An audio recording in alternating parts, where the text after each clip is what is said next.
I wasn't really planning on doing this, but it kind of happened, and it was sitting around, so I'll explain that situation a bit later. But welcome to Let's Play Fusion for the Krusty Krab for DS this time around.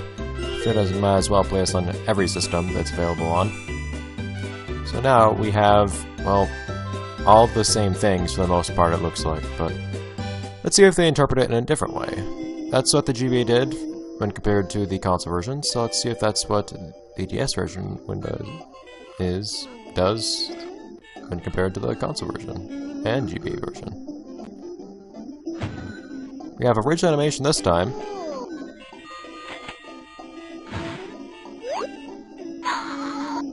With some questionable audio. This is DS? I think we have better sound on the DS. DS speakers weren't very good, I admit. But I don't know.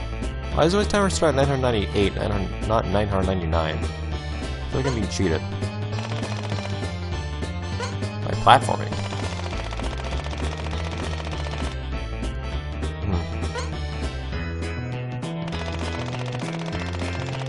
Oh yeah. I forgot this game was like that. It's like March of the Minis. It's exactly like that. I don't need to stop SpongeBob. Okay, maybe I do.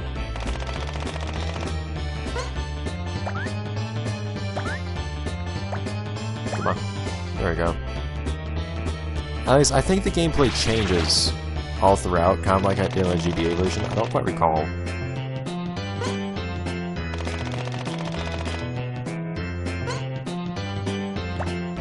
So I managed to get game over on this at one point, actually.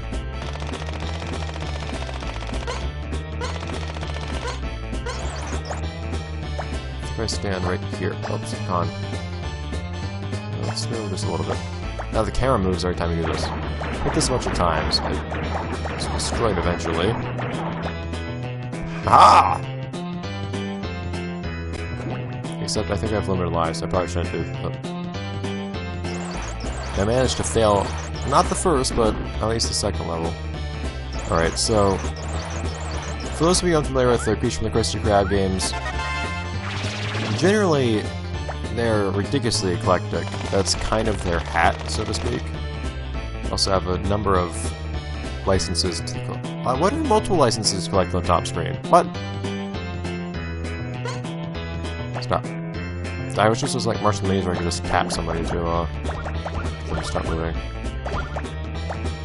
Or make him start moving.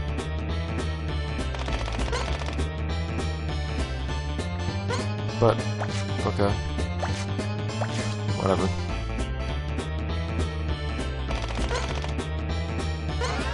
Goodies! Oh, no, SpongeBob, no! Give me the goodies. Here we go, I think that was health. That's what that little red circle, or red square is.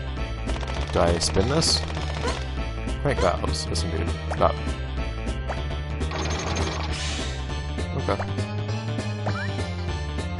So, why did you decide you need to control SpongeBob's every movement with a touchscreen?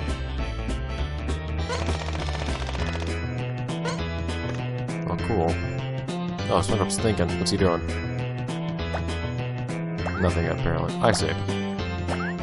That's interesting. Oh, he stopped some acting around there too, it's kinda nice. Alright, let's go, Bob.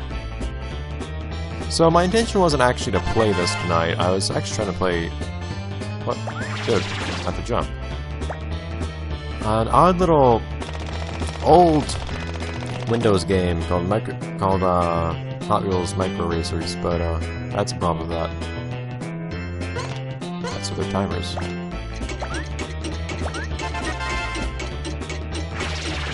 I encountered the very unfortunate issue of, after getting through all these compatibility issues of that game, the fact that the game crashes not when playing it normally, but when you're recording it, specifically when you're recording it. So that's kind of a deal breaker for Let's Plays.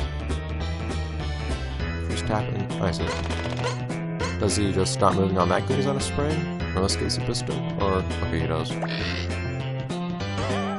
didn't even pull that down very far. Is he gonna turn around for me, or am I gonna have to... Nope. Fabio. There we go. Oh god. There we go. So I had this game as a plan B, but then I realized after that, man, why are all these houses chrome? Are we in the future?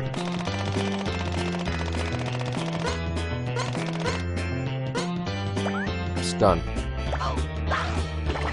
There we go. Still managed to take damage, but oh well. But the game was generous. Aha. It didn't look like that actually increased my health or anything. Whatever. CB seeds look like actual seeds in this game. Wow.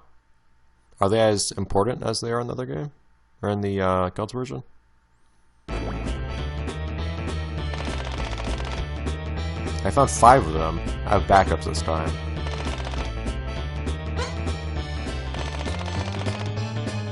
Oh, well, you know. Why are Spongebo's eyes green?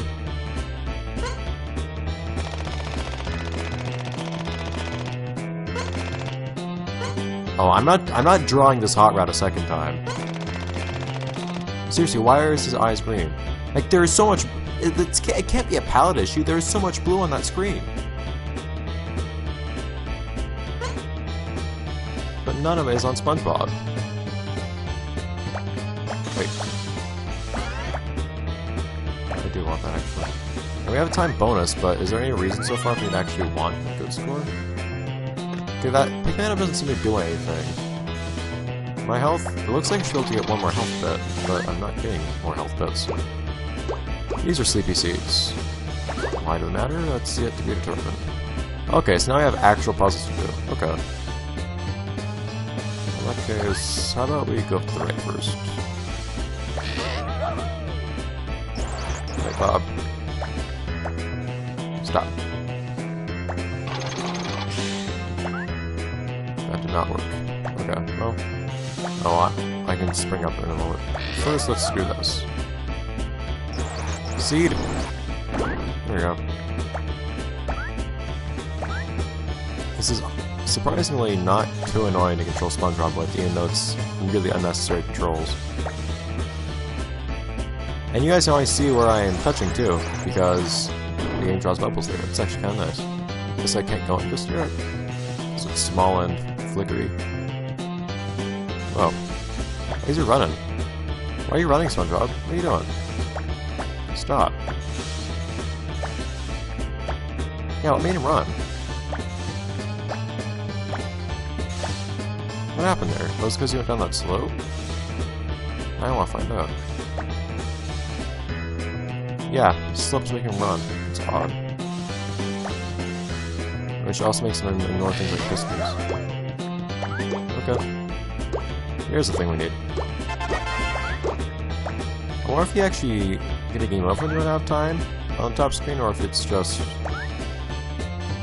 Look at that, he's running like a madman. That's what he wants.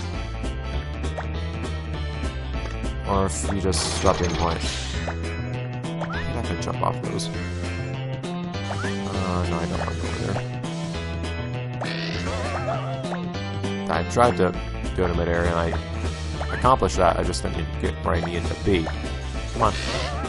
Anyways, so back to what I was talking about earlier about the circumstances of actually Let's Playing this. I had this game as like a backup plan, which for the most part worked out, except for the fact that I realized as I was just about to record this game that I've forgotten that I need to actually have a background to record this game on, the one that you see now. I'm trying to click on and stop it. Scrubbing.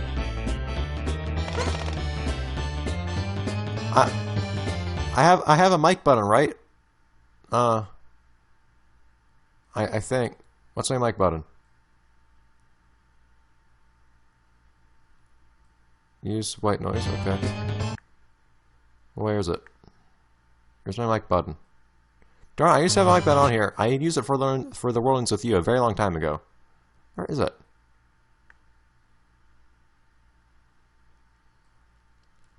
I know I have a mic hotkey, but what is it? Okay. Microphone F. Okay.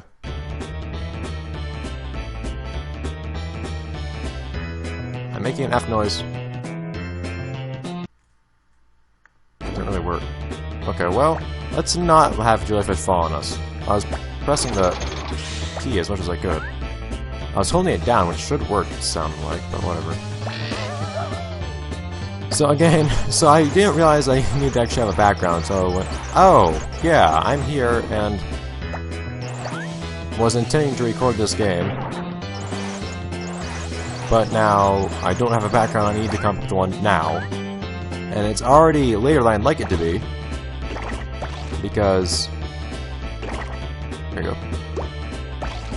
Because I was trying to record another game, but that game crashed, so I can't play it. Go away, dude. So why can't SpongeBob get to a run just on flat ground? Does he not have enough power for that? Wait a minute, Bob. Wait a minute, Bob. Wait, Bob! What's this switch do? It's a time switch. What is down here? I see. Alright, so how about we go this way? Alright, so as I was saying, so it was already late. Oh, did I just see myself some time or something? Oh no. Whatever. That didn't work well. Is there any consequence to this? Making a game over? It's a grave consequence, actually. Oh, okay. So let's not let that happen again. Okay. Please, at least just skip the text or something. Okay, I can. Alright, well. Apologies for that. I guess we'll have to try to avoid letting that happen again. In that case... oh, you do both of these things. At least I know what to do this time. So this shouldn't take as long as it did last time. So just on the spot, over the course of like 10 minutes, I put together a background, which is a lot quicker than I usually do those stuff. I usually take a decent amount of time to actually make these backgrounds for whatever reason. I think this one actually turned out kind of nicely. Inspiration struck me quickly. And by inspiration, I mean taking things straight from the console version and using those as resources instead. In fact, both the background and the logo that you see on this background are, well, both underwater appearance, or you want to call it, look. Both that came from the console version and the logo as well. It's a very nice logo. In fact, it's a better logo than I'm able to find anywhere online. We're already about back where we were, actually. So I think I managed to click on these jellyfish, all will do well.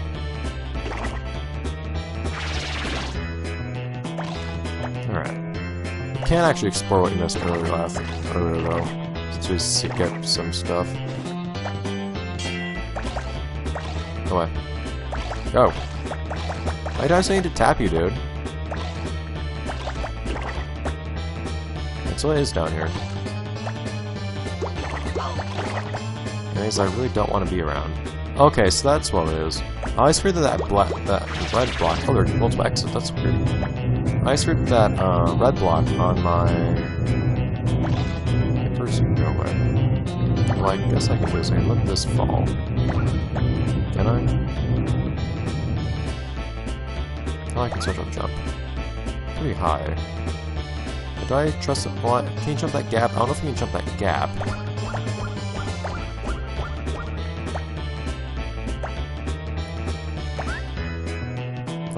Oh, well, he's supposed to do that anyway, so well, whatever.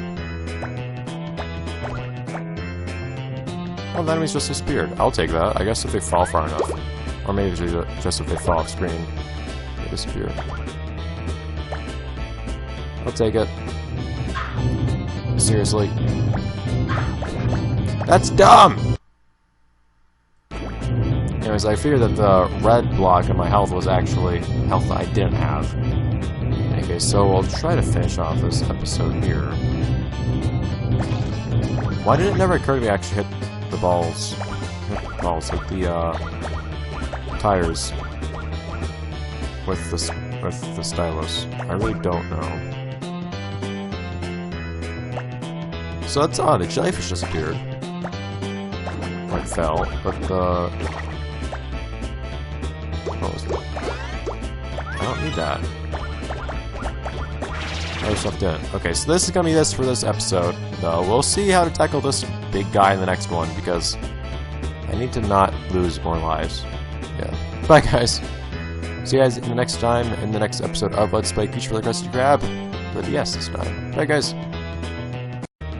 Welcome back, everybody, to Let's Play Creature for the Krusty Krab for the GBA. Except not. It's for the DS. Is this dude gonna do anything fun? Okay. Well, he was not quite as threatening as he looked, so I guess that solves that mystery. Last episode. Bonk. So it does seem like, well, potentially the entirety of this game will be... Is there a way to pick up the sleepy suits? I think there isn't. Potentially the entirety of this game is just steering SpongeBob around in peculiar ways. But we're not even past the first level yet, so that might not be the case. Maybe we are past the first level. The game might be kind of ambiguous.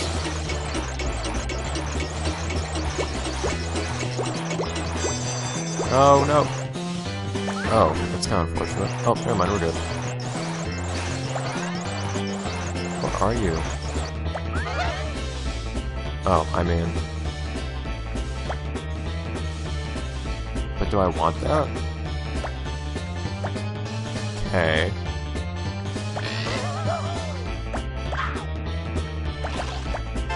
Didn't see anything helpful about that, but sure. Oh, it's not so good. So can I not walk across these? I usually don't walk across them. So no, I can't.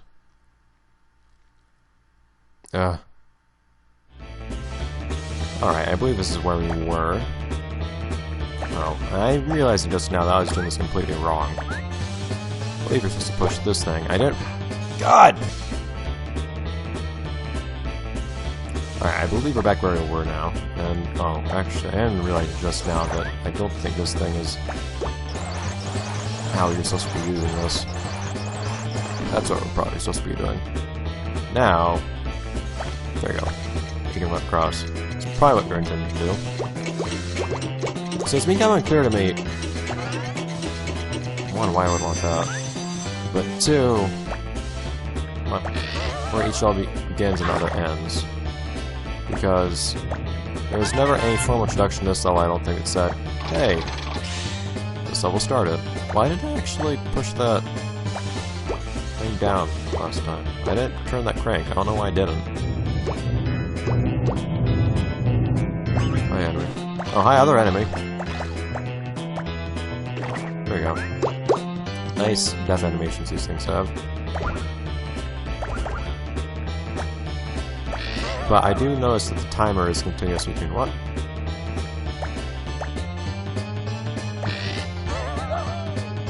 Bob? You wanna reach the top there or something? There we go. That was odd.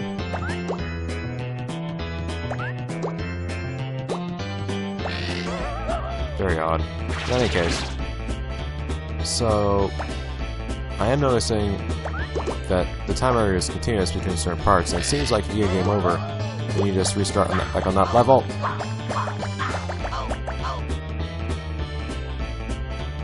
My F key seems to not be working. Come on, I have the hotkey on there. Look, microphone F. I'm very much using F. I have this set up. Microphone setting. Yes, it uses white noise.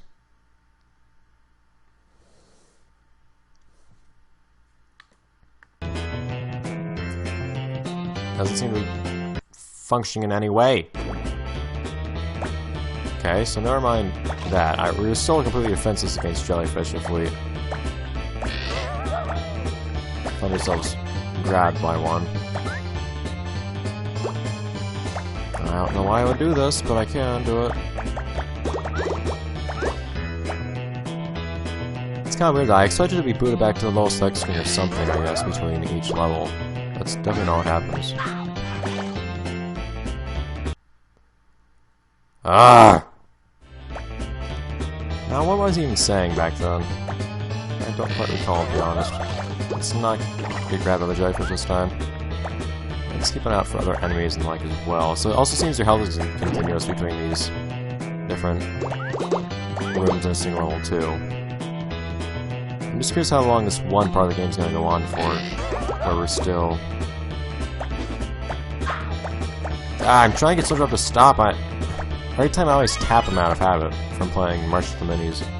Mario vs. Donkey Kong has instilled bad habits in me. Or rather, habits that this game should accommodate.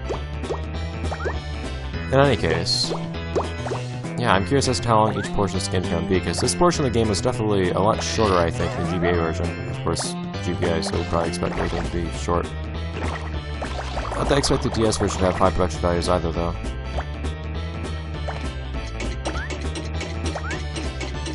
Alright. Oh, there's nothing up here I need. Cool. Whatever. Down, Bob.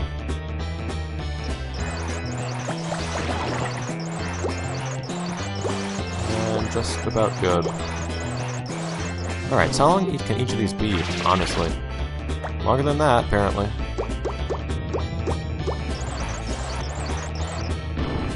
With varying degrees of actual puzzle content, which is interesting. You'd think it'd be steadily increasing, that's definitely not the case. Do we actually want to push that down there? Looks like we do. Because I think it's gonna fall back down there in a minute. So I'll push it on there. Looks like we'd be able to push any further anyways. Okay. Can actually use that. And then I'm gonna want... Do I want to fall down now? I can't look down, that's the problem. I don't know if I want to be down there with this thing. I'm guessing I do.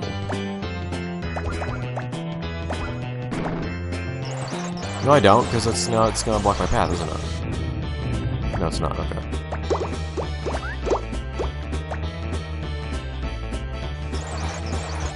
And that is what I need, I think.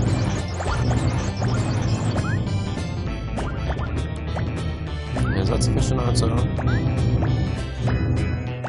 Dude, I think I'm missing every time I try to click on him. It's annoying that the camera moves every single time you turn him around. It's hard to control him. Yeah, I'm only gonna mess around with that stuff on the left if I don't have to. I'm getting out of here. There's more. Man, Soda's working up a real sprint on here. Not interested in these seeds anymore. Okay. Let's drop. Just take a step back. No! Stop. Now I need to look to the left. There we go. So why is Visual sleeping outside of the top screen again? Anyways. How many of these things can there be to push? Seriously. So John seems really consistent, too, about whether or not you can actually turn him around in the air. Sometimes he will absolutely refuse to do it, other times he'll do it without any problem. More health? Yeah, don't really need that. Capacity. Okay. What even are these strange black and white things? Why have I encountered multiple job muckets? Yeah, it is a dream, I guess, but I discussed this last time, didn't I, in the GBA version? How the creature from the Krusty Krab games can pretty much justify anything by just saying, hey, it's a dream. It's actually not too bad an idea for a video game.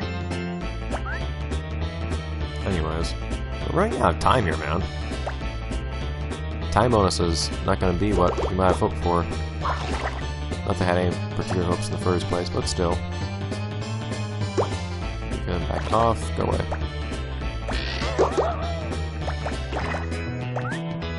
Okay. Now... Are there not any puzzles of any sort here, or just kinda... Oh, okay. Dude!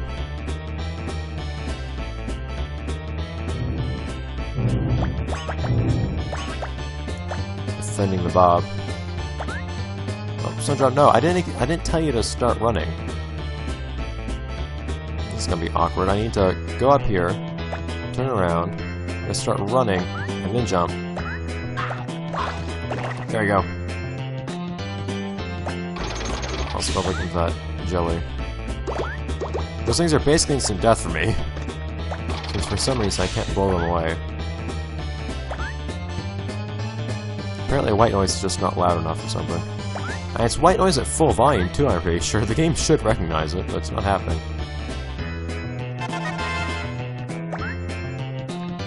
Alright. Now are we done? That'd be a great way to end the episode. Yes! Oh yeah, I probably should have recognized last time that we completed a level, considering that the game actually tallied how many sleepy seeds we got. And saved. Yeah, I don't know why I didn't pick up on that last time. In any case, I'll see you guys next episode of... Man, this original animation. I preferred the still shots from the console version, actually. I never thought I would say that. Wow. But I'll see you guys next time, in the next episode, when we have new gameplay, apparently. Hopefully it'll be more fun. Bye, guys.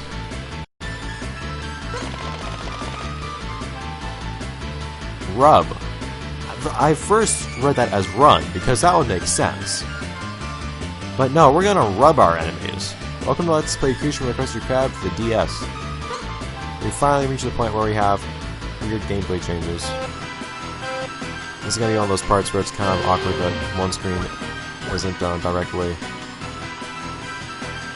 Oh man, that was just super awkward.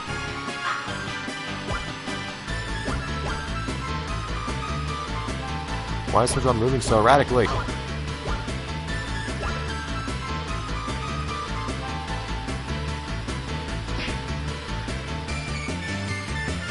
I'm rubbing. I'm rubbing. I'm rubbing as hard as I can.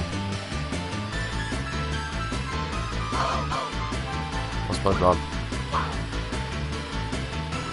Why are you swerving like this, man? How do you have a license? Also, another thing, we're gonna be running out of time here. It's not exactly easy to click on things with the trackpad because I'm on a laptop, for those of you who aren't aware. It's super difficult, actually. I wonder if I can hook up a Wii remote to do this.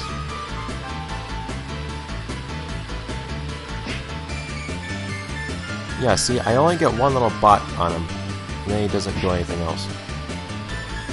Well, I got two that time, I think. Those things are too small for you to hit. Also, Joe almost avoided them. Look at that. I don't think this has been communicated yet. I'm not controlling SpongeBob in any way. I'm only using the touchscreen. I don't have any agency over what he does. So anything I do or don't hit may or may not actually contribute to his well-being.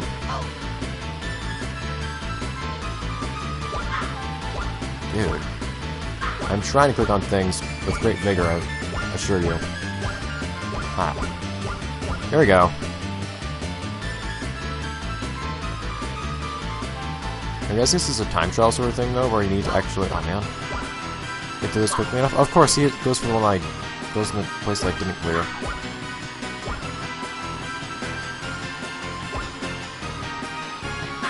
Ah!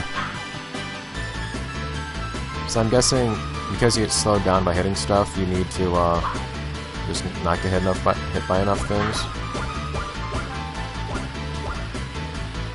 You need to avoid enough stuff.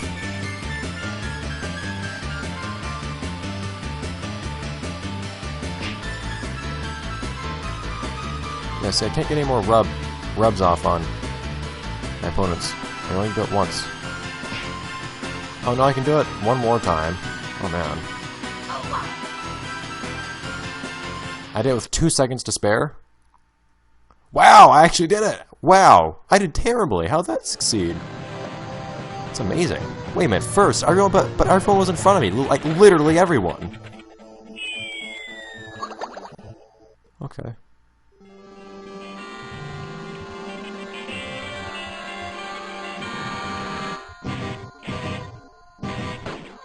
Hey, Patrick. Oh. Wait, it's nighttime this time. Man, the version differences are staggering.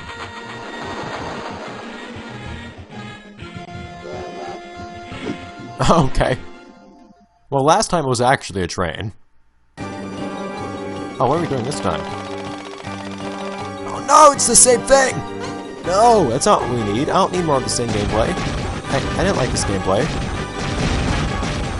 Oh, this one's actually a lot easier for some reason. It's weird. Okay, so this time I actually know which path it's going to take, though. That's cool.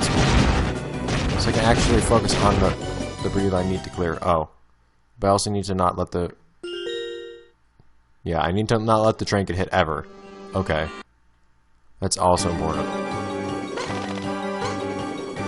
Oh, it can get hit 3 times, it looks like. Okay. I can do that. I just need to mash my mouse button a lot. It's kind of uncomfortable. Whoa, what hit it? What did the train just done? What is hitting the train? Actually, not saying what's hitting the train on top. I see that it gets hit. And it feels like I'm clearing everything that I can possibly clear. Seriously, it's hitting things on the track beside it. How's that happening? Game? I'm specifically clearing things on the track that it's actually going on, because what it be hitting other things. How is it colliding with things that aren't even on the track that it's on? Okay, so basically I need to clear everything. It's terrible. What? Okay, I still don't know what's hitting it. Because I thought I cleared absolutely everything really good that time. There's so many things hitting it. How are they hitting it? I don't know what's hitting it. I actually don't know what's hitting the train.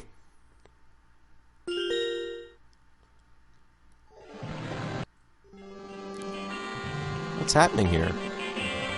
Yes, I know, game. Oh, wait. Oh, you know? See, it seems so identical to the gameplay on the previous level that I was tapping things.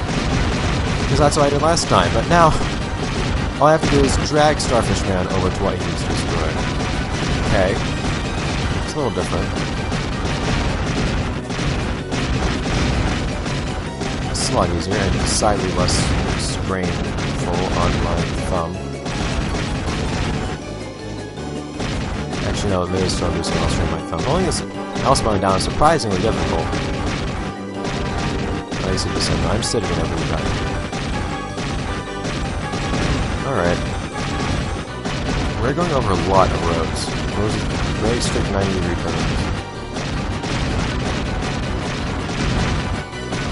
Just take down the button or something. Switch to my index finger.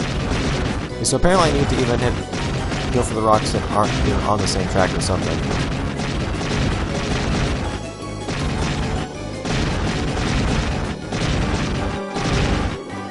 It's astounding what can actually... Okay, that time it actually makes sense that it got hit by a rock. But it can be astounding what actually hits the thing. Sometimes. Like that. Yeah, I wasn't actually paying attention to what it was hitting that time. Alright. Well, at least know what we're doing this time.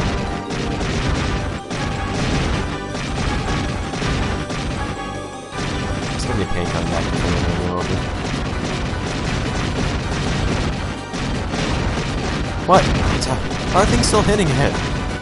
It's nowhere near the rocks it's getting hit by.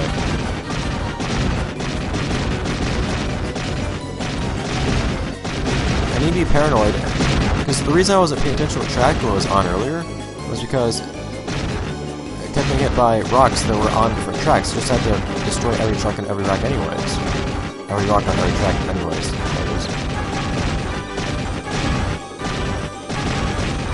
Because just trying to keep track of which track I would actually be on didn't actually help. But then suddenly there are tons of tracks, and I can't clear all of them. So I actually have to pay attention to which track it's on, except it'll still get hit by things that aren't from the track it's on.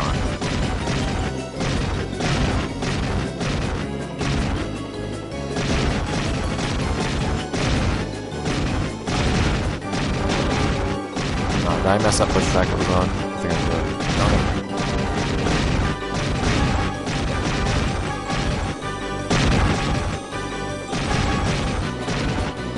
Okay.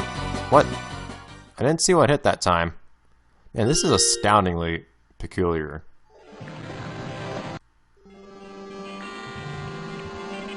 I know. Okay, so I can skip one of those scenes by tapping. I can't skip the other by tapping. I need to press the buttons to skip that one.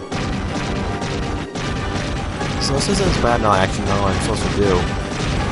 But the ambiguity of what can and can't actually harm the train is incredibly strange. It's very bothersome.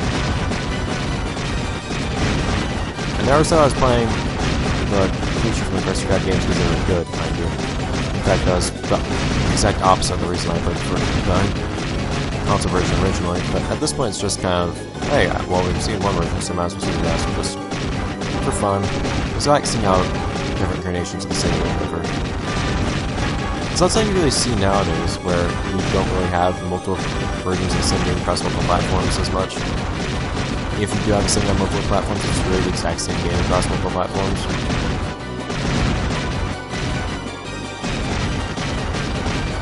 So it's a new experience. It's something you can't really see much otherwise. I always have to concern myself with rocks on adjacent tracks. It seems a little ridiculous. Cameras are always focusing on the track I need to be clearing either. What? How did it just hit a rock just then? I'm still not clear on how so. What's it hitting? Come on! It was nowhere near that rock. I saw what rock it hit, and I call bull. Come on. I basically just need to clear every rock. Because it doesn't need to be on a track to actually hit a rock on that track. What is with this?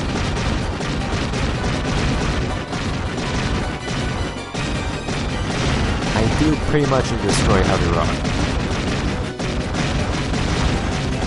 Just that's not really realistic when it gets to that point. See, this game was saying it would actually make it obvious which rock was on which rail, and then it would confine it to that rail. The train cannot get hit by rocks that are not on the same rail that it's already on. But that's not how the game works at all. It works on sprite collisions. And the sprite boundaries are completely wonky. Especially when it's turning.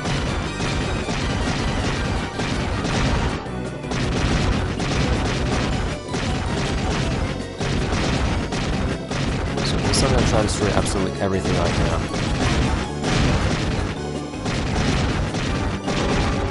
Nope, still gonna get my stuff. Okay, that's all. Incredible. They managed to do that. They managed to get hit by rocks in completely separate junctions.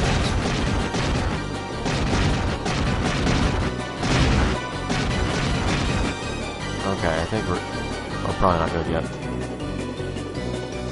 Could it seriously get worse than this? Okay, we're good. Why do you decide to stop it there? Okay, that was an entire level, thankfully. Man, that was horrendous.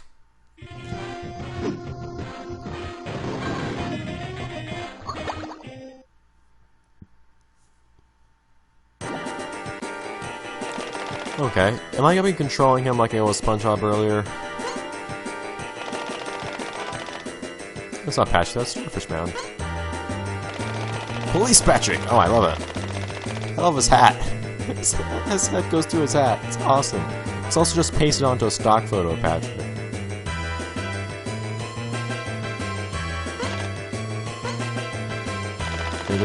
They're holding the money hostage across the city. They didn't steal the money, they just left it be.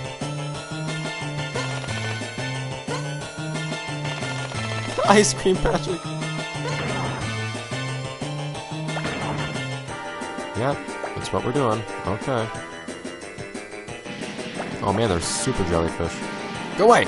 Yeah! And that was violent. That's interesting. You don't usually see... Well, I said usually, I mean... throughout the very small number of features from the Krusty Krab games you've seen, that being 2 of them. Okay, you know, well...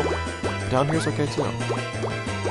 You don't see the same kind of gameplay for both Sundrop and Patrick.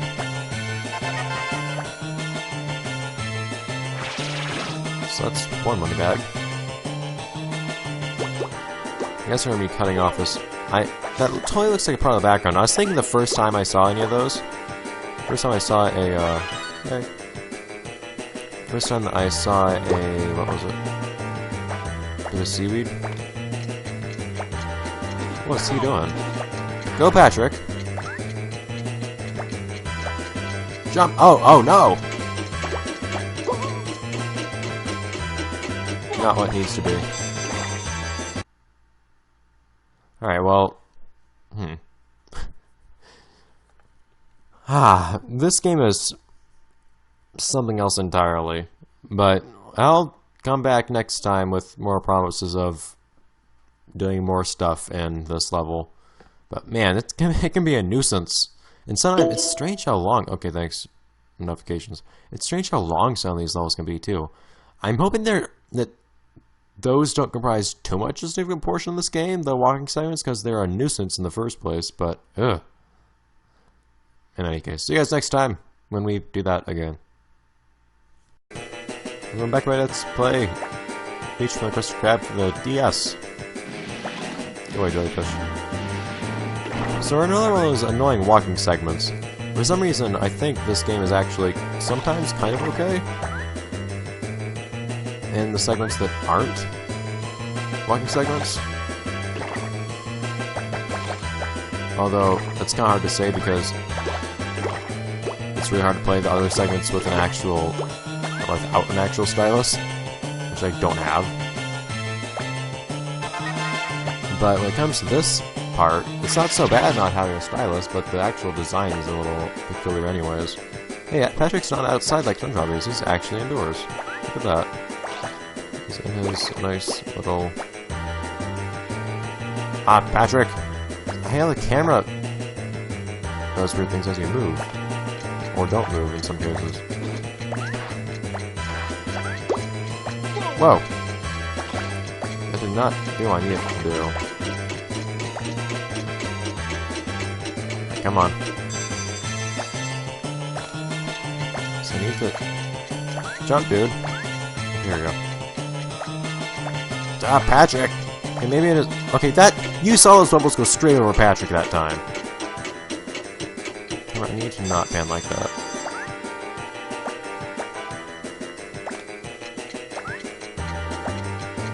Please, Patrick, you need to jump when these bubbles go over you.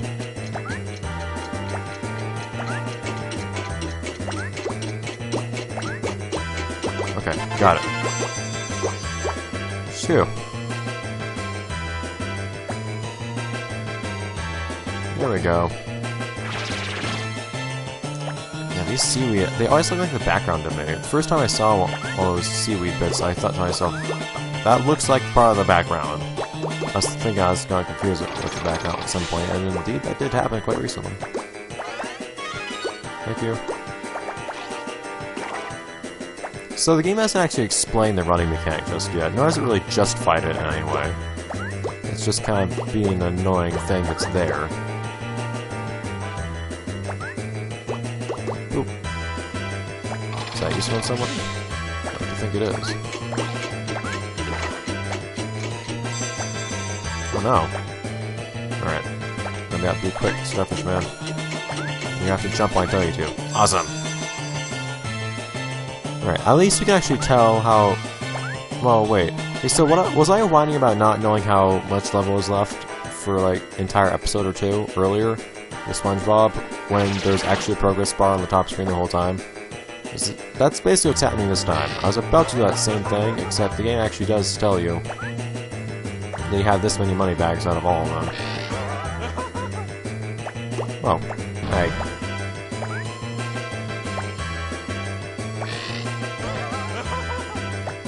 Okay, seriously, it's not... Why is it doing this to me? Okay, am I supposed to do this? Do that. And then jump. Okay. Patrick's capable of understanding that, but is he capable of understanding jumping? The world may never know. Here we go. Another jellyfish. Much better. Way back. Now, I'm believe we just run on it down there where the enemy is. Stop that.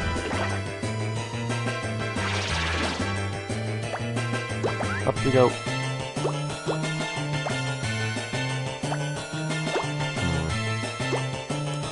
Oh, that is time? He's giving me a time roast or something? Interesting. Alright. Now hopefully we're not going to have any run-ins with Amory that has bombs again for a little bit. Or we can just find this thing. Oh! Or both simultaneously! What's this do? I think it's invincibility or something. It's not going to help me. Oh, it's that! Oh, I've seen that sprite before. What are you doing?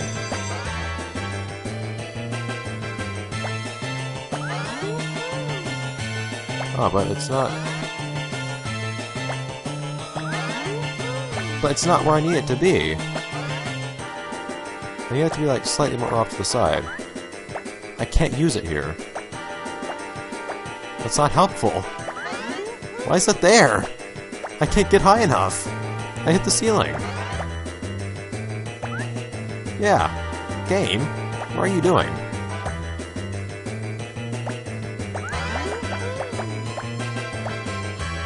Unless I can actually make myself go upwards on using that. Just like it's the case. I want to find a purpose in the existence of this thing. Just stop that. It's probably the wrong thing to be doing. No, like the second I touch him, he just falls. What are you doing, Patrick? Guess I get a slight boost there. Slightly faster.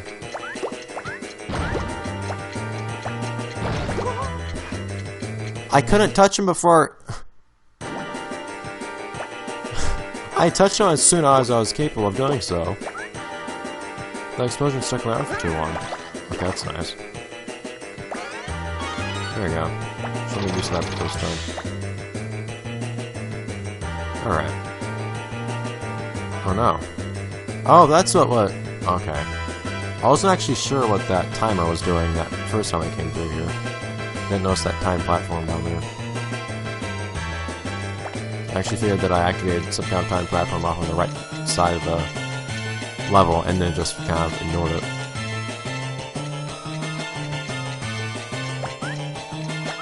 There we go.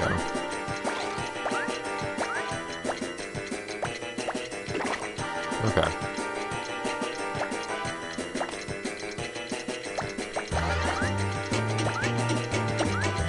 No use for that particular power-up, for some reason. So the lesson is, I guess, just always look for enemies in a given area before you do anything like that. Let's not have things follow you, Patrick. So I'm very sure that will spell doom. Much like when I had a walker appear inside a SpongeBob. Look at that. That's the last area here. Now I just need to get back. I suppose that's going to be the challenge, assuming that they hand the money right to us this time.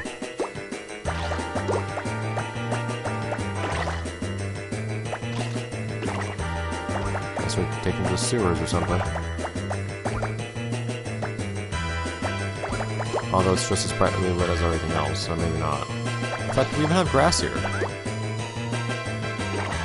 Sure. I see what a thing. This game. I don't see any necessity for this. Alright. And now we wait.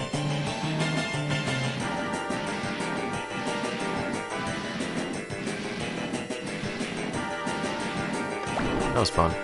Alright. Seeds. It's still not really clear what the purpose of anything in this game is in terms of completing a level quickly or actually getting CPCs or anything of that sort.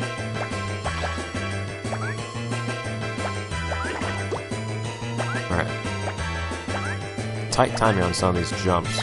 Not in the sense of having to time it well to actually make the jump, but rather than timing it well to jump at all! So I don't have a lot of space to run. They just fall off. Alright. It's a lot easier to get through these levels, though, when you actually know how much is left. Beautiful. And we're done. No, we're not. Why? Oh, these... I never see these. Oh, it doesn't actually hurt you. It just pushes you back, so whatever.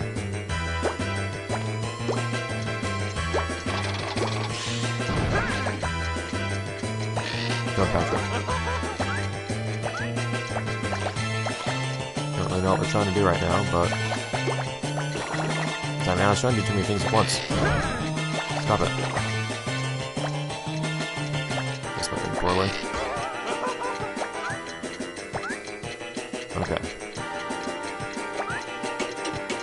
There's still... What's on the timer this whole time? Right, see, it's platform right there. Yeah, it's that platform right there. Potentially more. More platforms indeed. Okay. Man, that's tricky. It's just this game's control scheme being tricky. Okay, well, guess we have to go run over here again. I would like that. I really would. Oh well. No, not down on you, Patrick. Down on that thing. There we go.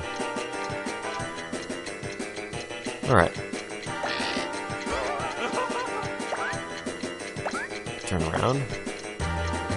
Jumping up these things is a little tough.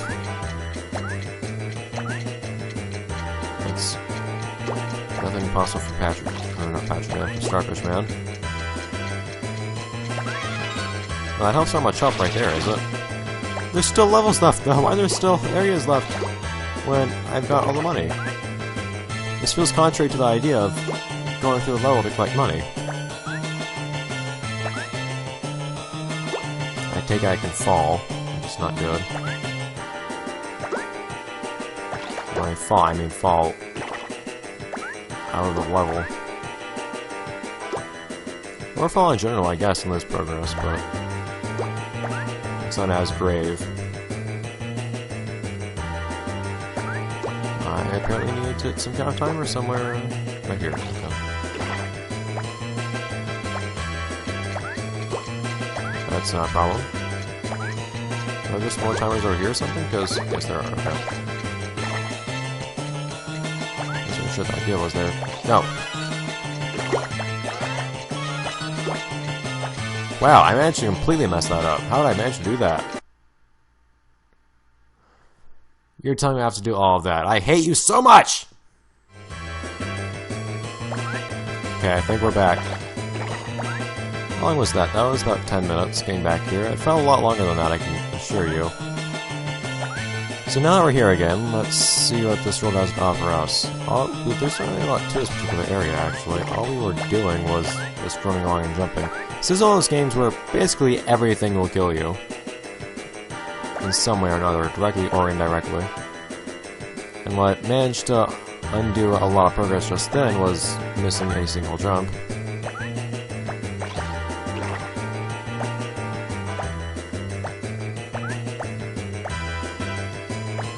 Careful. Why can't we just control platformers like normal people? I'm not doing anything here that really justifiably needs touch controls. Like, I'm running left and right, and I'm jumping. And occasionally I stop running. There's nothing here that necessitates any kind of touch control aside from tapping things on the screen. And you can do that. You can simultaneously move with the D-pad and then touch things on the screen. And by you, I mean general you, because I wouldn't really capable of doing that, but that's not the point. God, Patrick! Whoa. You can see how the bubbles go right over him a lot of the time and nothing happens, too. It's really strange how difficult it can be to get him to respond sometimes. Thankfully, it's not a lethal problem this time around. Nothing that bad is happening. In this case, but if it happens again in certain occasions, like it did last time, it will be very, very problematic. And seriously, how long can these levels go on for after we get all the money bags? I thought those were supposed to be our progress markers. I don't really see what the point is otherwise. Why not just stick more money bags in levels that still have to do. I'm getting a little sick of this. I really am. I try to pull a switch, nothing happens. I try to get Patrick to turn around or jump or what have you, and nothing happens. I'm curious just how long it would take me to mess up enough to actually run out of time in the level 2. And I'm assuming that that timer is actually not really a time mode sort of thing, but actually saying, hey, if you don't get to the level in this amount of time, you will actually get a game over. But let me see what the point of that mechanic would be anyways. So I'm trying to turn around and then hit this. There we go. Like I did the first time without much trouble.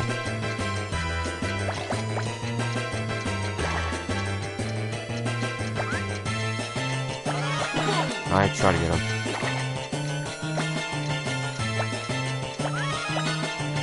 So something, I ran into something here last time. Okay, here we go. This time it seems like I fell off the platform in some weird way that made me experience problems. Can I just jump here? Why is there more? Just let it end. Man. Why am I even in the sky anyways?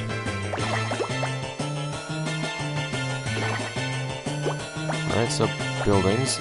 Are you gonna be done once you return to the ground? It is weird how much longer some levels are than others, as well.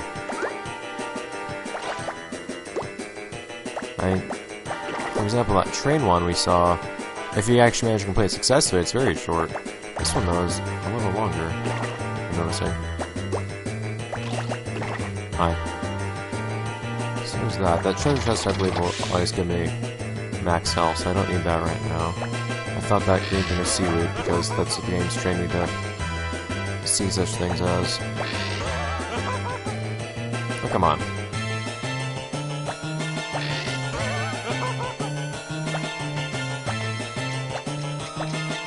Please, Patrick! How long do I have to wait for this thing to run out? Because it's probably messing with my chances. At least practice, I guess. Not doing anything anyways. It's reasonably productive. Come on.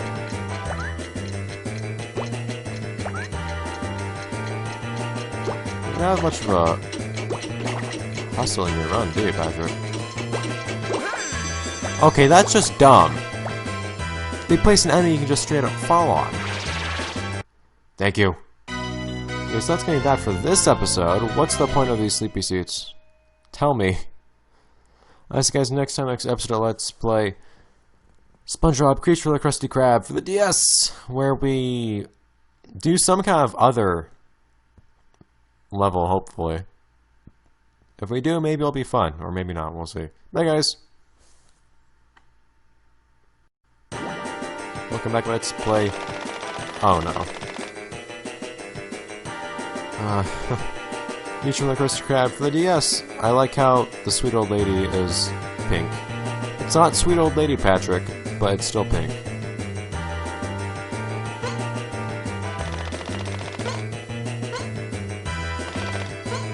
But what? We don't need more platforming. Like, this is the worst part of the game, and it's the most plentiful. Both those things in a very large margin. Let's just jump on the car. But it's in the... Oh. But it's in the background. Why am I walking on background elements?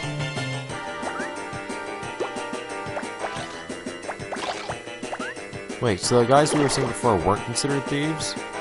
Or what were they? Okay, so there are 5 thieves to get rid of in total. That doesn't mean we're gonna be done with all the levels after we do that, though. Oh man, that's just... Why would you have such a narrow platform? Why?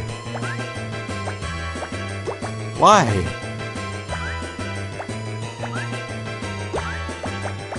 Yeah, so what are these guys in the black and white then?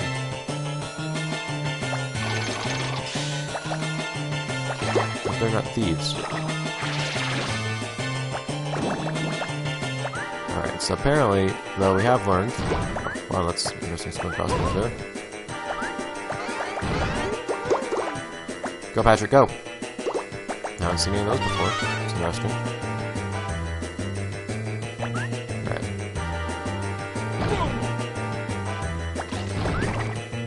So we've learned that this game doesn't have any really reliable indicators of how much is left in a level.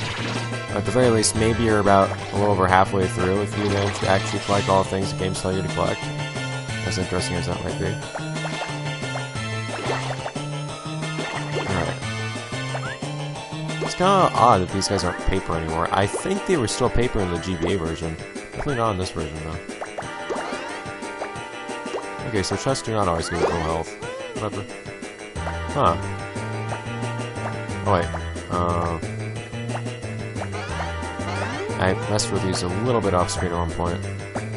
You can actually control your height a little bit. You can actually rise upwards if you come actually do so. Thank you for the health game.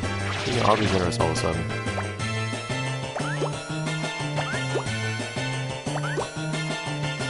Stop. At least you have time most of the time to do something about. Woo!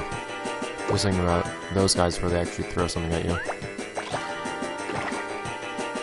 Nice is actually noticing me just to walk towards me slightly more menacing way. So yeah, these guys actually throw something. That seems pretty reasonable. You have more time to react to the other guys. And then you have these guys with the bombs that you can't actually do anything about until they're throwing a bomb at you. And they're doing damage to you.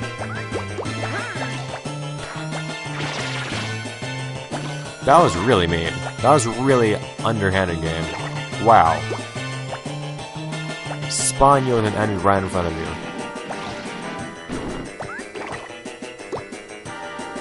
Okay, at least I have extra lives. I can appreciate that quite a bit. I know that's only just now something that this game is employing. See? Things like that. Like, those enemies keep creating problems. Okay, this guy I have this time. Thank you. The enemies that throw things at you before you can actually see them, and you can't really react to them at all. You can barely react by telling Patrick to stop if you possess the necessary implements. In that case, I can do that, but you can't stun them before they create problems, which is a nuisance. Alright. Fish. They're gonna keep doing this, aren't they? Hey! What? Let Patrick go. So never mind the whole extra lives thing. So no guarantee that'll get us through the rest of these levels, unfortunately. I wish I got something for taking on enemies. You're still a nuisance.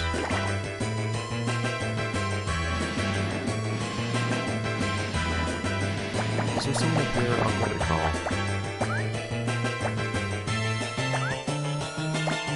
So now I just want to, like, stop intermittently. Out of fear. Yeah, somebody's throwing something at me. Which, stopping didn't quite help in this case anyways. Oh, and I didn't even get help for that this time. Yes, I did. Okay, oddly generous with the 1-ups all of a sudden.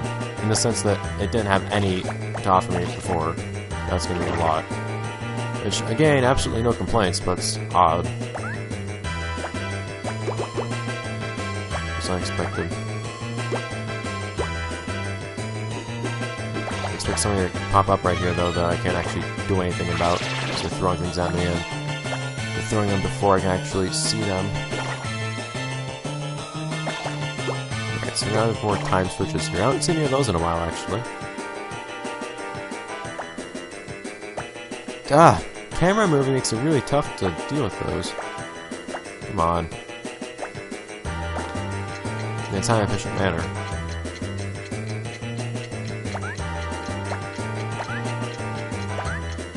Simple jumps. This is easy, but simple. Enemies up here to throw things at me? Kinda, but they don't throw anything at me. I'll take it. Alright. Fish. Enemies? Yes! those kinds of enemies. See, there we go. Precisely what I was hoping for.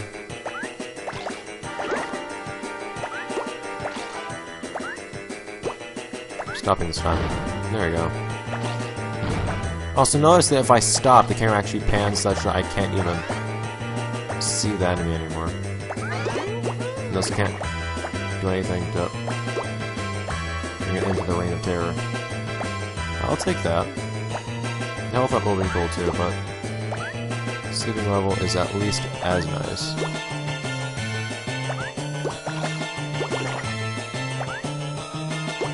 I imagine we're about done now. Yes, we are. Okay. Well, we're purportedly most of the way done with this level as a whole. So there's only one more thief.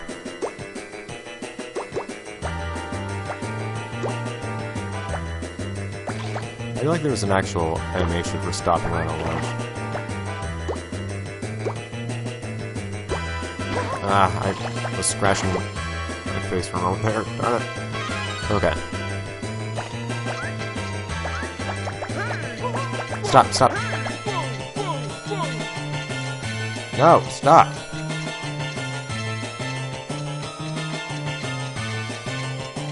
See, the game only sometimes. The game doesn't really recognize that idea. The game doesn't like to recognize the microphone. Sometimes get blown away a little bit, but not enough. It's kind of weird. It's really specific about what it does and doesn't consider worthy of. Ah! Blowing away that jellyfish. I only start with 2 health. No matter.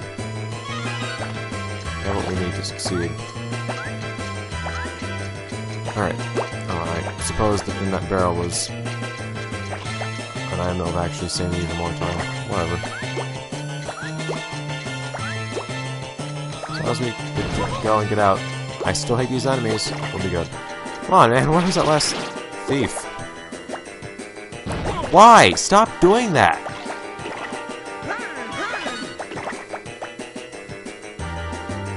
Okay. Almost good. This guy almost caught me off guard. What? Strangely short level, though. Isn't this a time platform?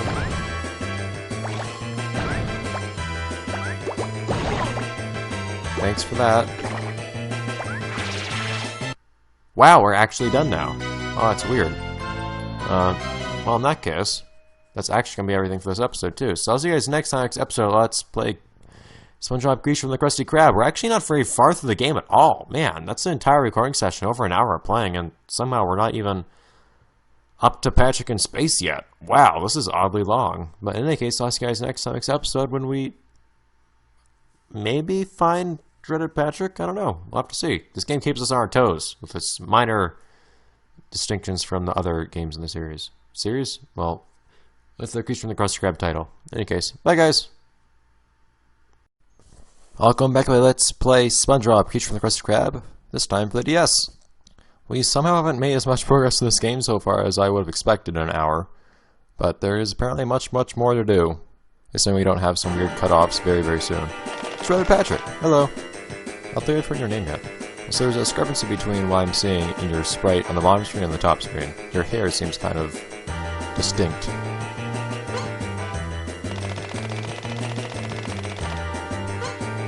He's asking very politely. You have to let him know.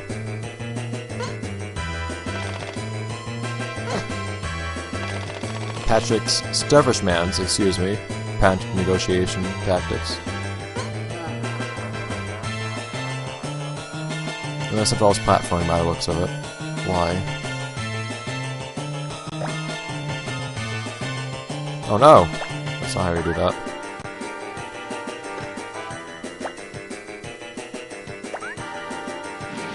Okay.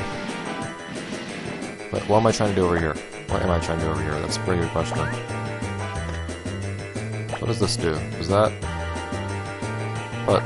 Oh. No. But what indication was that can be broken? I don't think we've seen blocks like that that can be broken just yet. Rather, ones that look exactly like that one.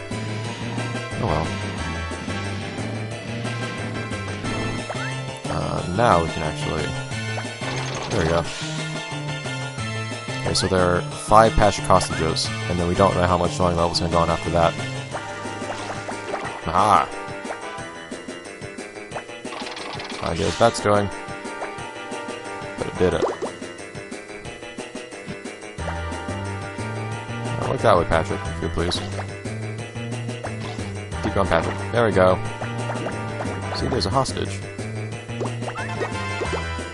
I'm wearing a P for Patrick. Okay. Now, is much we can do over here? You can fill in a hole. Cut some stuff. Oh, that's how you get back up.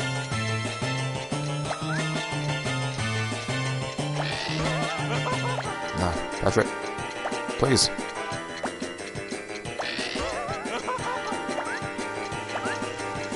There we go, that was very generous timing. We're already down the level. Not that each level is usually very long individually, but some of these things kind of drag on sometimes. Oh no! Can I jump that? Seems like the sort of thing I should be able to do. Apparently not. Okay. Just place him out of a peculiar position for me not being able to do that. I think I need to make that jump there, which is possible, I'm pretty sure. Just awkward timing, I think?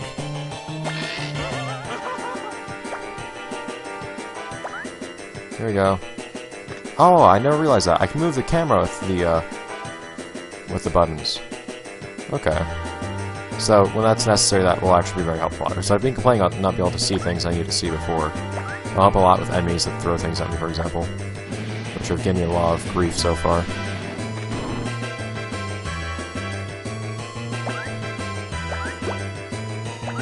Up we go, Patrick Man. Patrick Man, Starfish Man. See, he can be both at the same time. So oh, I'd probably open up the door down here. I can drop down because I'll probably end poorly. Me falling ways I don't want to fall, as has happened before. Hi. Coming after you. There we go. I need to press a button over here now. Yes. See, now, there we go. Now we're putting that D-pad to some work. That's making life a little bit easier. Yeah, this game, you can play this game entirely with the touchscreen, I'm pretty sure. I've forgotten I even had the controller last time I played this. Oh, there you go. Don't need that. Oh, drink. This guy could go away, though. Okay, actually, no, come back. Come back for a moment. Come back. Going after you. There you go. See, this is nice. I'm guessing I don't want to activate that while I'm not here. Or while I'm not on this side. There you go.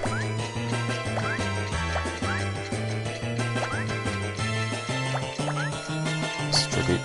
I don't like having to turn around and immediately jump like this.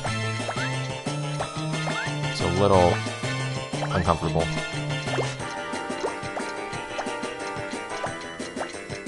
Okay, that's not what I wanted at all. There we go. Okay, let's just stop this time, Patrick. Yeah, they're really generous with the timer on that one, actually. It's interesting. Patrick, please. Please, Starfish Man. Oh. Why do they have to do it this way? This is really, whoa, awkward setup. Having to jump, oh come on, immediately after I turn around. Like, on any insane control scheme, this would be fine. I think. But this is a little annoying. So turn around, but stop.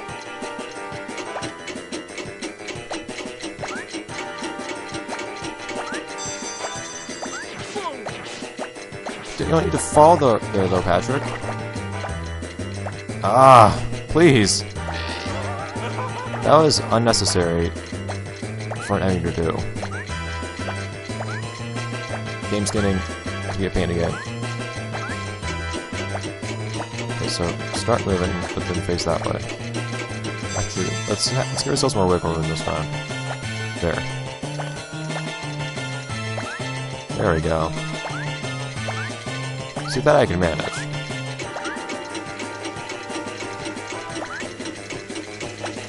No, go away. Bad. Death. Okay, it's nice to know. All around here. Other than apparently death. Is there anything useful here? Ah. I like permanent switches. I like switches that stay pressed when I press them. Oh, Patrick, come on.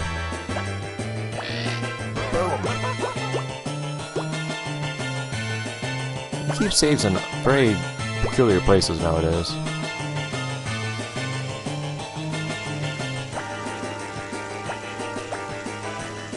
Stop that. Alright.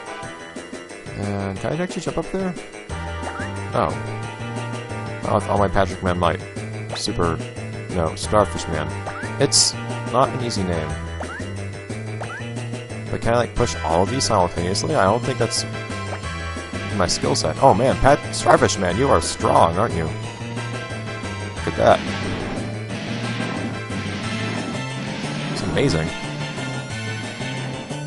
Alright, Super Starfish feats on the way.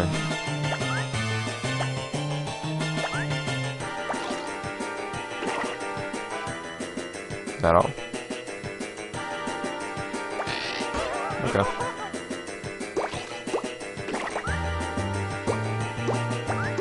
Go away.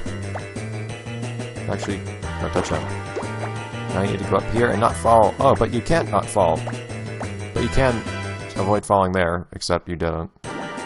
So I have all that to do again. It's grand.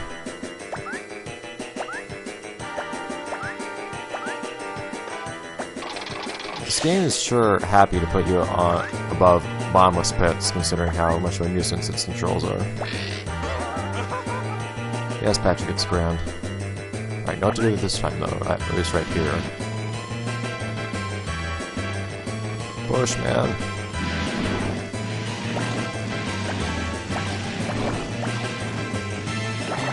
Oh, I can actually just tap him until he goes away myself. I don't need Patrick to touch him. That's interesting. I was not aware of that. So, I was so sure if I fell down there, I would end up dying, but it's not the case. Interesting. No, that's just a place to get health. Okay, so let's just go down this way this time. Shoot. Stop that.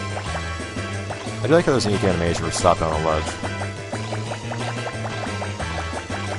Didn't I? Oh, I thought I knocked one out just by tapping it earlier. I think Patrick was there. Okay, so I want to drop down here, I think.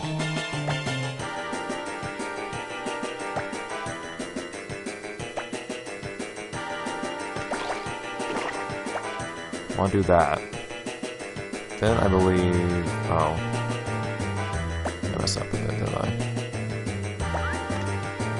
Well, why can't I just do that?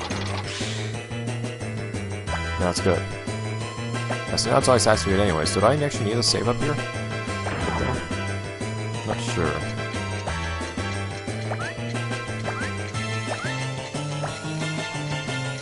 It's helpful for doing this at least.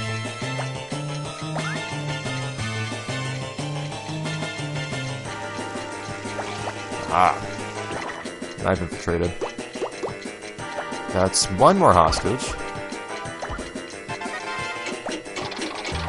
Many still remain, and by many I mean two. We've actually lost half the time for this level so far, too. Ugh. Boom. Oh no! He jumped! That was unexpected. Alright. Oh, we're back on the ground again. It's been a long time since we've done that. I can't walk down there. Why would I? Whatever. Ah, I saw him. On time. Got this one. There we go. You know what we're doing now. Take that seaweed. Getting a little bit smoother now.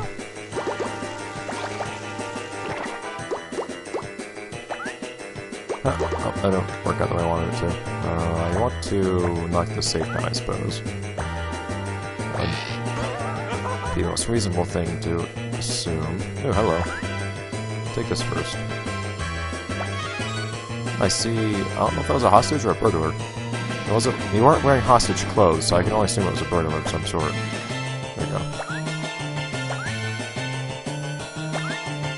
Oh, Patrick's dreaded bend. There you go. Let me pass, Patrick. Oh no, it is a hostage. Hostages are each wearing different things. That's kind of cool. Why is that one wearing a mask? More of these. Why does the game do so many of these? Where you have to turn around and then jump, like, immediately. It's not as bad on this one. You have more time on this one than you have on some other ones. Still? What? Oh. Patrick. It's still a nuisance. Yes, there is. Something pretty good, actually.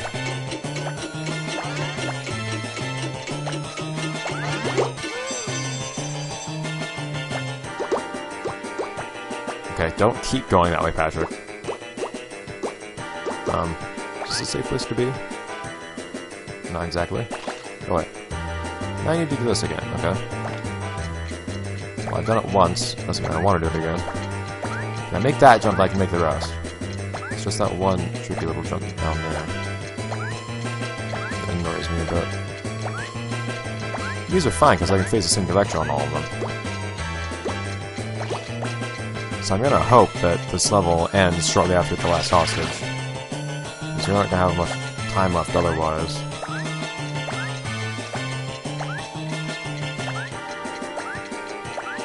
Off we go. Another switch, I could only imagine. Why did the game place a jumping enemy in an enclosed hallway? Alright. Up and up. Jellyfish. And up and up. Get up, man! Things are ticking. This is awkward. This is how elevators work here in Starfish Man World. More!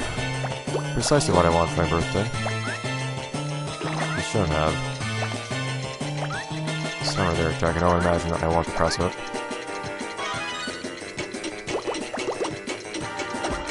Come on, Patrick, man. Okay, actually, I want to press that just yet. That looks like Patrick's father. Well, not actual father, but the one who thought he was Patrick's father. Okay.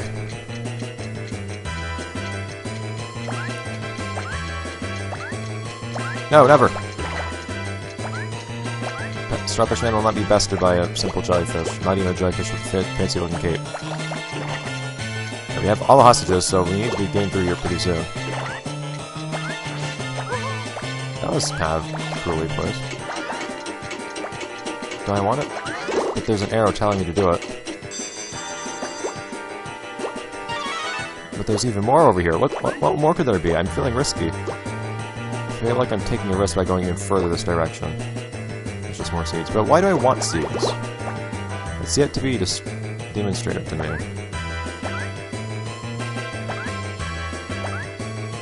In any case, we can return safely, I like to think. So I hope.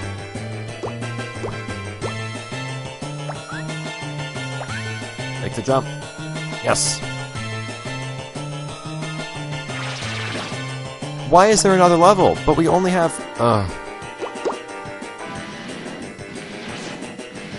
This is awkward. How about this? I'll stub Starfish Man's toes.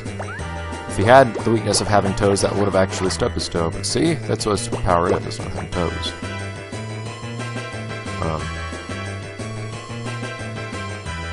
And was nowhere near the controller just then. Ah!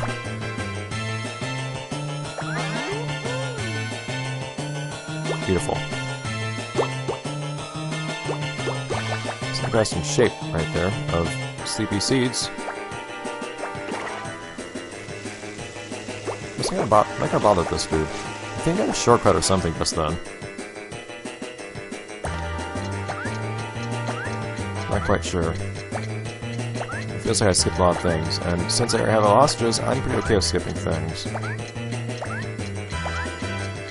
It means getting through here, I will take it. How about now? Why do these guys keep popping up in enclosed spaces? Okay, are we actually done this time? Because we have like 2 minutes left. Yay! But why do I care about these seeds? Like, you need to tell me this game. Oh, also, bye, next episode.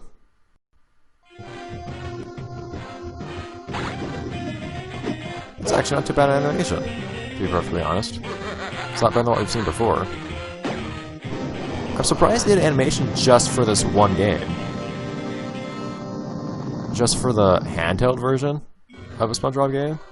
Like, some of this is reused footage, like that probably is right there.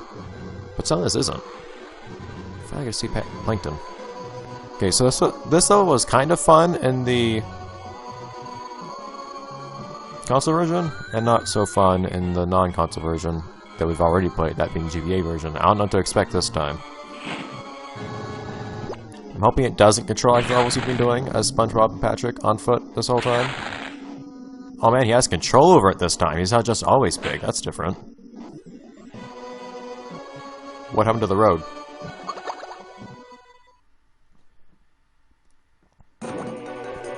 Why? Hey, they're already meeting. What are we doing?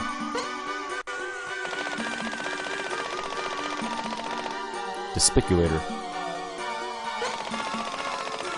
Oh, by the way, welcome back to Let's Play Featuring the Krusty Krab for the GBA. Except not the EAS this time.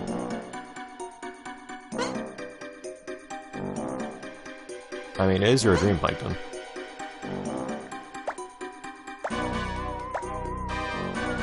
You're telling me I have to...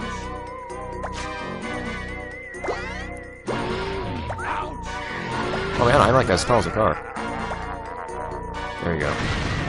But you're seriously telling me that I have to control that puny little plankton. That's terrible. Okay, so tank shots can at least slow me down. Don't necessarily hurt me, doesn't look like.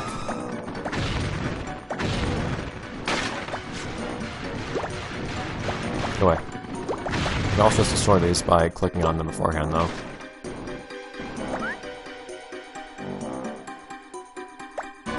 I'm slower when I'm bigger. How's that even work? Darn cartoon logic. Go away. So at least I can tab everything and get rid of it. Why is the seaweed as big as the tanks and the planes, whatever? There we go. See, this is what plankton ought to be doing. This is a plankton thing to do. What was that I just picked up? Wow, plankton can't even destroy enemies. That's interesting. Oh, that was a bun. Okay. Okay, so I'm not mining this platform as much as I usually do right now, but I think that's going to change at some point.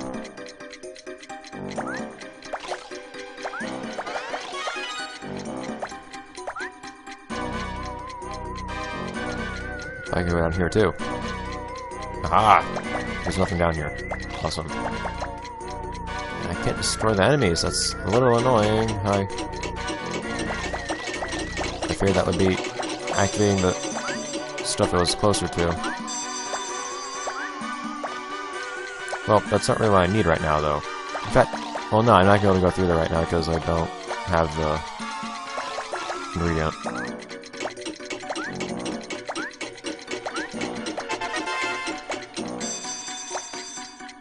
Okay, now I should be able to go on up. New jellyfish. As long as the game isn't too mean with its strictness of its timing, and it was not. Okay. Anything else over here? What's with these, like, inverted color jellyfish? Not in quite inverted color, but odd color jellyfish. Most certainly. What is that? Is that like... That's some kind of car, except it's in... Aren't we in, like, a... sewer right now? Okay. Like, these lights are as big as the car. Get small, man.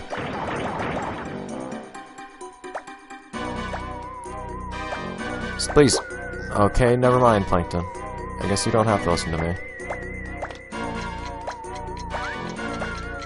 Yeah, I don't like the idea of controlling this puny little thing. Why? I was already annoyed with the levels in this game and their controls with the touchscreen. And now the game respawns by giving me a smaller character to control. A smaller character to swipe over. Why is this what the game decided to do?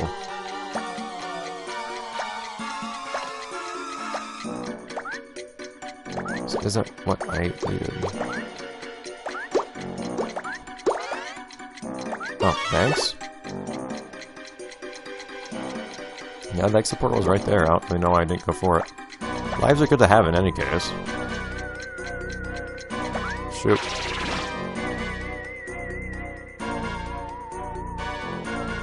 Oh, hi. Oh, I don't really need you right now. Okay. Look at this. It's beautiful. Oh man, I can activate more than one and one at once. I love it. See, I can do this sort of thing. This is where my expertise lies. What? Like, why do you give me so much health right here? That's kind of worrisome. Worrying. But why do you give me two, like, immediately in a row? Like, there's nothing to hurt me in between those. Whatever. Okay, we still don't even have our third patty bit. Hey, a minute, Patrick. Hold your horses. Patrick. Plankton thing. Okay, is there anything off to the right that might be fun? Since the left seems to be at a sheer drop. This is also... Oh, it's not as sheer of a drop. It is, actually. Well, it seems circular, so I'll just take one route and see what happens. It's like a maze. Oh, it's actually a maze, isn't it? This is what I need right now, game. I suppose I want to, generally speaking, progress down. Come on, dude. Why are you giving me so much health all of a sudden? I don't need it. I might need it later. Right now it's not helpful. Take that, jelly.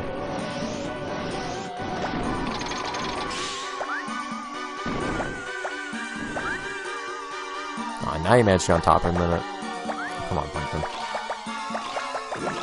Let's get going. But I need the... There we go. The patty. Is that tomato? I can't tell.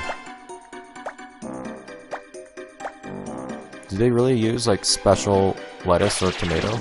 Like, bun, I get that. Go away. Hi.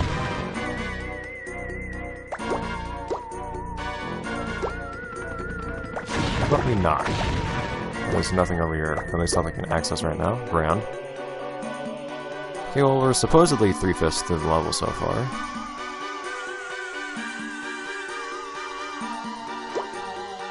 Anything fun over here? Not anymore. Alright. Whatever.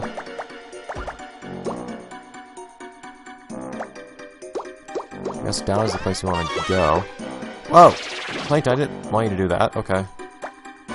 What is with the running mechanic in this game? I also don't really understand what the point of that is. When you go down a slope, you start running. But why?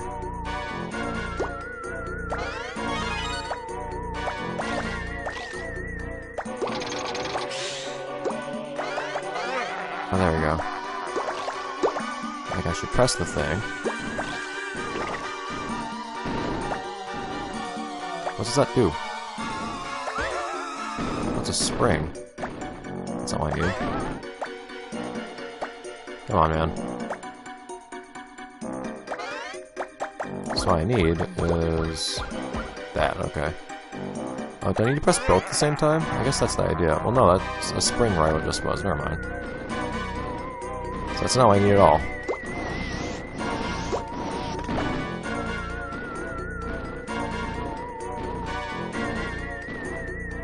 Man, that does not last long. So that's gonna take me through. Well, indeed. Ugh. No, come on! And now I can go. Neat. There we go, that's the fancy part. Do you really need the bottom bun? Is the bottom gonna be that different from the top bun?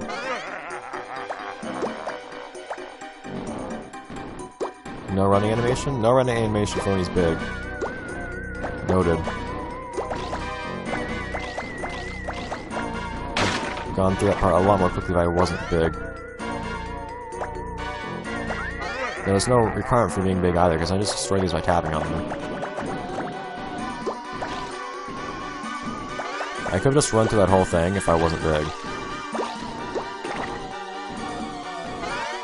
There we go. So I'm not really sure why I'm big. Okay. So that's just a level to slow you down, apparently, if you don't already know that you don't need to be big. Also, big apparently means incapable of going through a portal.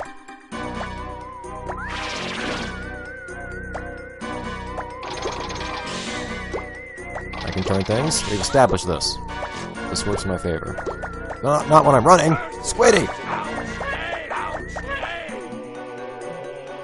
I'm using the F key. It doesn't usually work. Sometimes it works a little bit, but only a little bit. How does that even work? Like, how do the jellyfish come out? Whatever. Being established that scratching and blowing controls neither work on this thing. There we go. Ugh. So I need to just not hit the jellyfish at all, which is thankfully not too hard. Can you just turn those cranks either direction? Okay.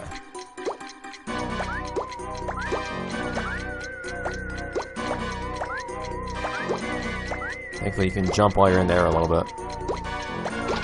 Don't need perfect timing for that. Okay, do I actually want to go down there though? I don't think. Patrick, stop it! Don't run across!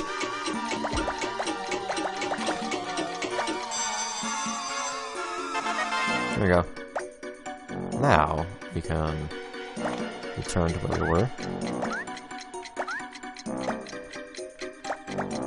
Okay, camera didn't do what I expected to do that time. Wow, he took some time to turn around. Why? So, actually, once the time's starting to run out, the lever moves a little bit, and you can... No! Come on! Had something going there. Holding the microphone button. Like, this is the best I can do.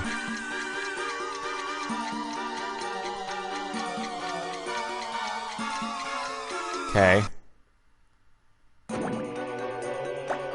Did that even take away a life? It seemed like it took away like 1 point of health or something. No, no Plankton, no, no!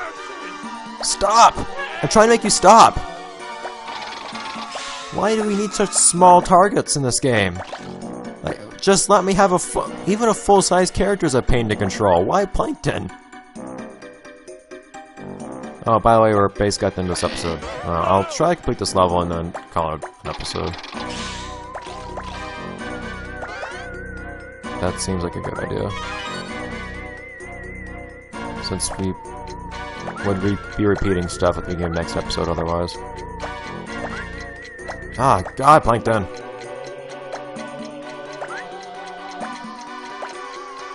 Okay. Turn around. Jump. Jump. Jump. There we go. Stop, stop, stop, stop! No! Why, game? Why? I don't want him to run. Why is running a thing? I'm never gonna beat one of these things, I'm sure of it. Oh, see, I'm getting close sometimes. Or rather, not really getting close, but I have moments of hope. But they average out poorly. Yeah, see, I'm not even losing lives for that. But why make me run? Like, this running mechanic is the worst thing. Why would I ever want to run? Stop! Stop! Stop! Stop! Stop!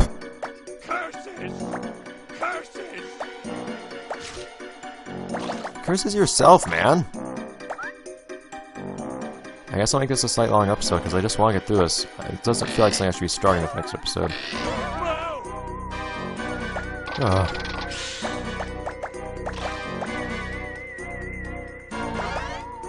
Oh, wow, it's full health this time, which makes no difference because that means you get 2 health from it instead of 1. But is that all enough damage? It's a 1-up. Yeah.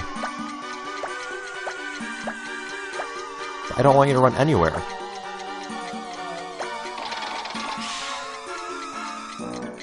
Okay.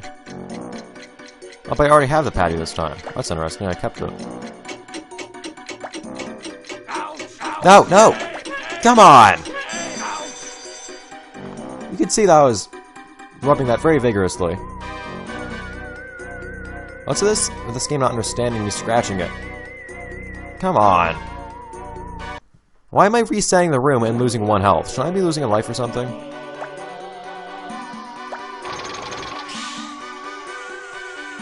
I don't want you to run, Pat. Run, dude. Don't run. Pat, just jump. There. Okay, so this time I don't even need to fall into the hole. I just need to get up there. That's all I need to do. No. Oh, okay, I can do that apparently.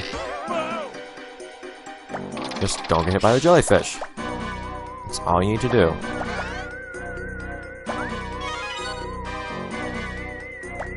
This running is the worst. Running and a small target. Okay. No, stop, stop.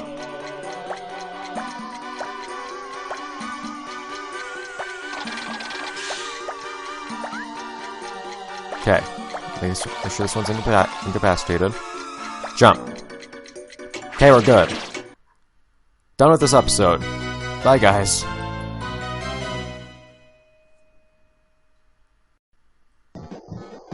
Welcome back, everybody. Let's play Creature from the Krusty Krab for the DS.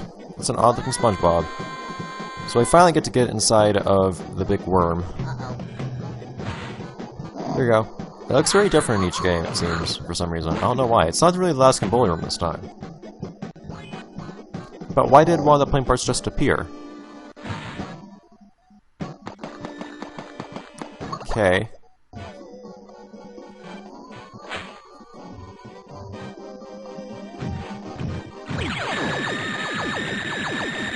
Huh. It's a slightly different interpretation of what causes each of these events each time. So this time it's not us taking something back to the lab and making it a giant patty, it's just we accidentally make it large. Which grants it sentience. Oh, I Squidward.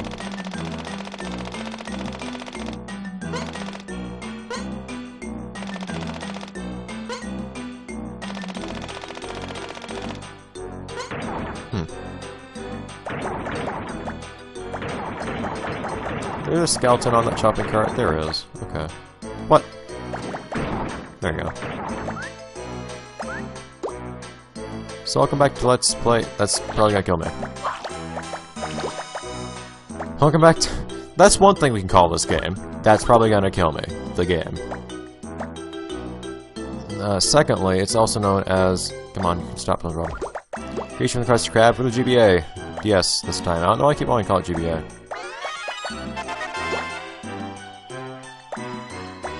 Don't. Stop it.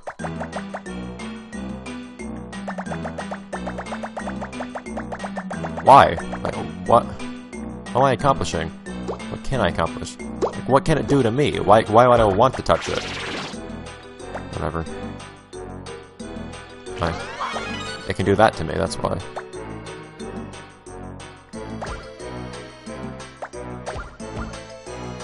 Okay, so I suppose I want to push that down probably to the left. Can't see down far enough. That's my guess, though.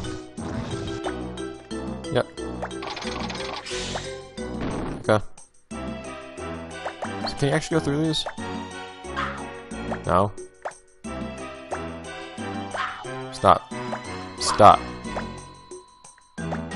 So I thought was you could cut through it, but no, you can't. But why are there crabs?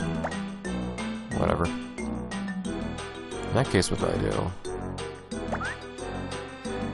There's nothing off here to the right to do anything with. Am I supposed to, like, scratch through these webs? I feel I am, and that's a problem because I haven't managed to actually, like, successfully scratch anything in this game. Yeah, that's okay. Okay. And that's not, like, full-on scratching like you need to do with jellyfish. If this game ever requires me to scratch anything, it's gonna be, like, game over.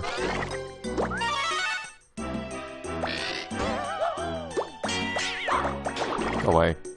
Because I'm not going to be able to actually progress past that part. So I don't know what I would do in such a situation. Okay, you're actually going to make me backtrack? Okay, that's a little dumb. Just killing time at that point. There we go.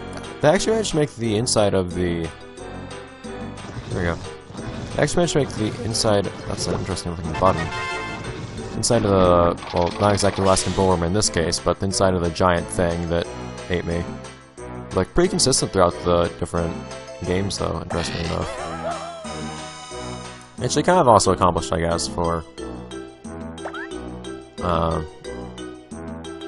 Starfish Man's stages as well. Hi, get down here.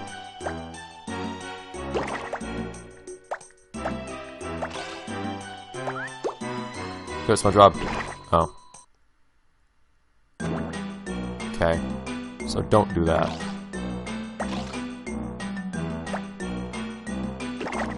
I see. You really have to... There's only... Okay. So that only appears when you're walking. Why, exactly?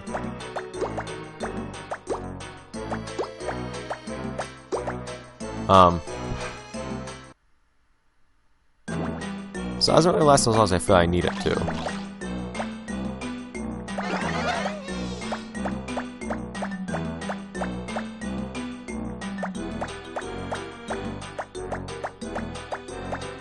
Okay, so this is the whole challenge for this level? Just that? It's a little questionable. Okay, it's doable. Annoying on a trackpad, but doable. There you go. And by annoying I mean like making my thumb hurt, but that's more my own fault than anything. Hi. Why are these only active when you're walking? That's kind of annoying, man. It seems like an odd mechanic. What are you doing? Why are you running, SpongeBob? No one said you were allowed to run. Why is there a switch there that I'm gonna have to come back and hit later?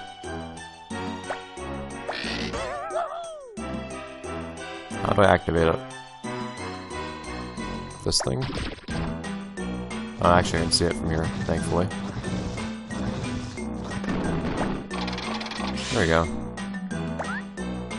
Okay. Okay, that's 3 of the 5 things collected, so doesn't mean we're 3/5 of the way through the level, or even 1/2, but it correlates vaguely. I don't know right now, but whatever. It's gonna disappear if I don't take it, so I might as well just take it to have had it. Well, I can press that here, can I? Yeah. Yeah. I don't need to put anything on here. Bob is sufficient. Stop that. Like, even if... Yeah, see, even if I tell him to turn around, he keeps running. So you need to actually manage to catch them in motion.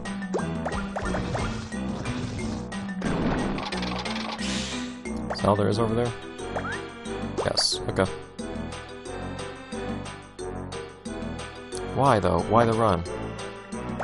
Like, who asked for this? Who needed it? Am I activating it only by going down slopes? Yes, they did? No. We're not flying this time. I can't make that jump. I can bounce. Okay. There are certain things inside of this monster that I can't imagine could be healthy. Away. You go away. So I don't really get this walking only thing.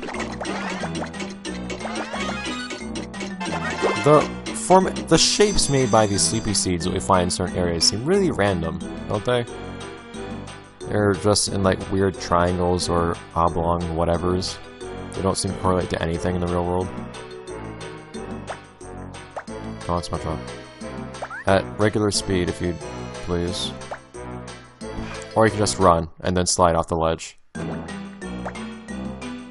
I don't need to be up there this time. I don't need that. So it's not as bad. No! No! Ah! Why, game? Why? Seriously?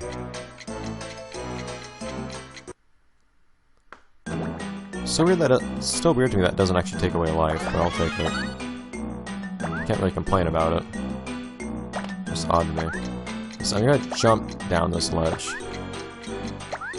There you go. That's what I'm gonna have to do in this game. I'm gonna have to jump down any ledges. I'm not gonna run across this in time, am I? I am. Okay, whatever. Sure. Wait, no, SpongeBob, no! Proceed with caution. Like, this is how I have to go to... Not... Oh dear. Stop! Stop! Stop! SpongeBob, stop! Like, you saw how many times I slashed down over him. I wasn't missing him that time either. Oh dear, this game. Go away. That's the equivalent of seaweed here, I think. But what's the point of having the button there where I can only... Whatever. Are you gonna be on that button by being next to this thing? By being in range of pressing the thing. Oh, come on! I need to stun it right before I go over it. Go under it, rather. Alright. You can leave me alone. Same to you, and that's the last part. I hate you.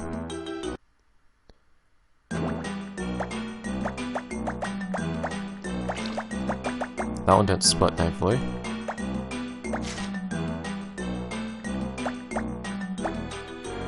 I have a multitude of things I need to get rid of. There you go. Yeah, the health is actually kind of helpful. Stop it.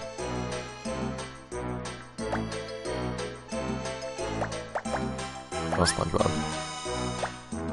Bad Bob. Bad Bob! There are things that want to kill you if you keep moving forwards like that. Okay. If this is the last room, then that'll be that end of the episode. I hate you so much. Stop doing that. Oh no.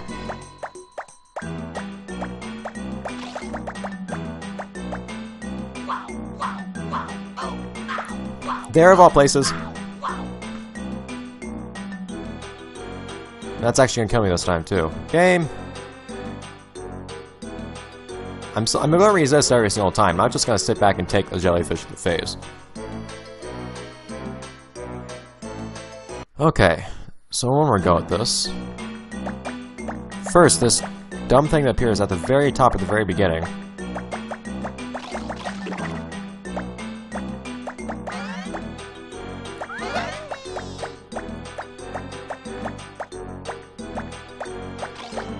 Okay, so it seems like... I'm scratching! I'm scratching! And my phone does nothing! Awesome. Seriously. Like, that's maximum volume white noise I'm sticking into the microphone. Why does it not recognize any of it? For the most part. No. I'm tapping you! I'm tapping! It's not, what needs to happen is I need to not touch the ceiling here. Like that. Look at that scratching! It's scratching! It's scratching! It's happening! My god. Like, I don't have time to both tap that jellyfish that's in my way and make sure SpongeBob doesn't hit the ceiling. I still hate this thing here.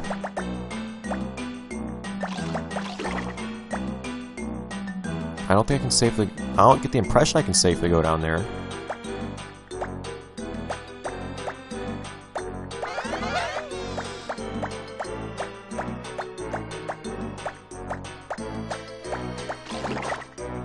There we go. I hate this combination of things. Like, stop putting these together. There's nothing even here that I need. Wow, that is horrendous. Not even a 1-up or anything like that. It's nothing helpful.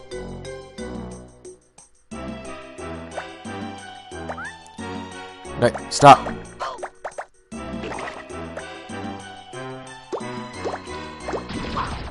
That will teach you to run, SpongeBob. Well, I didn't need to do any of that. Well, that'll be that for this episode. No! Screw you, dumb drippy thing.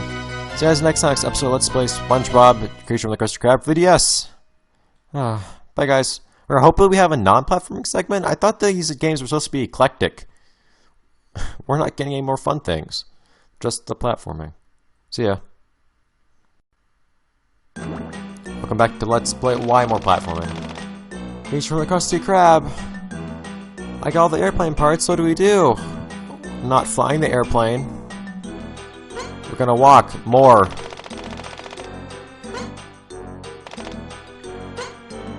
SpongeBob, why are your eyes still the wrong color? Get away. No, actually, I can just go in there right now.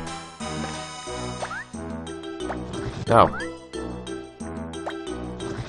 Man, these levels...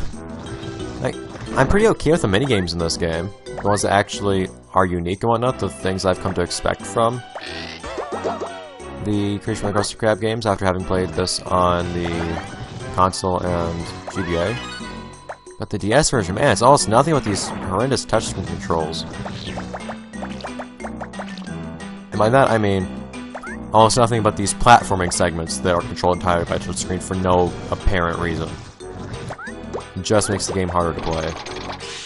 Like, you could play through all these, for the most part, with normal controls just fine. Except for tapping things and scratching things like this, but that's okay. There's no problem with that. It's just trying to control your movement with the touchscreen that's horrendous. I don't mind any other things. Look at that. See, that's kind of cool. That works. I have no issue with that. It's just trying to control SpongeBob and his walking that way. That's interesting. Okay. I kinda wanna just... No, I am gonna do it. I kinda wanna just give up this life now, so... It's not gonna eat my jellyfish, I can tell you that. So that we don't have the issue of getting game over partway into the level afterwards. Because you've seen how frustrated that makes me.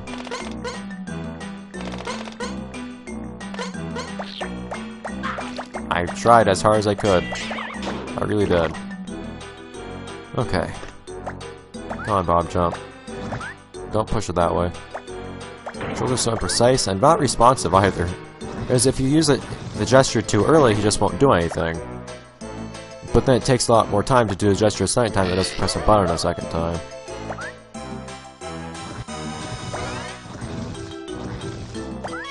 I'll take that, I suppose.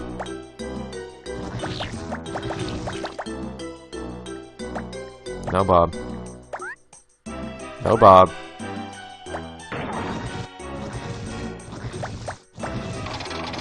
Alright.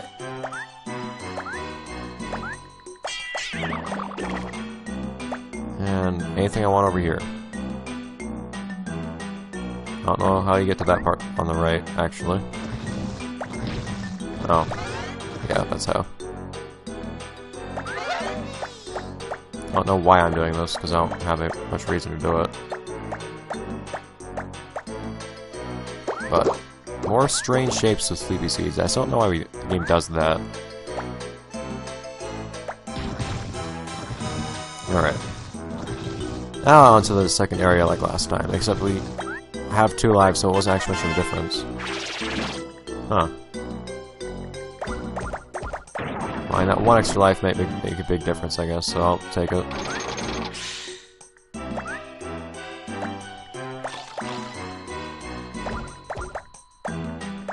Away. I don't think I want that to fall on me. I think that will kill me. I think it will. So I'm going to do is I think I'm going to try to jump on a bubble from here. Bubble, go away! I can pop the bubbles myself. Nice. Do that. Go away. Now I can do that. And then pull the switch. Slung jellyfish again. Preferably jump! Never mind all that. Ah.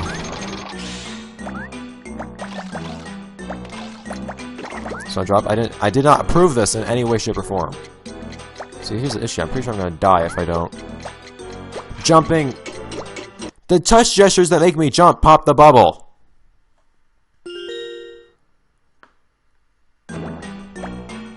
This is the first time I've ever actually thought I might not want to complete a game.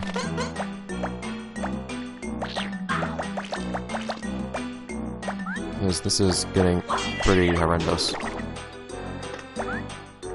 And part of it is just me playing this in a way it's not meant to be played. I'm disadvantaged at touch controls by playing this on a laptop instead of with an actual trackpad and with an actual stylus.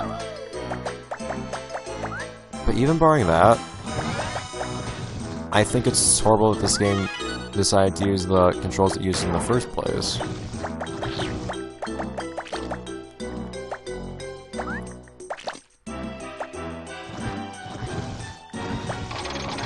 That's what bothers me so much about it. It's that the game decided that it wanted to use touch controls for something that has no reason to use touch controls for.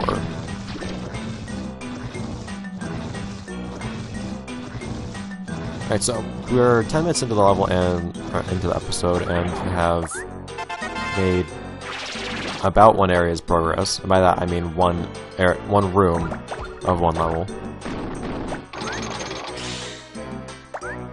Okay.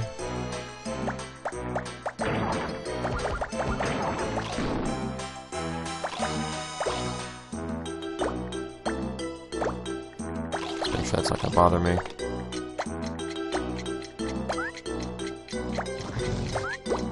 Now I jump across. There you go. But why the button? Because if I can see that switch, then I can compress the button already. I just don't really get the point of that.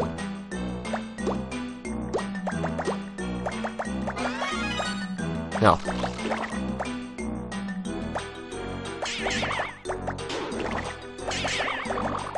So what's the idea behind this level again?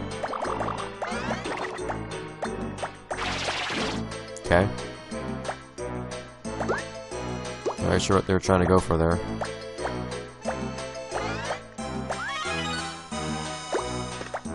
Well, that one I can push. I can get the gas. Perfect. Whatever kind of fuel this is. Move and have another push. Simple enough. Go, please. So we have 2 of the 5 now. That's an odd one. And now we're good. Okay.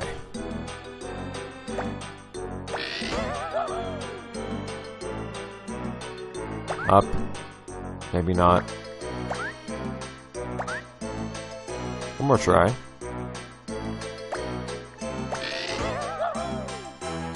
Okay, once more with vigor. You did it. Well, the excitement paid off. Alright. And so not really sure what the point of having to push that thing was, or having to pull this. For reasons explained prior, but We're done. Alright. So I can press that. Can't press that on the right. I can pull that switch. So I can pull either switch.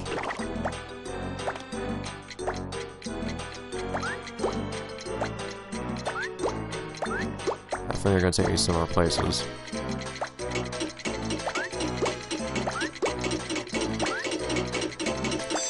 This one gives me this, so now I can go down to the bottom. Why would I want that? Why won't I already just... Oh, because I need to pull... I see.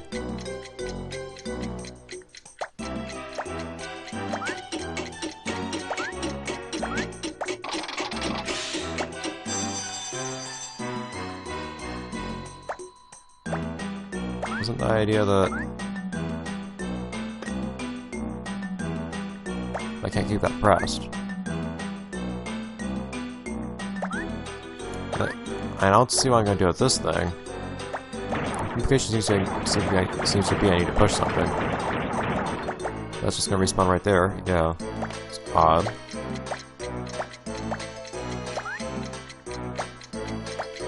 What? You saw me slide upwards on that. And see, here's the thing. You guys can get visual indication of where my stylus strokes are. So I did everything here.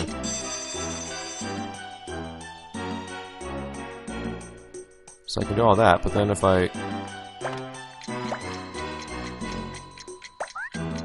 go up here, there's a wall.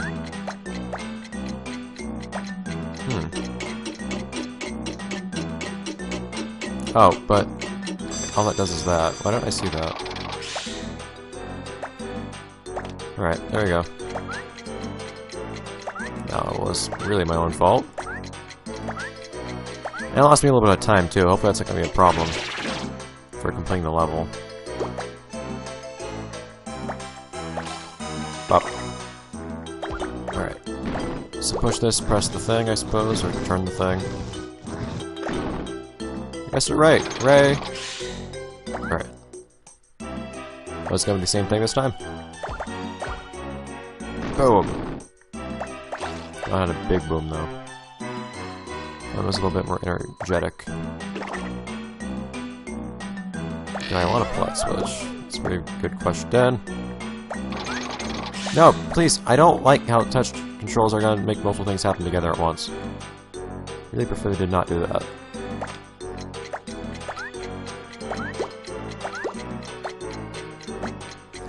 Okay, that's not how I want that to happen. Please, SpongeBob.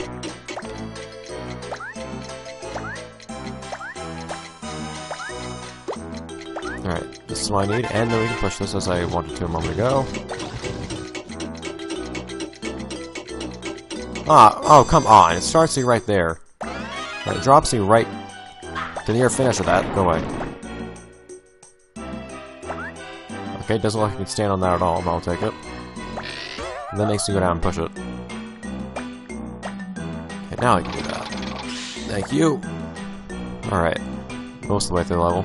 But we're really at a point where we need to be ending the episode here anyways. This episode might be ending up just a tad short. I'm actually gonna pause this. I've already seen the pause menu. I'm not gonna let the timer run so it doesn't run out. But that'll be that for this episode. Let's play Krusty Krab for the DS. I'll see you guys next time, next episode, where it probably won't be short like this one is. I think this one's just a tad short, because I actually made episodes for this one go on longer than normal, and it's gonna kind of even out. I try to have an average of 50 minutes per episode per week, and right now that's working towards that. So see you guys next time. Goodbye. Welcome back to Let's Play Krusty Krab for the DS. We're inside a worm. Alright, so I suppose all we want to do right now is pull a switch, and it's not how I expected that to be. Alright, that was a little weird. Thank you. I need one of these, actually. Okay, there's a lot of things to do right now, it looks like. Why do I want to pull that right now? I don't know, but I guess it's not going to hurt to.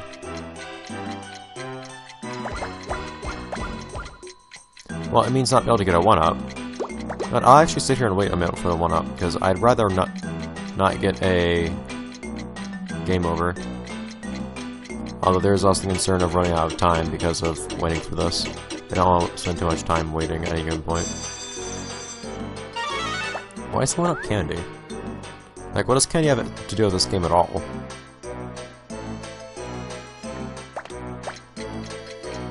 Alright. See, if only I could run on command, I'd tell SpongeBob to run right now. But I can't. I only run when I don't want to run, when I'm going down slopes. Ah, crap, come on! I'm scratching. Pressing F. Come on. Why does this game not accept my blowing? It's simulated, yeah, but... Come on. Do it. Do it. Do it! Go on! No! Keep going! Why? Why only sometimes? What's this game's deal? I don't get why they decide to deal one point of damage to you while simultaneously resetting the entire room, though. It still seems kind of disproportionate to me. Like, you'd think that if they're gonna reset the room, they're gonna kill you. Or you'd think if they're gonna do 1 point of damage to you, they're not gonna kill you. Or rather, yeah, that would make sense. That they would just let you keep going in the level. But no, they reset the room, but deal 1 point of damage. It's not like things that reset the room are normally only 1 point of damage. Like, things that kill you include things that act as bombless bits. Or hazards like falling into acid or whatever. Things that also would reset the room, but not in the same way that pose such an issue here. That's a cool idea. I like that, actually. It's annoying for me. It's very annoying for me, but I can respect that. That's actually kind of a nice idea. Having to platform and use the switches at the same time. I can respect it, even though I don't like actually having to do it. Oh. Yeah, that's what you're supposed to see. That's one problem with this. Please, I'm trying to make you...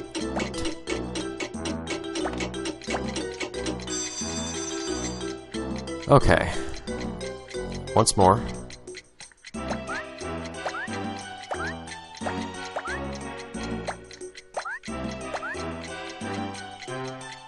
Yes, I have a moment, so I'm just gonna stop here. Please, SpongeBob. There we go. I need to not fall at any of these points, essentially. That is not good for me. Man, I can actually go a lot further than that.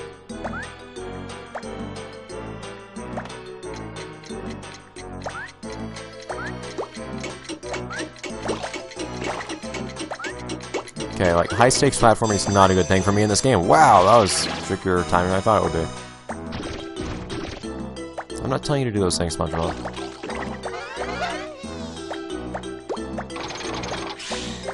Okay, I don't really know where the game wants me to go right now. Somewhere preferably... Okay, I'll take it. I don't need it. This was literally just a 1-up room. Interesting. Game just takes kind of pity on me or something. It's odd. Alright. No, no, no! No! I'm telling you to go the other way! No, don't go the other way now. SpongeBob, stop! Stop! Stop! Stop! What is your deal? Like, you guys can see the bubbles going across him saying stop. He just doesn't respond.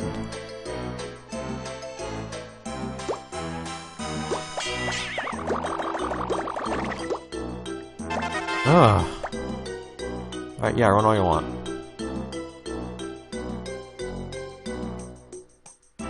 Okay.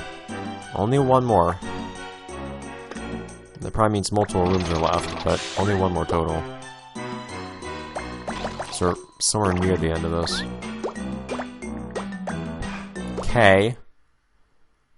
Platform right there is a little screwy. Trying to try to jump across the bubbles.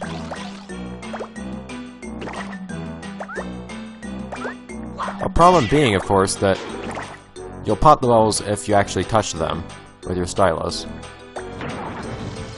What's gonna happen if I push down the goo? Okay. Doesn't dissolve for whatever reason.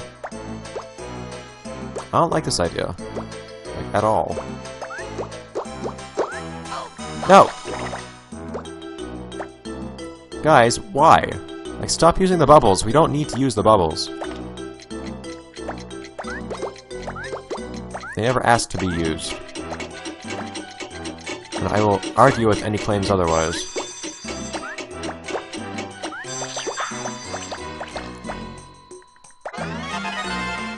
Okay, so that's all the fuel. Are we down to level? Oh wow, we are. Okay, so can we finally have a minigame? Like, we're flying a thing now. That feels like a really good time for a minigame. Hopefully it's not something that's gonna make me regret saying I want a minigame, because some of these minigames have also been kind of frustrating. But... Animation! Still surprised they actually got animation for this. I haven't seen any other SpongeBob game like that. Scrub. I can't scrub, though! I'm no scrub!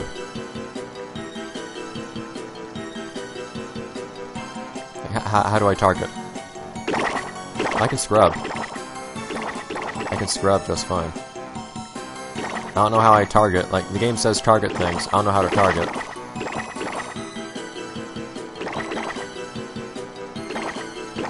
Like, no buttons are firing or anything like that. But I can scrub. Like, I can scrub just fine. Yeah, I can scrub all day. Like, the thing is, I just need to not have a certain number of jellyfish actually on the plane at any given time. So I can just scrub continuously. I don't know how to shoot. They never told me how.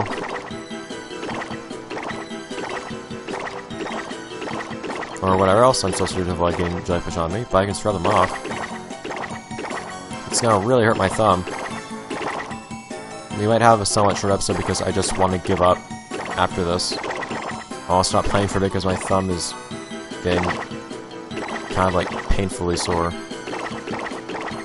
from the motions, the very unnatural motions that I need to do for this game on a laptop trackpad. Extended periods of scrubbing are not usually what one does on a trackpad. So I guess I truly am a scrub, in fact. I was kind of wrong about that. Whatever. Yeah, I have no idea what I was supposed to do otherwise, though. This is the only touchscreen control I figured out so far. I've pressed all the buttons, too, I'm pretty sure.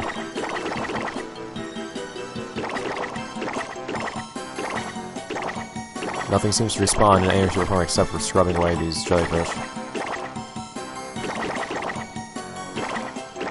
I mean, it's not even just my thumb that's hurting anymore, it's actually part of my arm. Okay. Yeah, I'm gonna have to call it a game there. I think.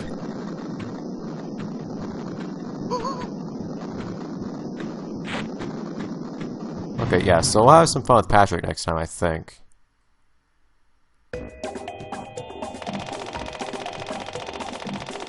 We'll tap the radar to target the space. Well, it's just tapping. Okay, I'll try that this time.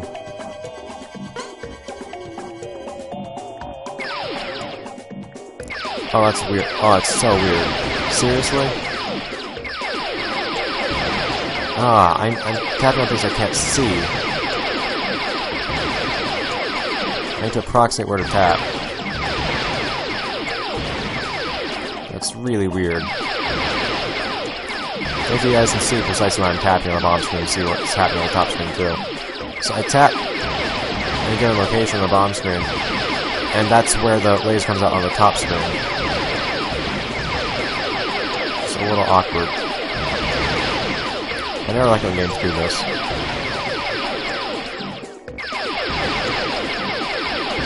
This is the first game I've seen do this. One game I actually almost let's play this game, but I couldn't because it just wasn't something I was able to, well, for one, the game was a little bugged on emulator. The second, the game just wasn't something I could manage to make work well. Like the touchscreen controls. Ultimate Spider-Man. we're playing as Venom. By default, the game's Venom is on the top screen, and you have to drag from Venom to something else while on the bottom screen. But Venom's not visible on the bottom screen. Venom goes not always all the characters. The tendrils. And using those tendrils is a big part of the gameplay. Integral, like you can't not use tendrils. Wow, what was that sound? Thumb also being super tired again. But you had to drag from where Venom was, approximately on the top screen, while on the bottom screen. Alright, one sec. Give me a second to rest my hand. Ugh. If I ever get carpal tunnel, it's gonna be because of games like this, not because of my actual computer. Ugh. Just trying to stretch the thing. Tap or snipe all controls indicated by console lights.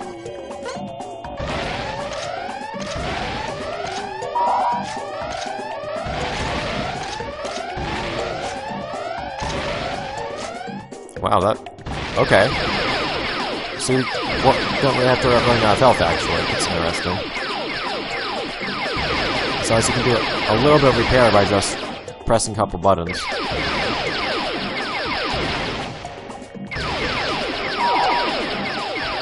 Whatever.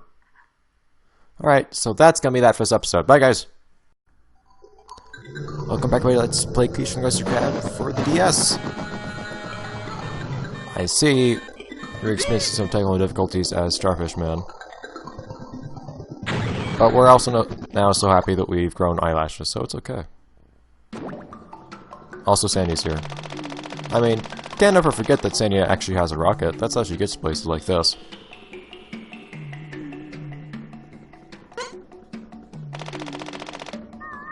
But I just repaired. I repaired it at the very end of last episode. Why is this? I guess pressing those buttons just wasn't enough. Also, what is with Sandy's palette on the bottom screen? Why is she gray? Oh, naturally. Oh, I'm so tired of having to collect things in the platform segments of this game. Seriously. I'm not here for collection quests. Do you do anything? No, you don't. Why you? There we go. Do I at least jump really high? Yes, I do. Okay. That's probably going to become annoying instead of helpful. But that's an idea. Okay. So there's a button. I actually can keep that button pressed right now, because that'll probably let us turn this. Look at that! Genius. And are you going to have to go around the other way? I'm curious as to why I would want to go up this way instead of... oh, because I can't get back, that's why. Okay. So, apparently I'm... oh. Okay, I was about to say, apparently I'm inside this asteroid, but no, I don't think I am. Well, there are ceilings in some places. I don't really know how else to explain it. Oh, and actually there are also robots too, because why would there not be? Like these jellyfish, they're ever so intelligent. Getting oxygen helmets. Patrick Man, of course, being Starfish Man, does not actually require any sort of aid to breathe. He's superior to land critters and jellyfish alike.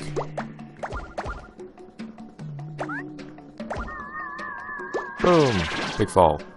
Okay. So apparently this thing... yeah, you don't want those to mess with you. So far, the game's actually seeming pretty kind to me when it comes to platforming in this level. That doesn't mean much. That is a distressingly short amount of time that's giving me. Oh, hello. How'd that happen? I'd rather you not. Could you not? Go away. So, all I have to do right here... okay, so I need to drop back down there. What's this do, precisely? That. What does this do? Not what I wanted that to be. Okay. So, Patrick, is there any way I could possibly coax you into picking this up? And doing that? Yep, yes there is. Awesome. See? We're beginning to game the game. It's not gonna get the best of us anymore. I don't even need that. Okay. I think we're outdoors again. Oh look, they're just handing it to us on a silver platter now. I don't even need it. I'm gonna turn down that max health, because I don't want it. But now we're gonna run. I'd rather not run, Patrick.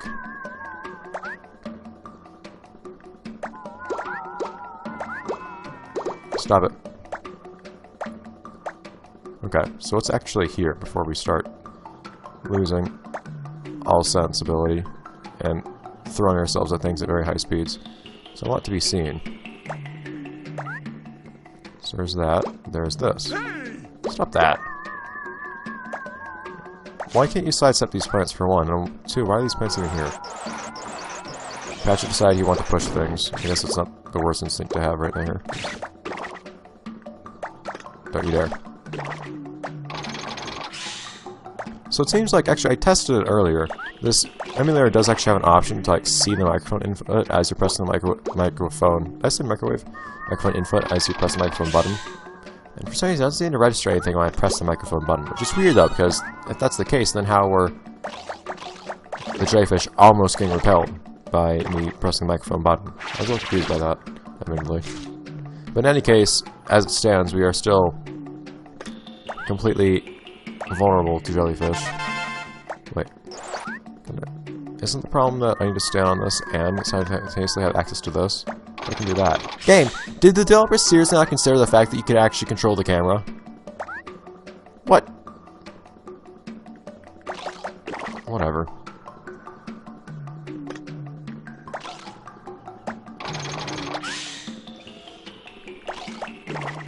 I'll take it. I'm guessing he's gonna shoot at you or something. Is there a reason to do this? No, absolutely not. Wonderful. So I can let that fall myself, but I shouldn't, because that would kill me. I'm tempted regardless, because it would be entertaining. Please, fall. Does he actually shoot or anything? He just walks at me. Am I supposed to let the drop down there? I won't think so. I don't see anything else happening. What's the idea here?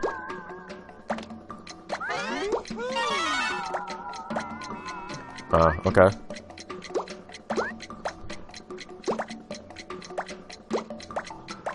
Okay, Patrick. You need to do that, but then not fall. Okay, so I think I have an idea of what we can do here. Drop down. Activate this. There we go. Go, Starfish Man!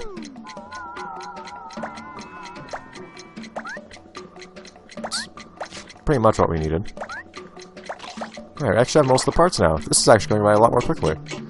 That I'm getting more used to it, so it doesn't feel like it's dragged on for as long.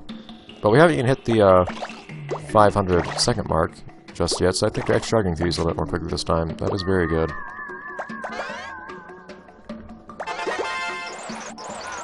Here's this what that just dropped up there. Can't see it. Oh, just health. Alright, whatever. Man, that's a lot of health there. How much did they actually expect us to take? Well, it's unclear what's down there, so we probably shouldn't be dropping down. I think we just need to push this down to some block, and then we'll... Yeah, there we go. And then we can head on over there and turn the crank in, etc. Alright, Selfish Man, your work here is done. Why can't you run in the place where it's actually useful for you to go fast? Beautiful. Oh no, whatever will I do? Boom. Okay. This is different. We don't have walls around our springs. But why? Why would you nearly kill me like that? Why is it just drop me right in front of the spring instead of where I need to be? On the spring. Whatever. We're good? Man, that was brief. 8 minutes that took. Less, actually. Beautiful. Still don't know why I want those seeds. Maybe we will actually finish this game one day. Oh, well, you know what? Whatever. Leave me alone. It's electric powered. Come on. Like, this is an exact repeat of what we did with SpongeBob. Like, the exact same formula.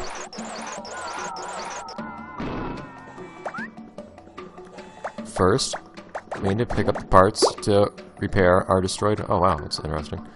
Our destroyed vehicle. Then, we need to get fuel for our destroyed vehicle. Hi.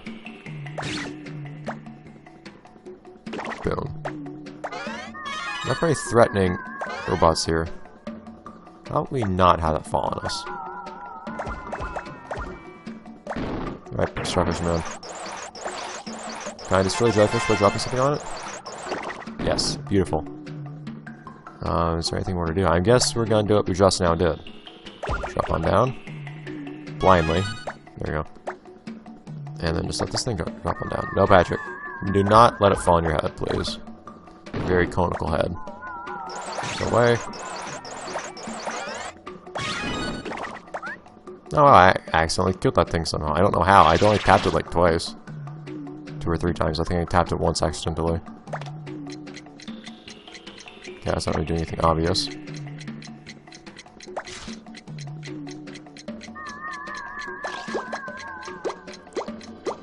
So I'm noticing that these sag a little bit when I stand on them, which is peculiar. The amount of health they're giving us now is very unexpected. It's unprecedented.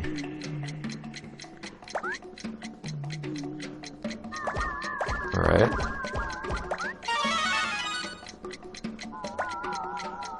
Jump. I'm getting the hang of jumping around in this game anyways, I think. Although it's a lot easier in this case since I don't have to worry about timing, it's just tight. Oh, I see. The problem is that these are timed platforms. That's the idea. But it's a ludicrously long amount of time they're giving me. Like, come on. Okay. Thing is, if you run out of time, you basically just die. So, it's good to give me a lot of time. I guess there is also the fact that you walk across these slowly, and then you need to walk forward and backward. Oh, look at that. Stereo audio. Headphone users, look out. Got some serious stuff up in here. Left ear. Right ear. Get going, Starfish Man. Don't know how much time is left. There's actually no indication whatsoever, so you just kind of have to guess.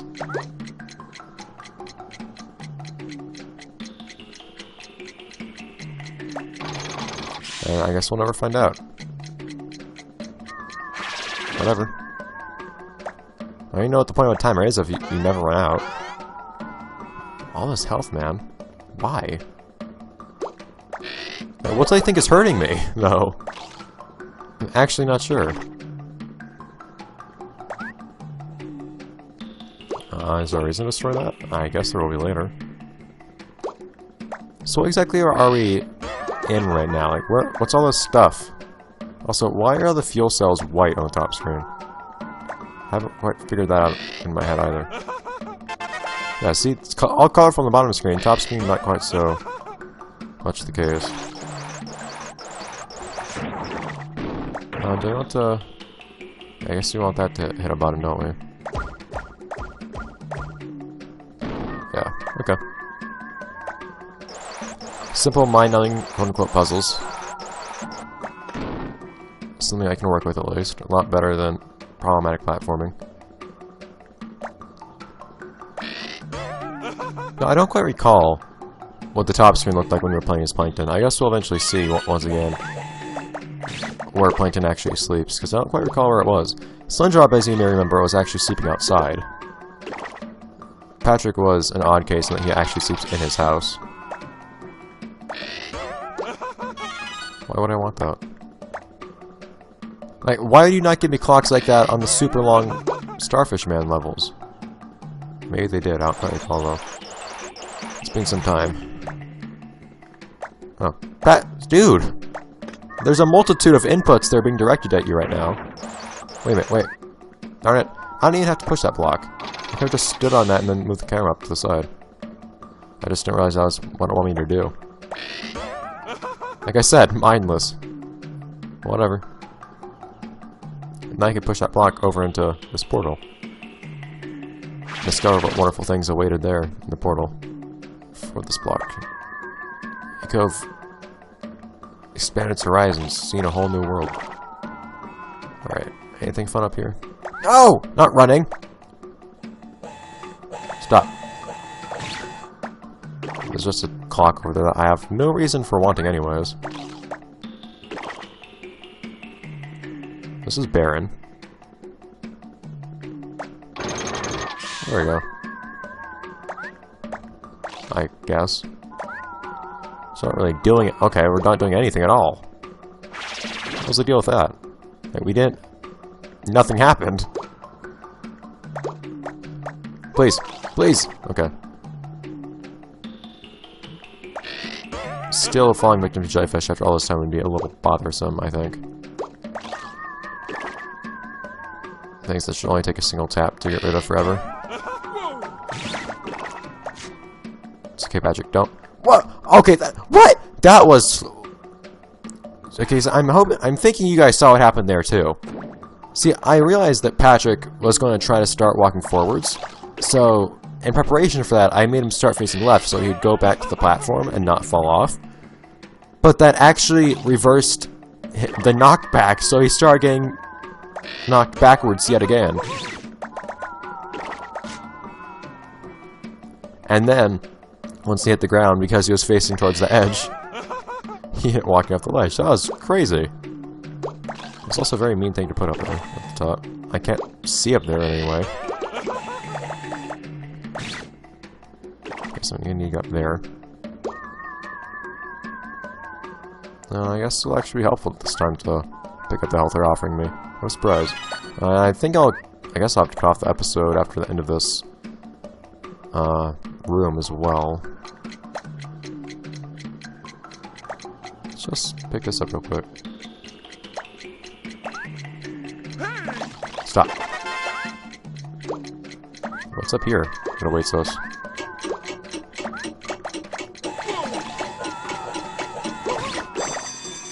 Ah, that's what awaits us. Okay. Fair enough.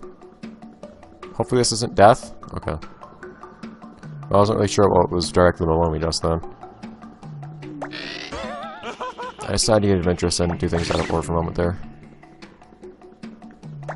Okay, so it's the idea that we have to... I think it is. That's kind of weird.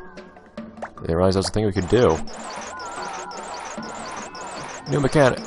What? But... Oh, well, I guess not. What's the point of this block, then?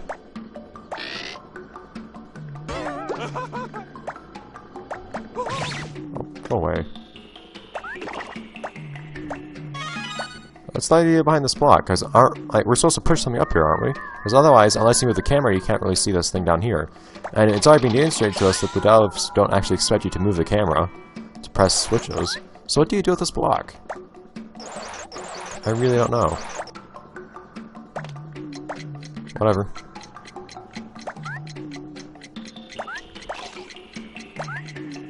Okay, so that'll be that for this episode. Let's play Creature from the Krusty Krab. I'll see you guys next time, next episode, when we, I suppose, finally get Patrick Man, Starfish Man back off the ground. Bye, guys! Welcome back to Let's Play Creature from the Krusty Krab for the DS.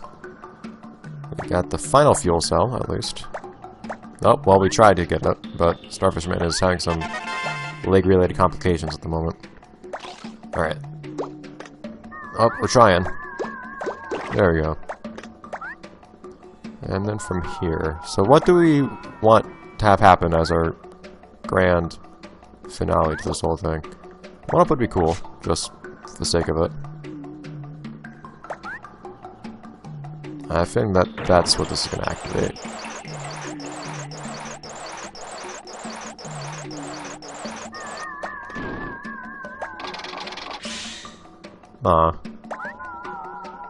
Okay, well, I had a dream, and it has not been realized, but what I might also be able to do is this. Yeah, okay. Wasn't sure if it would actually activate all the platforms at once, or just the ones on the left. In that case, I don't see why not. Patrick has an uncanny ability to just jump when he's on nothing. When he's standing on absolutely nothing whatsoever. Also, shouldn't I have actually bothered doing this at some point? Don't know why I didn't.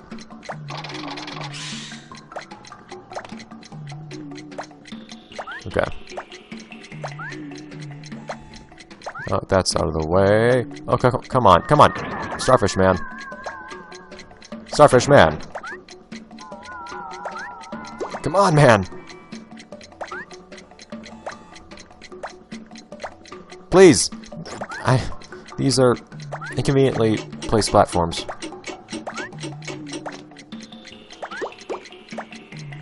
Here we go. Okay. Why? I still don't get why we have pressure plates that we have to press while right next to valves. I guess it just ensures that we get to the valve before turning the valve instead of doing it from far away, but whatever. I don't really see what the point is. In any case, is there something I missed about what the idea is behind the sleepy seeds? In any case. Animation! Okay, well that was exciting. We finally get to see Plankton again, though. We'll get to see where he actually sleeps.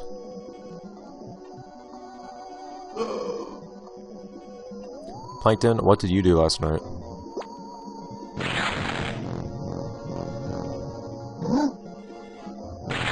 Bigger is better in bed?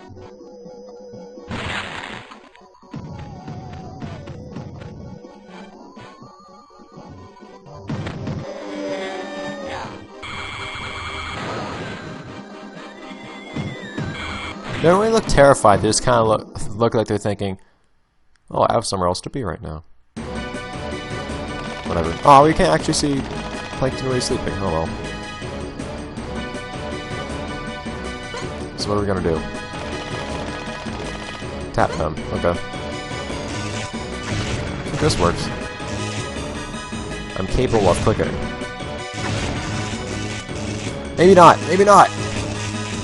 Maybe I'm not capable of clicking. Wow, I'm actually surprised I managed to fail that. Multiple times. Whatever. Oh, darn it. See, I don't have that dexterity that I'm supposed to have. I'm still surprised I managed to actually fail that, though. This wouldn't be tough at all if I was just using an actual stylus. I wonder what it would be like, how accurate it would be to the DS experience if you were to use like a Wacom tablet or something with this DS emulator. It would actually be much like using an actual DS, since you're using a stylus like you're intended to. That's gonna cause problems. It's gonna cause a lot of problems. Wow! Okay. Well, looks like another problem. The fact that I'm just having a hard time with the touch controls. This is a very touch control centric game. Anytime I normally don't play DS games blind, and there's a reason for that. Like usually I kind of have to go through a screening process of making sure that I can actually play through the whole game without using an actual stylus, because sometimes there are things like this that really take advantage. Oh, now we're done already. Take advantage of the fact that you're using a stylus, and I just cannot actually pull it off very well using... Please! Using a trackpad on a computer. If worst comes to worst, what we can do, we can do this, pause the game, unpause the game. So you can do something like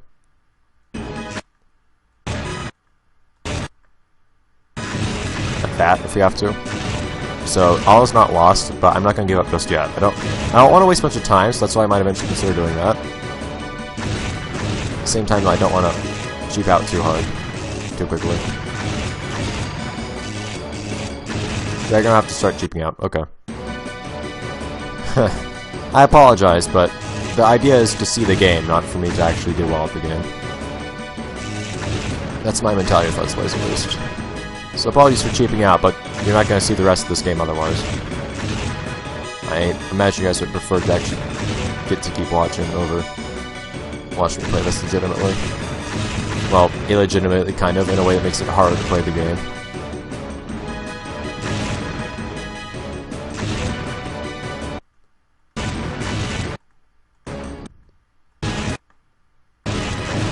There you go. See, just a little bit of slow-mo when we need it. Sometimes, sometimes helps and doesn't.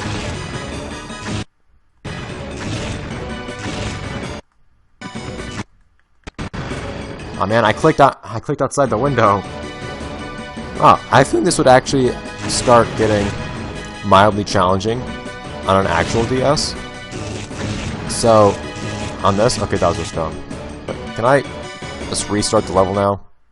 Nope. I have to live with my shame.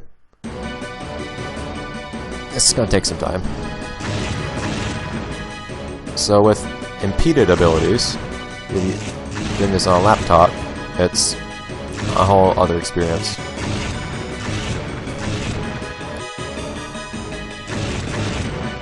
Okay. Oh, come on! I need to account for that gap in time between when I fire and when it actually makes contact. It's not as easy as you might think to do in all cases. Ah, see, it's just...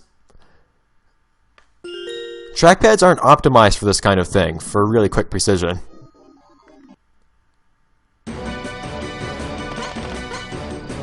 Yes, I know, game. Please. I'm using my trackpad with 2 hands now, which is not the way you want to see it. You're supposed to use a trackpad. Hopefully it'll help a little bit. The thing is, my trackpad also sucks. I would go on a big rant about how laptops nowadays also always have really bad trackpads. But I have a feeling that the same audience that is interested in... Why? Come on! Okay. Same audience that's interested in SpongeBob DS games won't be so interested in hearing about those technical details. Yeah, I don't know what I'm gonna do about this, in all honesty. I'd like to complete this game. Like, I don't want to have to call it quits on a game over something as inane as this. But this is why I usually... seriously? Play games beforehand.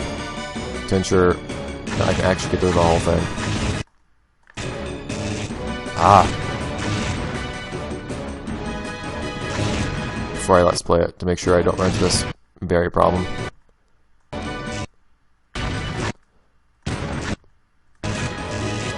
It seems like sometimes, like, I literally just can't get Plankton to fire quickly enough to actually hit everything.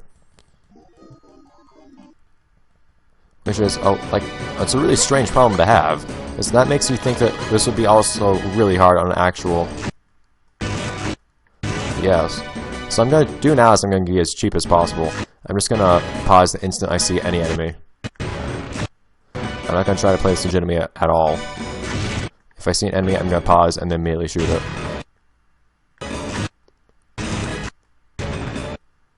Be super cautious.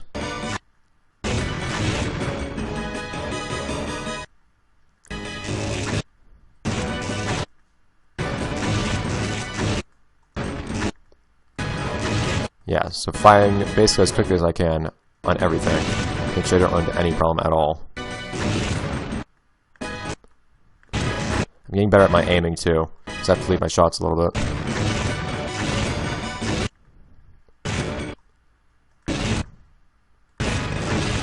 Some of these also kind of appear towards the top of the screen, which... Ah, crap, I missed that, the place I shouldn't have missed it. You can afford to miss some of these, though, which is kind of weird. Some of these appear right at the top of the screen, though, which seems like a questionable decision for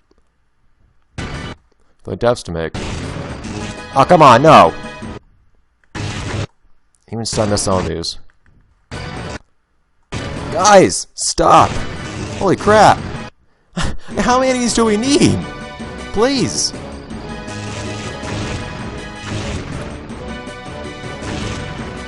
I don't want to go too slowly through the beginning part, pausing so much because it takes forever if I do that.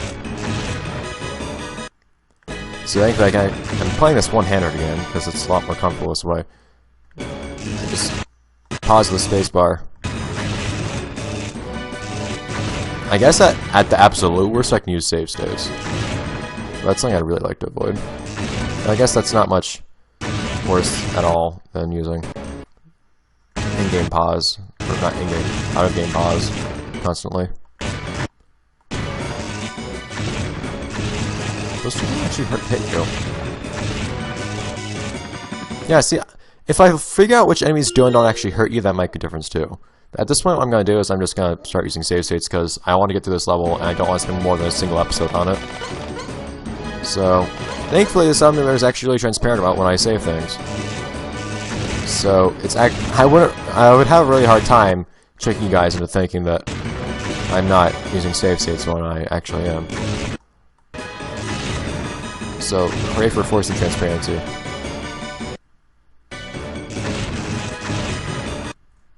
So there we go. So anytime something goes wrong, just load. Oh, come on. And there we go. Please.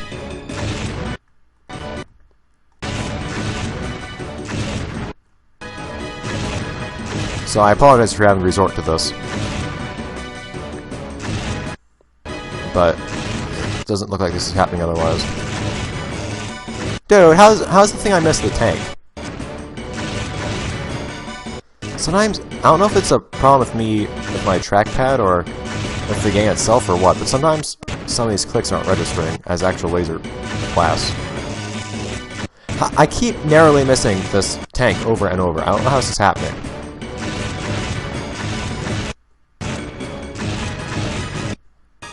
That was really bad. And that's what the dangerous save states, when you accidentally save after making a mistake. Oh man, you don't have the invincibility frames either. Like, all the damage stacks. If you miss 3 enemies simultaneously, they will all hit you. It's crazy.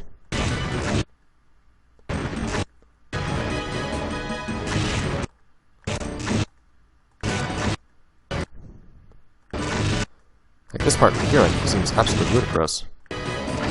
Oh my god, stop, game, stop! How many things do you need going after me at once? Ah. I feel like what I would be doing if I was actually playing this would be just tapping as rapidly as possible on the screen. Everywhere. Generally towards the top. I don't know how you get past that part, actually. I actually don't know.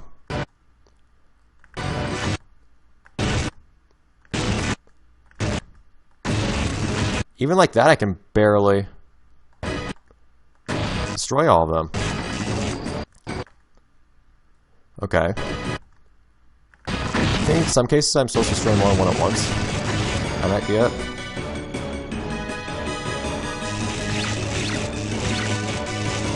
Leave me alone. So that's not going to be the idea now. So I'm going to have to just attack the patty. Oh, I mean, which was the wrong place to make a save fit. I'm going to have to attack the patty and simultaneously defend myself. Okay. Okay.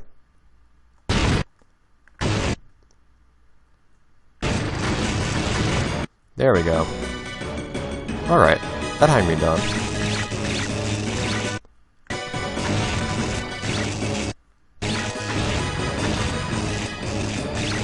Oh my god! Calm down, game. Cool it. I'm supposed to be hitting the patty in the midst of this? Like, all enemies are coming in the middle of the screen. How am I supposed to attack the patty if the enemies are coming at the middle of the screen?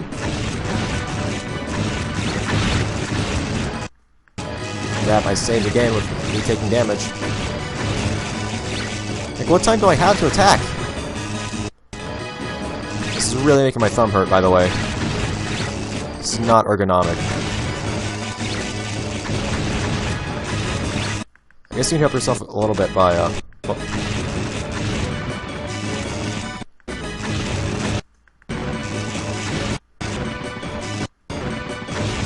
Even without having to worry about the patios would be a challenge. Okay, I need to give my hand a rest for a moment. This was supposed to be the end of the episode. I guess we're just going to go on for a little bit more, because I refuse to let this bleed into the next episode.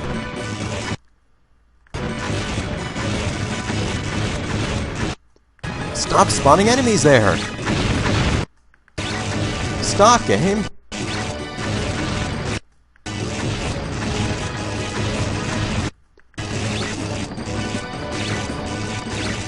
Look how slow that health goes down.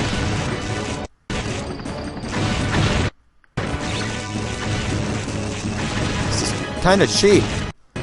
Yeah, I apologize, it's just like, this is physically painful. I don't know why it's so often that I endure physical pain when I'm recording things on a DS. But sometimes a part of it. Part of the experience for me.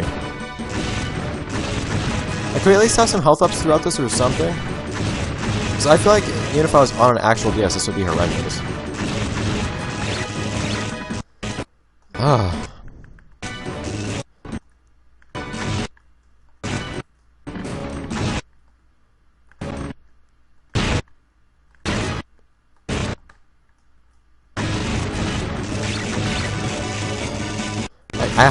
I want to stop worrying about... Stop making them come from the sides! My god! This is... ludicrous.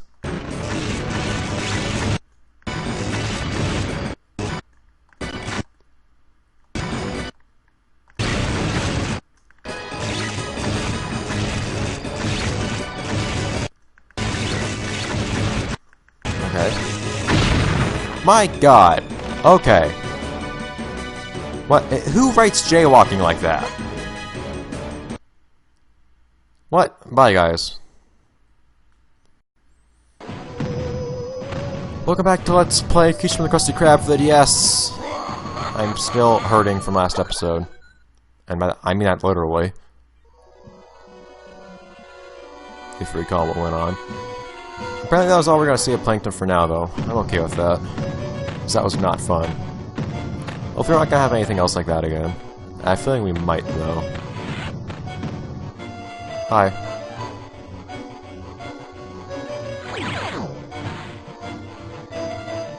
What? Like, we don't... Why?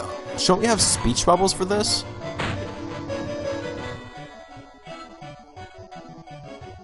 Not clap bubbles?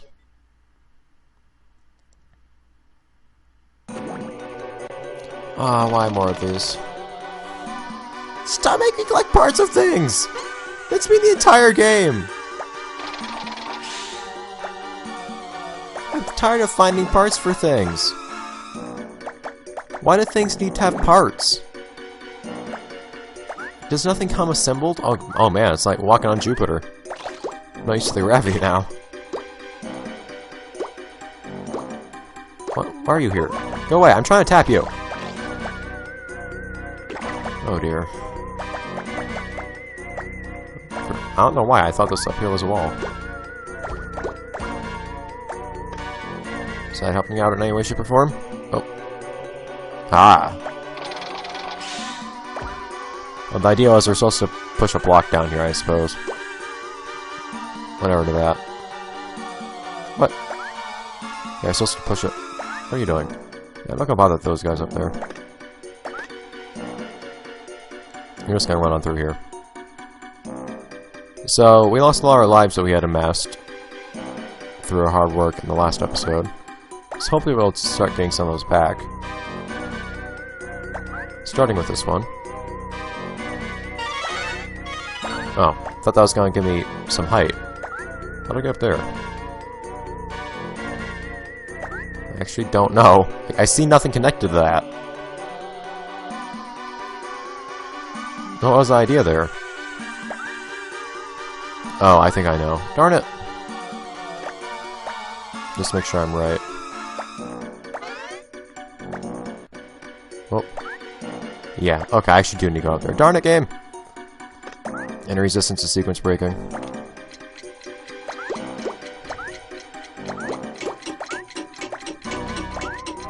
I don't need this thing at least. So don't bother with that. Why can't I tap this plankton? I hate you, game.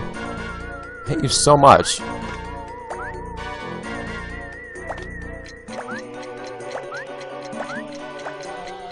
Okay. Clear the gap, please.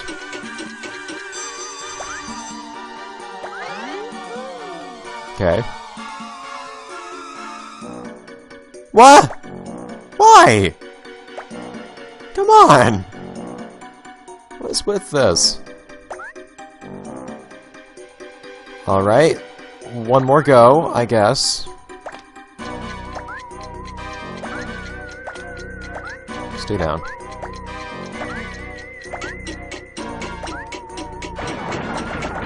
Take that. Okay. But keep going left. More left. All of the left. Okay. Okay, maybe not all of it. But I can't see below me. So I can't see where the platform is. It's a big, long, blind jump. Why? Man. Seems to be more and more problematic as it goes. Come on.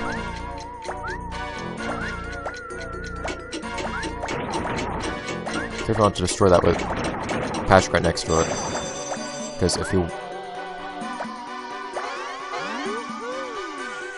Yeah, I can't see below me at all. Okay. It's literally a blind jump. Why? Why,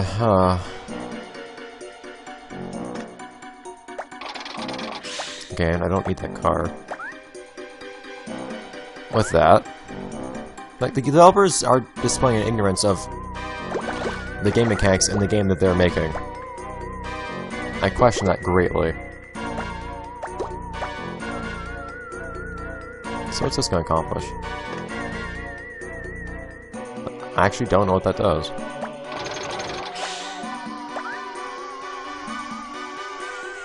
It does that. Okay.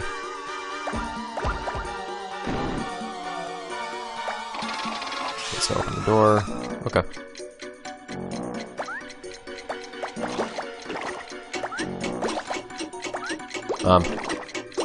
There you go.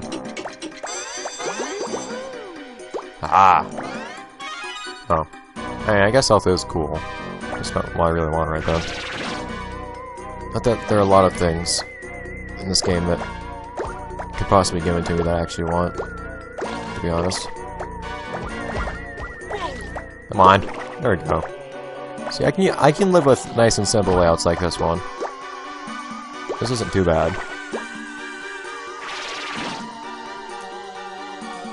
And I can never win in this game.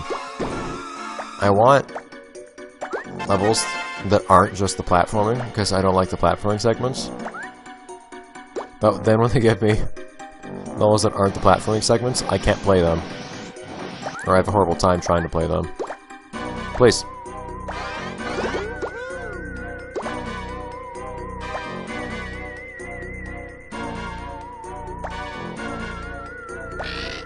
Go. Because I'm not using the intended control scheme. Alright, hold on, Patrick. Oh, am I not even supposed to be able to get over here? Okay. Guess I'm not. He flexes so hard atop the car that it can't help but be crushed.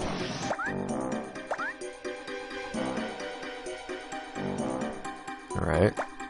Come on. So what's the idea here? Oh, I see, I need to actually push this switch so that the other crank will appear. Starfish man, finish the job. What made this necessary again?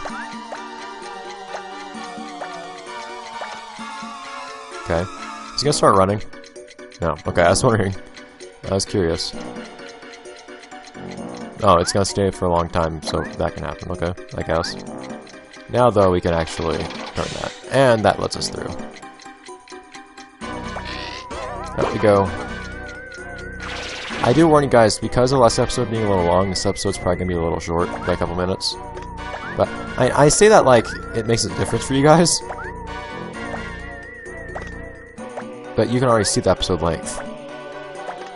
That at least explains why this episode's short, if it actually is.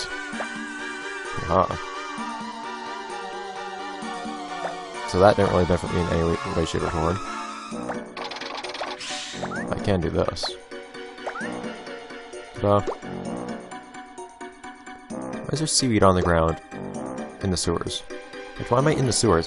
Didn't Murray Man point up to a building? Why are we in the sewers?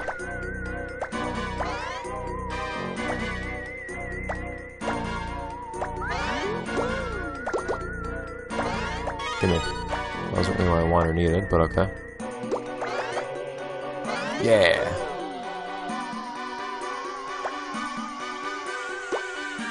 Okay, so we have stuff we need first. Could you please? Is there anything else that's actually of use up here? Yes, there is. Okay. Please. Stop. We can do this. I guess you're supposed to pull something somewhere to actually have access to the platform, but we already saw we can just jump across using the power-up. So we're not gonna have to worry about that. So for the sake of leisure... Actually, for the sake of not dying, I'm gonna do that right here. But then after that... And I guess I'll might as well use this stuff to activate it already. If the time lasts long enough. Come on, which it might not, like this. Oh, let's go this way. Okay, save some time. Yeah, actually, that is going to be it for this episode of Let's Play Future Krusty Krab for the GBA DS. Sometimes there are differences, sometimes not. In this case, there's a big difference in this game. So I'll see you guys next episode when we, I guess, do more platforming. We have 3/5 of this all to go. And I'll try to cherish this part because we never know what awaits in the mini-games anymore. Oh dear. Bye, guys. Welcome back to Let's Play Future Krusty Krab for the DS. We have a lot of things here for some reason. Why would I want this? No. Explain this to me. There is no reason I want that. Why is that there?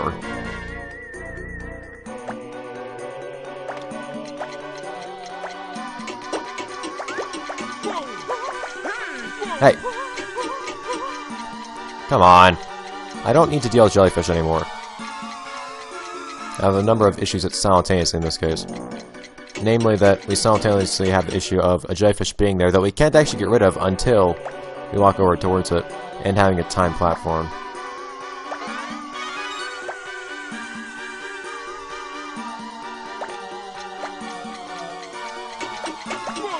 Come on, I was trying to tap the freaking thing!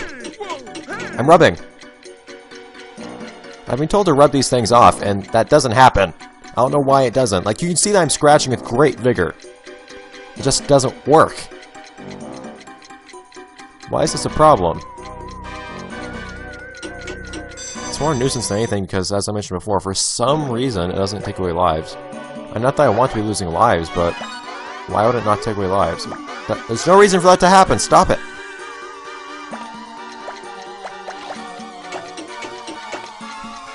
Go, Patrick.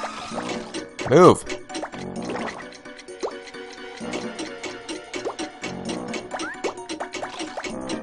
Okay. We got past that part at least. And a few challenges remain. Cool. But we still have multiple things to pick up. Hooray! Okay, well, there's only one place to go. You can leave me alone. Patrick, why do you not turn around? No. Okay, I'll take it. At least there's one object we need. That's like I said before, actually. There's actually a purpose to having a pressure plate right next to a turn crank, because that allows you to, that forces you to be next to the crank when you actually turn it. So you'll do it from far away. It seems like you always use platforms to make things, or pressure plates to make things appear or not appear. And you always use turn cranks to make drawbridges appear, or walls go up, things like that. So it allows them to force you to be in place, basically using a pressure plate instead of a, no, stop. Basically using a pressure plate instead of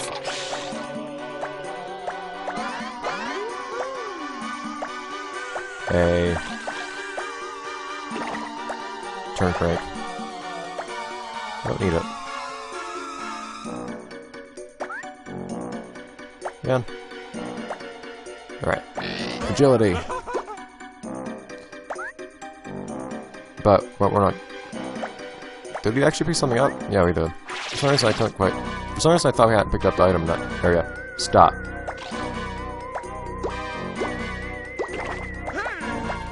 And they put another enemy that also decides to hurt me. They have these big slopes that I have to run down. I can't not run down. But then at the bottom they have all kinds of perils. I literally can't tell him to stop. Like, you've seen that I slide down on him and he doesn't stop. Okay, like, are they deliberately inserting sequence breaks into this game? I won't complain if that's a thing, it's just I question it. I don't feel like it's the thing they wanted me to do. Man, that, for some reason, that sound in my left ear freaked me out for a moment. I didn't expect it.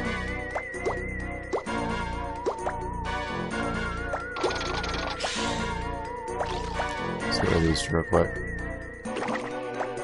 Is there anything over here I might actually want?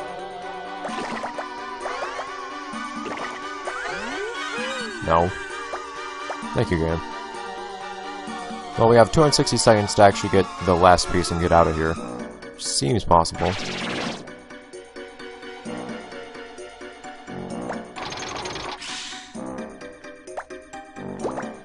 Hi. I guess it's just some dramatic walking. Oh, I almost got it. Come on, Starfish Man, you're going for this. Yeah!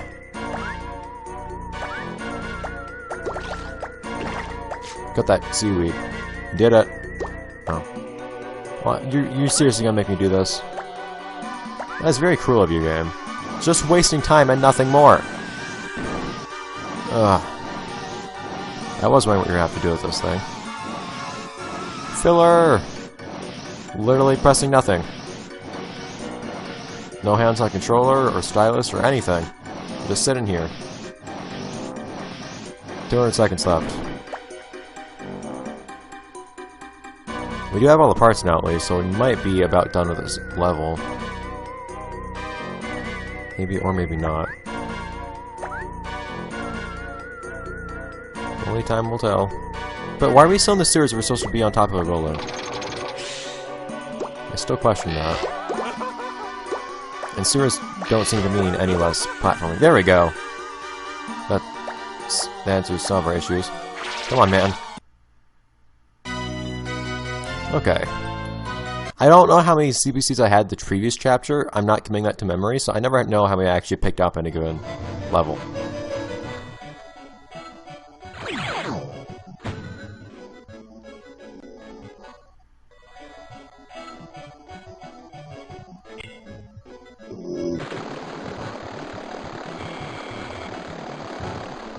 Finally! The thing that actually appeared in the box art. Looks a bit less dramatic in this version. Okay, it took me a moment to realize that he was actually supposed to be throwing that to SpongeBob. It looked like what actually happened was it got sucked out of his hand. 3 ripples not that big though. Not just ah, rah. I guess I'm just removing. Dramatic chase scene.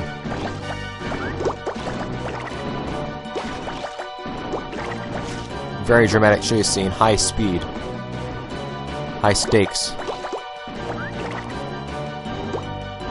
Oh, he's closing in on us. Except it's the exact opposite of that situation, actually. There's at a leisurely pace, a light jog, if that.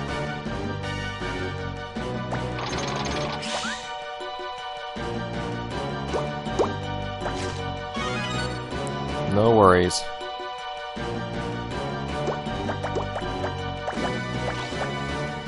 Okay, well, is this gonna stop at some point? And there are worse parts of this game, but as nice as it is, I can probably even see Plankton now. As nice as it is, just leaving Plankton in the dust. Kind of question this. Oh no, he's still not all the way off the screen. Oh darn it! Dude, I gain on you a little bit. Whatever. My hope was to just have him completely off the screen at one point. Can we do it? No, I figured not. It seems like there's actually a maximum distance. Okay. I'll take it. Oh no. Oh no!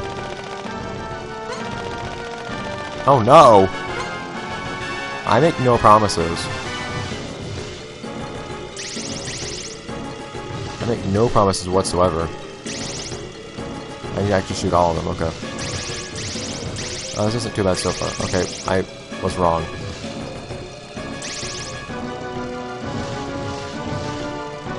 Darn it.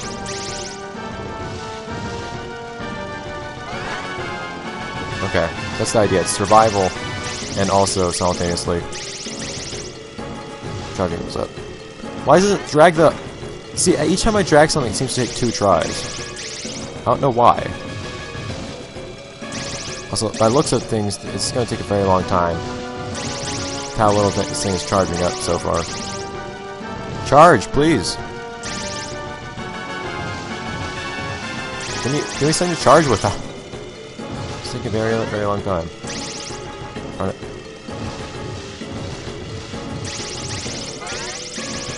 Oh wow, what did I get health from? Did a health just like appear on me or something?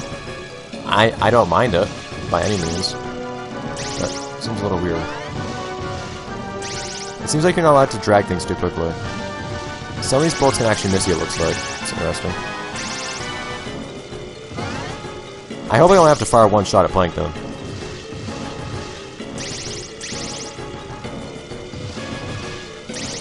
How far away can he possibly be? Like, we're still flying straight towards him this entire time.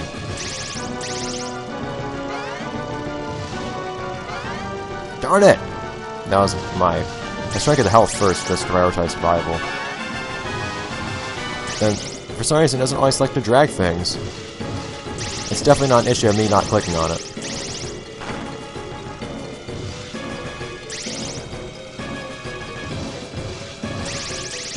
It's getting faster, I guess.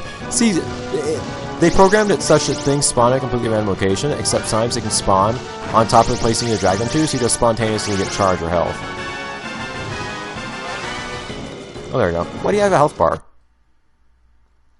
Okay, these have some very... Did they just, like, rush the crap out of this game at the end? Because we're going very quickly all of a sudden. Oh, so that's how it works. Okay, well... Boom. So we're going to start with... So it's going to be like we do in the GPA, or we're just going to make a save state just so we can see all 3. We're going to start with, I suppose, SpongeBob, because he's the cheap one, and we'll work up from there. So that's what the CBCs are for. Okay. Or it's going to be like the GPA version, where it changes literally nothing when you play as somebody different. In fact, isn't that basically the same thing in the console version too? Like, you have a different track you race on that version, depending on who you select, but that's it.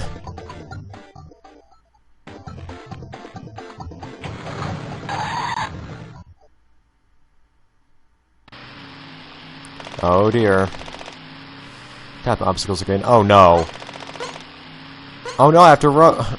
I need to rub things again, but that's never worked. I've never been able to rub things.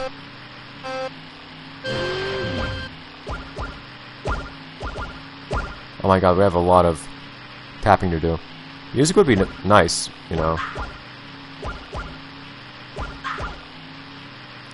I don't even have a time limit. Like, is there any reason at all to not hit things?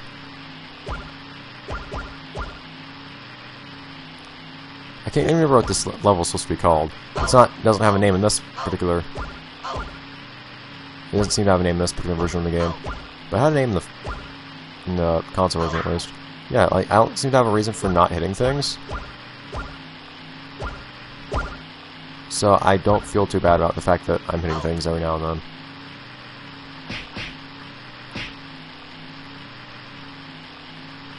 But why are you trying to get the... Oh, actually I do know I was trying to get the patty. Okay, see, I have a hard time rubbing things.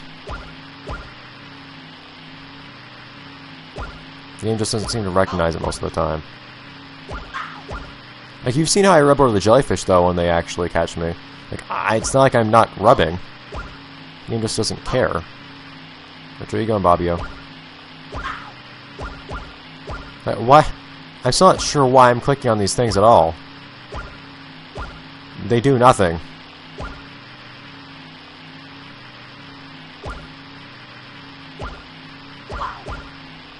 Like, a situation where the player's input does not affect anything is not a video game make. I'm scratching! Recognize me! There you go. You're gonna have to, like, hold my computer still as I rub vigorously over the, Oh dear. How about we just... We're just gonna fast forward until we get to the patty each time. Because there's literally no difference it makes. No difference at all.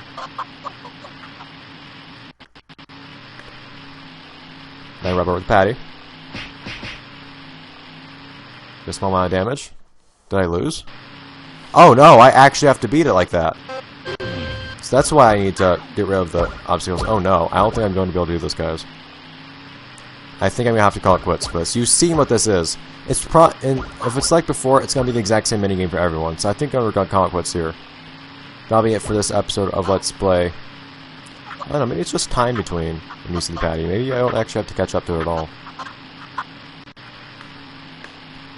It's like Metal Scratch, I don't think.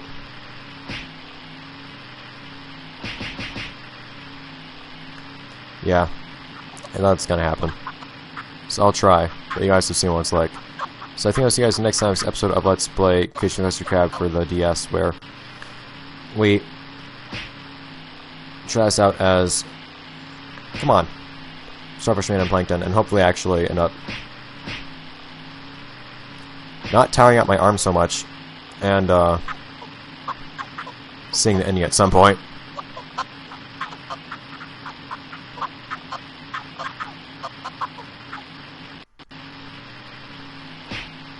So I'm rubbing. He just doesn't like it. Okay, yeah. See you guys. You don't even lose lives. Okay, whatever.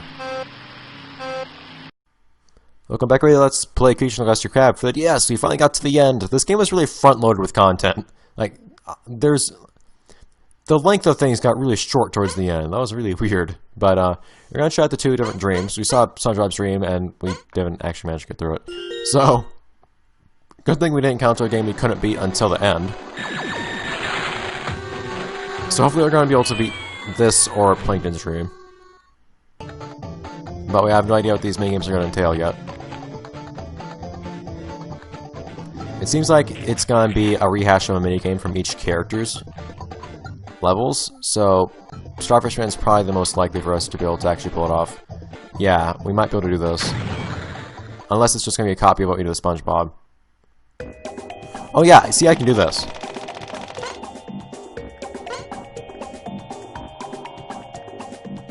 Yeah, this I can pull off.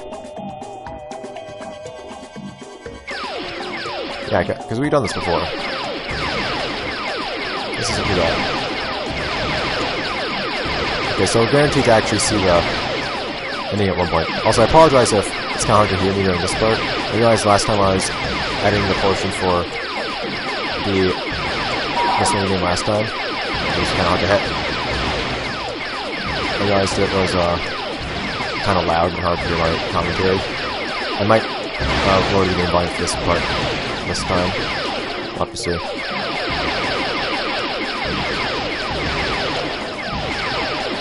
just takes a little bit of time to get this interface to this game. I mentioned before how it's a big nuisance for me when...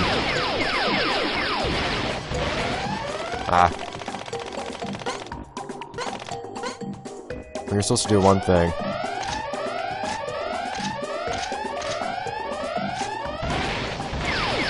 I need to take damage again because there are rocks on the top screen already.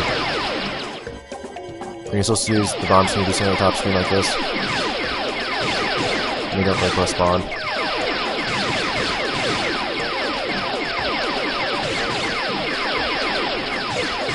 So hopefully I'll be able to do enough damage to this thing. It's like the SpongeBob portion, we'll see this patty 3 times. And that means we're going to have to do a lot more damage to it than we just did. So I'd like to actually beat this game. Hopefully that's going to be the case, but I didn't do as much damage to that as I think I should have. So I can say I'll be able to do most of the other things. And that's all that kind of problem. I'll be able to destroy most of the stuff. That's not the problem. Alright. So I'm only having to approximate where it is on top screen. But yeah, using the bottom screen. And so yeah, you can only touch inside the circle too. You can't touch inside that. You know, it would still be a valid location to shoot a laser. So I tend to accidentally click right. Can't. End up being hit for that. Again. Wait a minute. Okay, I didn't actually intend to hit spacebar then to pause the game, but I need to get my armor rest. Seriously. This is a very physically intensive game to play on emulator, okay? At least with a trackpad. There's still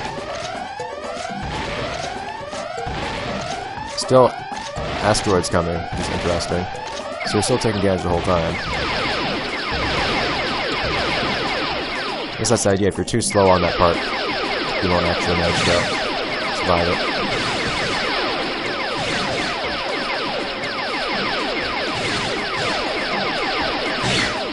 There you go. Sounds like a little bit. A lot better that time. So I don't know if I'm able to get him. If the patty only appears one more time, I don't know if I'm able to get him. But if I can always do that much damage each time, then I think I'll be able to just give this a second try and pull up. So I think that ought to work out.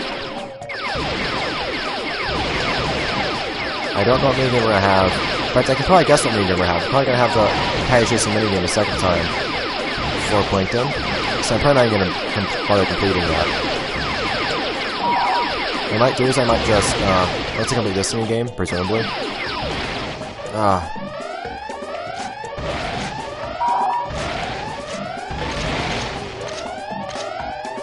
might just let's get to the end of this minigame. I might just make a save state. Then see what Plankton's minigame is, and then if it's something I can't complete, then I'll just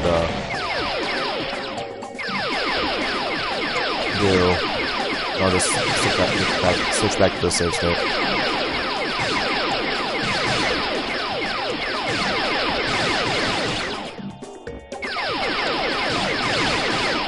Come on. Is that a game over? I think it was. Oh no, it wasn't. I think I have another shot. Okay, cool. This might go on forever, and that might be like the SpongeBob one. They can actually lose. Should be good for me. Rather, the way of losing this one would be running out of health.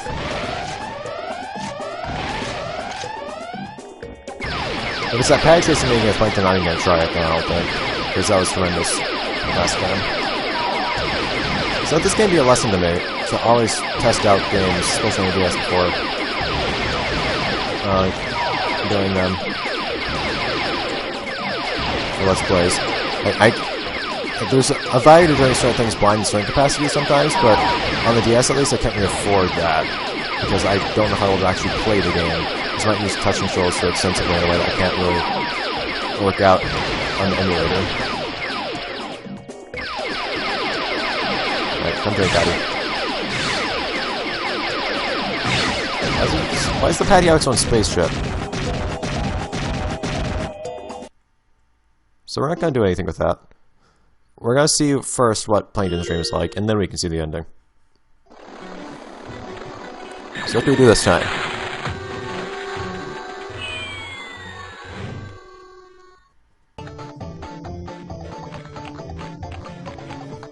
Plankton's still after that patty.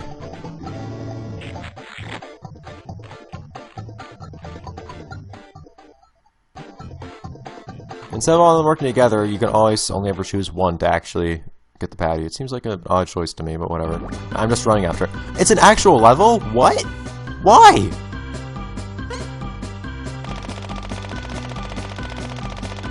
Okay, let's, in fact, we can just do Patrick's first. And then we can see what, Plankton's ending is.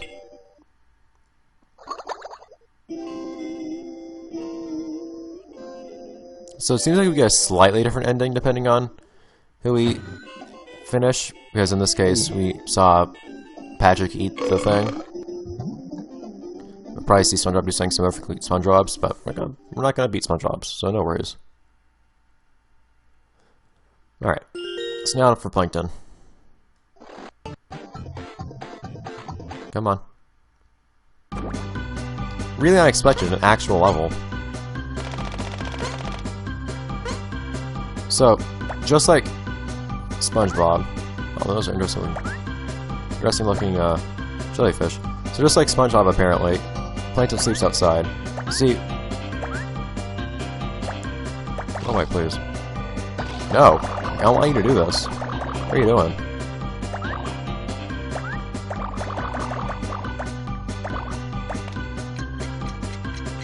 It seems like Patrick is a little bit of a weirdo, sleeping indoors. Not sure why he'd ever do such a thing. Thanks, can help me? Yes, it is. Thank you.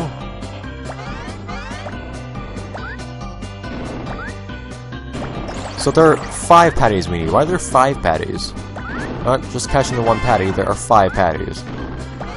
Has he set up, like, decoy patties that we are gonna find before we find the actual patty or something? Oh. It's a weird color scheme. It's making things a little bit difficult to identify.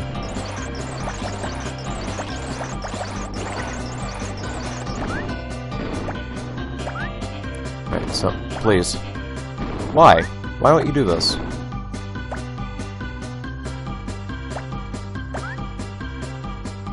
So now I don't run across here. It's huge.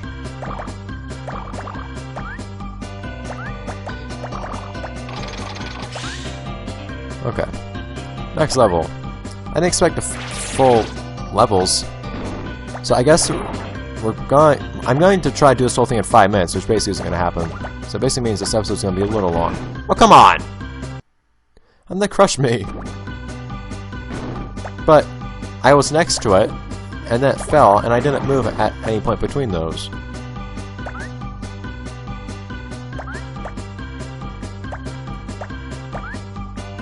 Oh, come now.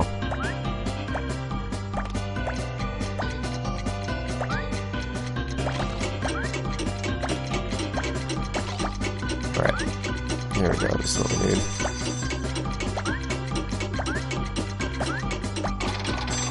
Okay. This guy needs something to do. Like, is this his animation for being, like, bothered or something? Can't tell. Nope. What's all you do to get him to leave me alone? I was tapping him as much as I could. Whatever. Can we speed things along, game, please?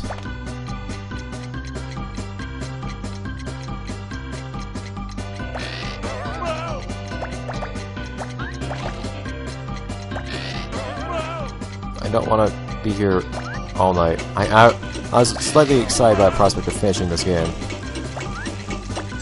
I admit. I hate I'm defenseless against most of these enemies, though.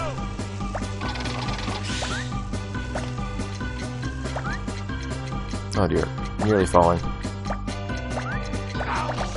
Ah! No! Inconvenient enemy placement. I'm actually going to just not even bother with this, this one dream if it's gonna mean I need to spend more time here and getting a game over having to redo all of it too.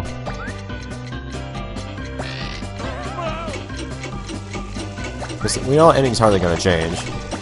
We're just gonna get one slightly different scene for a moment.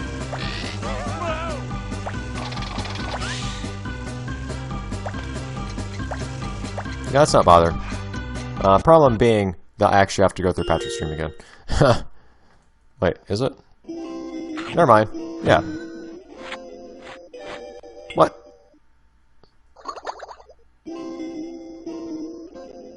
yeah, so let's just go back to the credits. Okay. So, that was this game. So, is there literally no music? Wow. I really just play this game because I didn't have anything else to play. I mentioned at the beginning, actually, that this was kind of a backup plan when I wanted to play something else. And, man, this was somehow, actually, I think one of the worst games I've actually played on this channel so far. I usually enjoy these games to some extent, or at least I don't mind them. Or even if I think they're poor, I think they're playable. This one, I recognize a big part of it is because I'm trying to play this while animating the touch controls with a trackpad, which is a really bad idea. But even just playing through the platforming segments, I think it's horrendous. Even if you're able to control them with more dexterity, it gets old. Like the thing that gave the GBA version life, I think, and to an extent the console version, was that it actually had a lot of variety, and that was I got the impression that, like, the shtick of the Creature from the Krusty Krab concept was that it had so many different kinds of gameplay that you just kind of switched between over and over and over. You'd always get something new, something great for children with short attention spans. And this game didn't have that. It was pretty much all exclusively, hey, you need to assemble something. Hey, you need gas for your vehicle. And platforming to pick up those things over and over and over.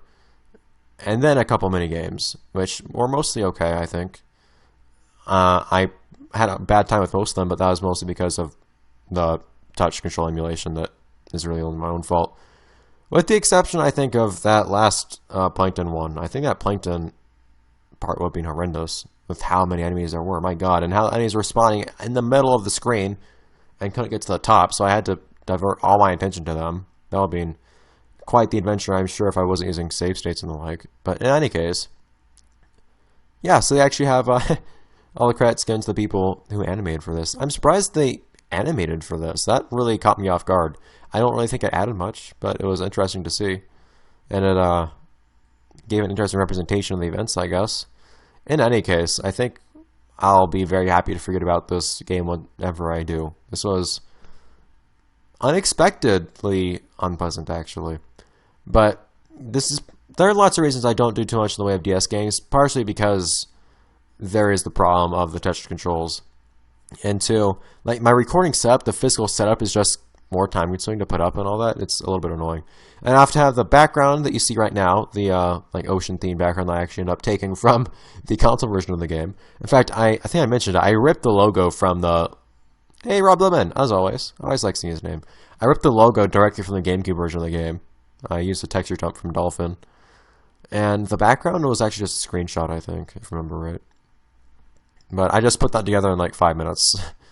Because I had forgotten that I needed to make a background for this. Because I actually need the way it works out, I'm not going to get into the details, but I need to have the background and everything made before I start recording. I don't add it in post. In any case, oh, come on, THQ, I like you, but come on. Aside from the quality of this game, there's also the matter that I'm kind of ready for this credit sequence to end. You don't usually see credit sequences this long in a DS game, unless they just like make the credits drag on by going through them really slowly, like what was it? Battle for Volcano Island on the DS was like, because they had literally all the characters speak the credits. That was weird.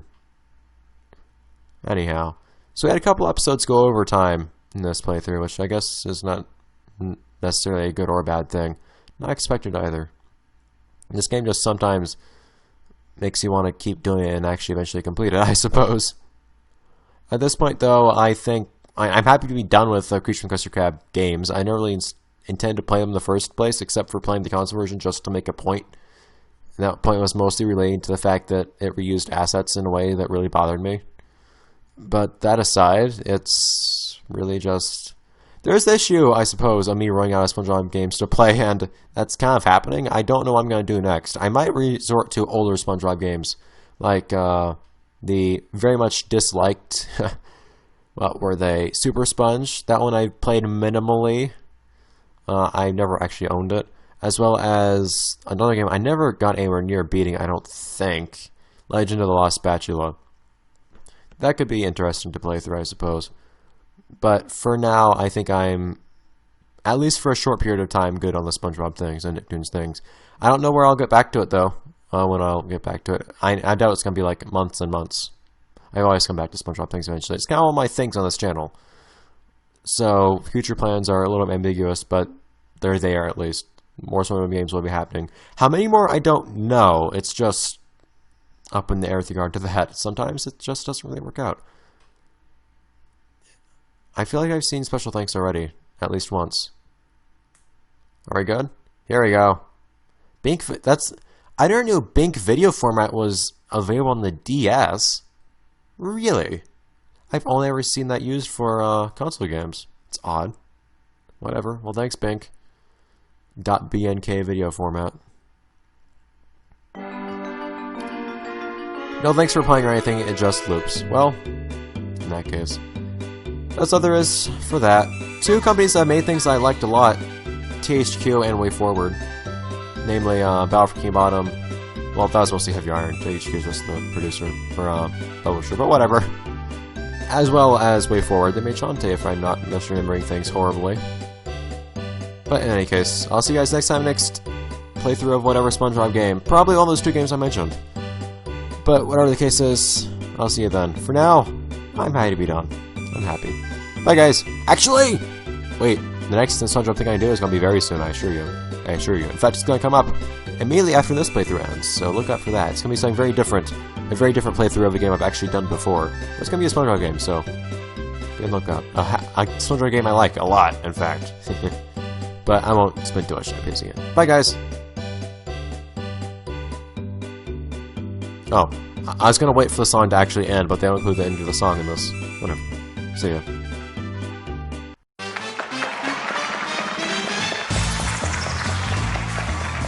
Welcome back! Inside the biggest genius's soundproof diary closet, Professor Calamitous will reveal to us how he intends to use tonight's 3 theme ingredients. Two. Is this thing on? Seen what happens when fairies eat too many Krabby Patties? They create magical gas. Who would have guessed? Just perfect for the creation of my vast army of evil toys. Powered by ghost energy, my evil army will be led by evil toy duplicates of Goody Two-Shoes heroes. My robot minions grab the best hero from every dimension and scan them to create an evil master model. Then we send them back home, none the wiser.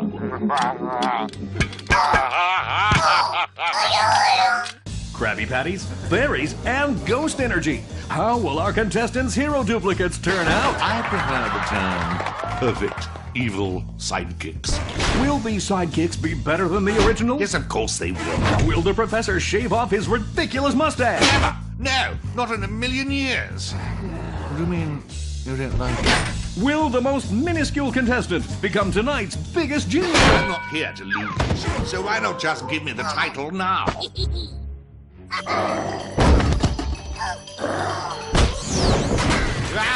There's 2 of them out of the contest already. It appears that we are experiencing some technical difficulties. We'll be right back after the break.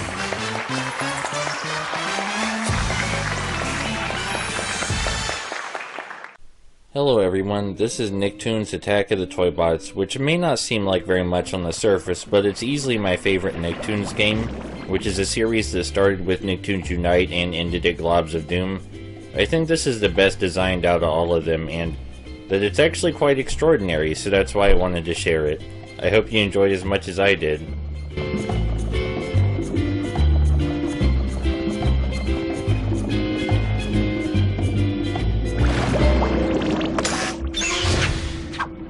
Here's your Krabby Patty takeout order, guys. All 3,287,000 of them. Each one of these scrumptious Krabby Patties has been lovingly cooked by me. Oh, and I did the washing up. Are you guys having a party? 200 friends coming over to stay for a year or 2? Hey, what are you doing? My best friend SpongeBob cooked each and every one of them with his own hands, wearing his own square pants. If you don't want to eat them, at least you can... Patrick, no! I've got to get back in there and rescue my best friend. But how? How? Defective work unit 825. Reject, reject, reject. Have a nice day, and don't forget to call again when you are feeling better. I wonder if... Work unit 825. Feeling better, are we? Good. Then come on in.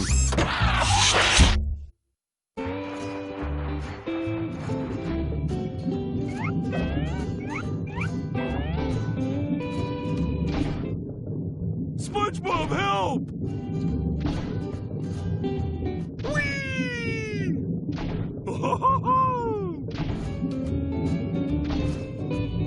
Welcome to the gameplay.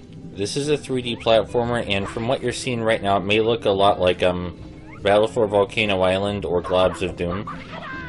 And that's because Globs of Doom was based on this game. But even though this game looks very similar to Battle for Volcano Island and Globs of Doom, it's quite different. In spite of initial appearances in this easy tutorial section, this game's more like a Massacre game for kids, like an introduction to Massacre platformers for children. And I know that probably sounds really weird and out there, but I'm not joking or anything. That's definitely what this game's going for. And it seems to have confused a lot of people who actually played it beyond the first level or so, because they were wondering why someone would make a kids game this hard. But the checkpoints and platforming are perfectly fair. Yeah, it's tough, but it doesn't cheat you or anything. It's not like those really old 2D platformers that want you to memorize the whole game. The checkpoints are super lenient, and it's very well designed. It's a great example of making the most out of what you have, because the game mechanics are super simple, but they explore them to their fullest. So this is our first introduction to combat. Combat in this game is really simple, and it's more like a break between the platforming. We can use a melee attack, or we can shoot goo with square. In contrast to the really tough platforming, the combat's super simple, and there's no real punishment for failing. Most of the time I just smash the square button to shoot goo at everything, because the goo has an auto-aim. Anyway, here's a mechanic that's really important. We can roll, which is basically a dash and a duck at the same time. The roll lets us move a lot faster, and we're going to be using it a whole bunch later in the game, because it's really necessary for stricter timed platforming. Anyway, back to the combat. It's really not something you gotta think about. It's super lenient toward the player. If you die, you respawn immediately. Hey Patrick, how you doing? You don't look so good down there, Patrick. We'll get you out in a moment. As I was saying about the combat, you don't really gotta think about it any. It's super mindless, and there are a bunch of enemy types to the game's credit, but since dying has no real setback, there's no point in worrying about winning or losing. Most of the time you can avoid the enemies. We're using the roll to move faster on this conveyor belt, which is what it's suggested to do. You should get used to using the roll now, because like I said, it's going to be really important later. The tutorial level's pretty much over. It's really unassuming and only teaches you the basic controls and mechanics. Doesn't really get you involved in any of the tough platforming. When I was first playing this game, I thought it was going to be co-op multiplayer like the other Nicktoons games. Like, I thought it was going to be a co-op 3D platformer like the other Nicktoons titles, and I was confused why the multiplayer was a weird minigame thing only. But after getting into the game, I figured it out. It's because the platforming is way too hard for two people. It just, it would make two people playing this together hate each other. It'd be like playing Super Meat Boy cooperatively. Okay, maybe not that bad, but it's like Super Meat Boy for kids, but cooperatively. It's not something you want to inflict on someone. So even though it not being co-op might be really off-putting to some people, there's a lot of depth here, in spite of the simple mechanics, and it makes a fine single-player 3D platformer, so don't let that turn you off. You should play this even if you're an adult. Hold on, Patrick! I'll save you! Hey, this is just like surfing at Blue Lagoon! Only there's no soft sand to land on. Patrick! Patrick! Oh, where are you? Patrick! Thank Neptune I found you! that you? No, that wasn't me. You've been vacuum packed. I'm trying to get you out of here. Sorry. Hey, little fella. Who are you? I'm Tack, of the Poo-Poo Nunu people. You are the good guys, aren't you? Sure. It's the beady red eyes that are a dead giveaway for the evil fellas. I'm SpongeBob SquarePants. Nice to meet ya. I'm vacuum packed. I mean, I'm Patrick Star. What are you doing here? I've been hiding and trying to figure out a way of escaping these evil toys. But these toys, they look like you. Yeah, me and some kid named Timmy Turner. But check out the eyes. Red! Jinx! These things come from something called the Evil Toy Co. After the robots captured and scanned me, I escaped and hid here. So where's the real Timmy Turner? I don't know, but now that you two are here, I think I can use my juju powers to find him. Who powers? You have a plan? Yep, follow me. I call upon the power of juju to open the door.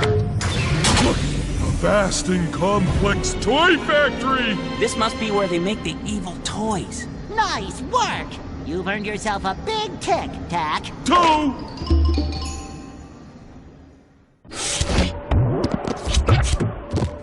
Look, it's Timmy Turner!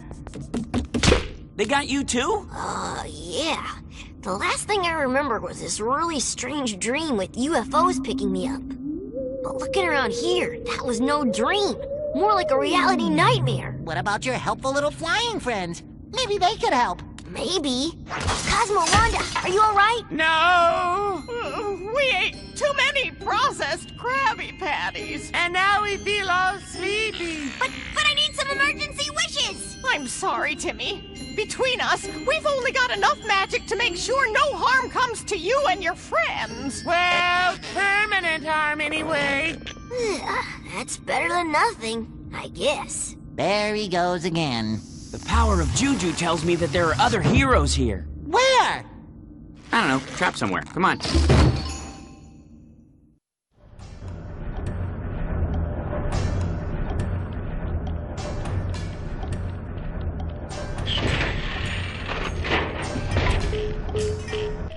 Welcome to the Evil Toy Factory, which is where we're going to be spending most of the game. The Evil Toy Factory is really, really big, and it's split into 3 separate zones. The Evil Toy Co. is also where the game really starts to kick in, where the platforming really starts to, start being platforming. There's some spinning gears on conveyor belts up ahead, which you can run face first into if you're not paying attention or you don't know they're there. But they can easily be jumped over. Just don't hold forward too hard, you know, because the conveyor belt's already moving you forward for you. Next to there are these slowly rotating platforms.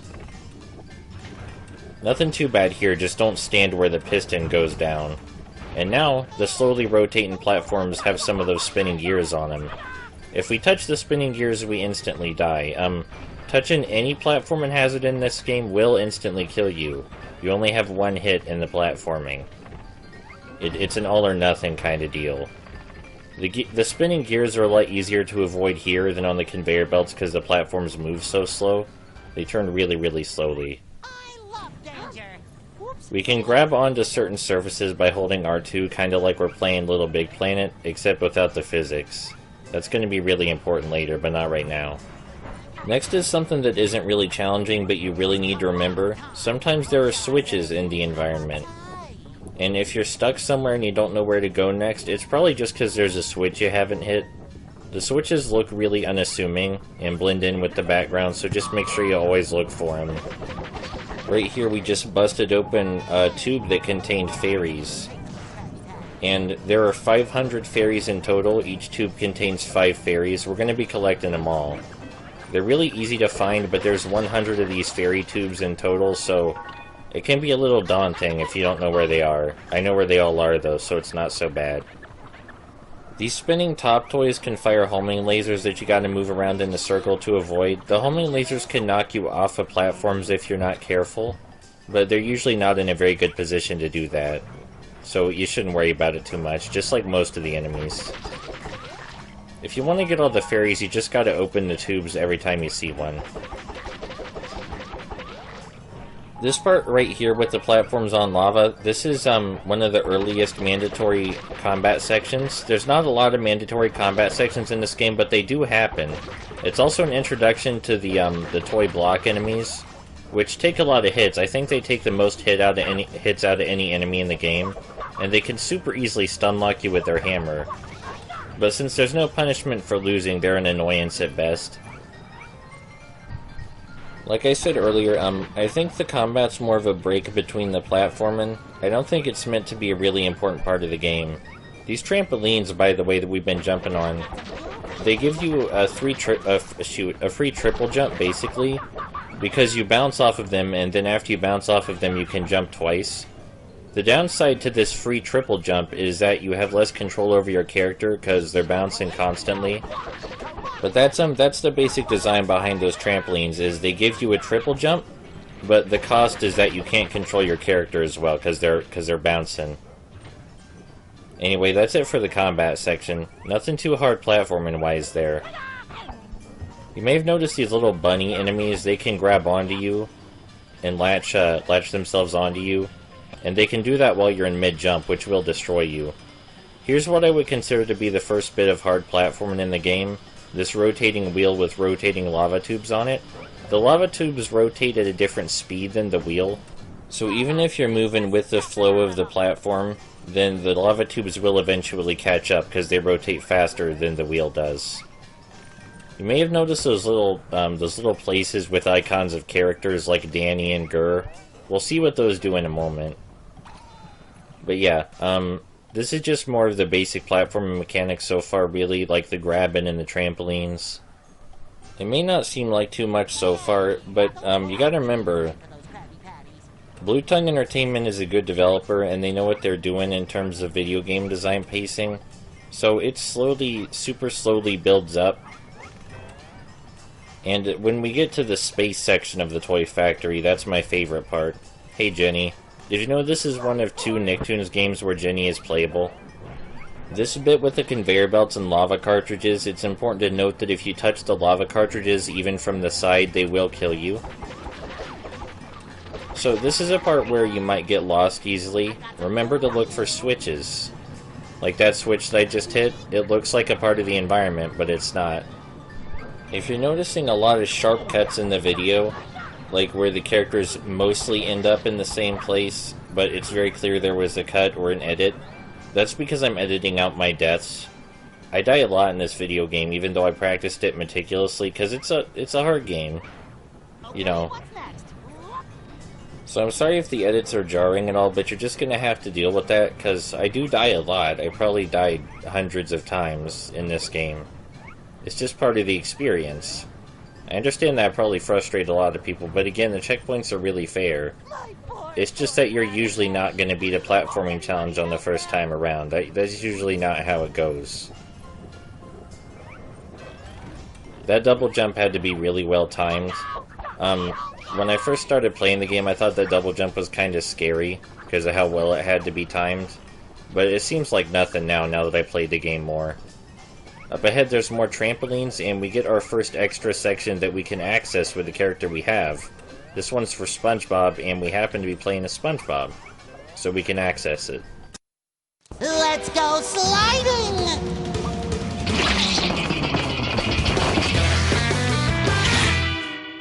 Throughout the toy factory there are these extra sections which lead you to unlockable characters and collectibles. And some of the extra sections are just extra platforming, but some of them are entirely different game styles, like this one, which is tongue sliding. And it's very clearly based on Battle for Bikini Bottom's tongue sliding. I think it's really cute that Blue Tongue Entertainment decided to include a reference like that. The tongue sliding in this game is a lot harder than any of the tongue sliding in Battle for Bikini Bottom, though. It really makes you time your double jumps with absolute accuracy, and you have to keep your momentum in mind, of which you have a lot. You have a lot of momentum. You're not going to be single jumping too much, but when you use your double jump is super important. It's really all about timing. It's more like a rhythm game than anything, because you're always moving at the same speed. You just gotta make sure you press the jump button at the right time. There are 3 of these tongue sliding sections in the game, and they're pretty tough, honestly, because there's no checkpoints. You gotta do it all in one run. And I like them, because I like rhythm-styled platforming, but I understand if it's too hard for some people.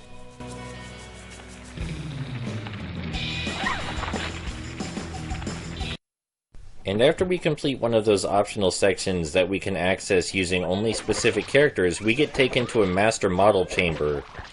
The Master Model Chambers contain unlockable characters and art that are being trapped inside an Urkin spaceship for some reason, which I assume is something Professor Calamitous stole. But this is very clearly an Urkin spaceship because there's Urkin symbols all over it. And I think it's a cute reference. The character trapped in this spaceship is Stimpy, and you'll notice he's in full 3D, which means he's going to be a playable character. Most of the time when we enter one of these Master Model Chambers, we're not going to get a new character, we're just going to get some tiny art instead. But I like to enter all the chambers anyway, because I think the platforming's fun.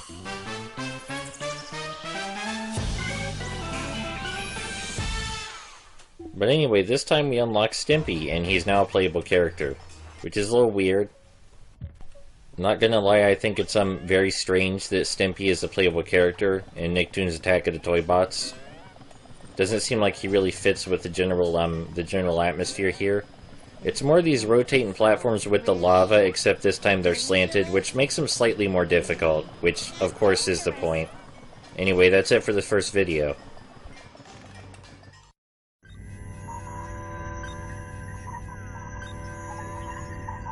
Look, it's Jimmy Neutron! Jimmy Hootron? Oh, he's a friend of ours. We go way, way back. He's got a big head. How do we get him out? I can help you there. Press the big red button. Leaping leptons! What's going on here? Why nothing. Nothing at all. Find a way to the basement. I will meet you there. I have a proposal for you.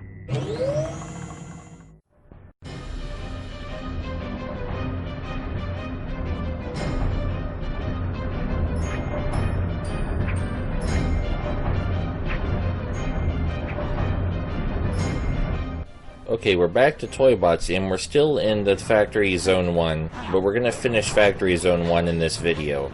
It's not going to take too long, because we already did most of Zone 1 in the last video.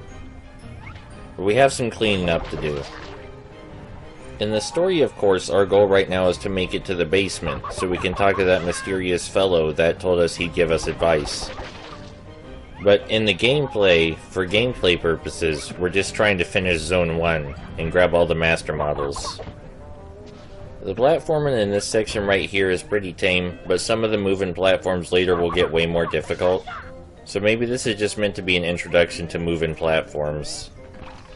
And right here the game oddly tries to introduce the toy block enemy type.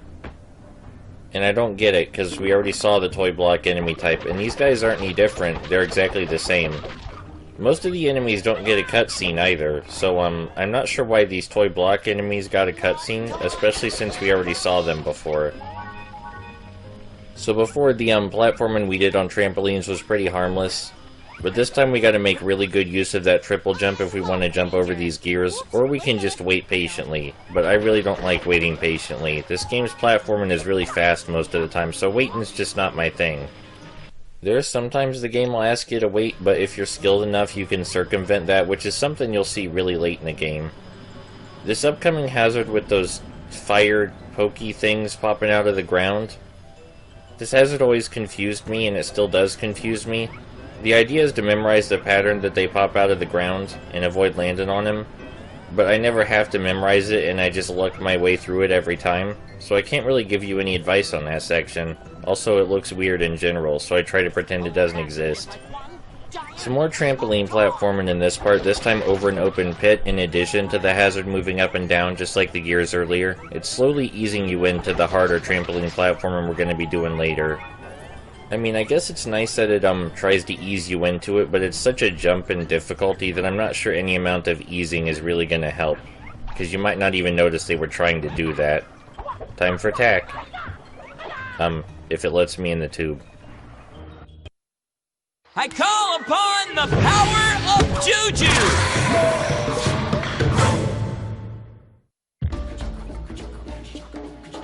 So these are the sections in the game that most people would probably consider the hardest. These optional sections with tack are called jungle gymnastics, and they're strictly 2D. Your jump height is also increased, and really it feels like a completely different game, so if you try to play it the same way, you're probably gonna die a lot. How difficult these sections are, I think mostly comes down to how well you adjust to the new jump height, and how it feels. I used to view these sections with tack as like, kind of an extension of the 2D platforming in the main platforming gameplay. But instead, I now understand that it controls in its own way and it's its own thing. And when I started approaching it from that angle, it got a lot easier. Something important to note, because you may not notice it, is that the platforming sections with tack, they're more puzzle focused and less timing focused. That may sound weird because, you know, there's nothing here that looks like a puzzle. But the tack platforming challenges are more about looking at what's up ahead and figuring out what to do ahead of time. While the main platforming in the rest of the game, that's more about timing. It's more about reacting to stuff. If you have really fast reaction time, then that skill probably won't carry over to this, because it's not about reacting. It's very slow, and you have to examine your surroundings and decide what to do before you jump. So I guess that's another way in which it's very different. Anyway, I personally think these sections are very nice. And I like how even though at first it just seems like more platforming in a game already about platforming, it turns out to be quite different. And it's a nice break. You know, you use your brain more than your reflexes. It's nice. It also, it's also the part of the game that most resembles the 2D platforming people are most terrified of when they think of 2D platforming, though. That being said, the camera zoomed out really, really far, which I appreciate. I wish more 2D platformers zoomed the camera out that far. I don't get why they don't. It seems really unfair that the camera zoomed in so far for most 2D platformers, because I'd like to be able to see what's ahead.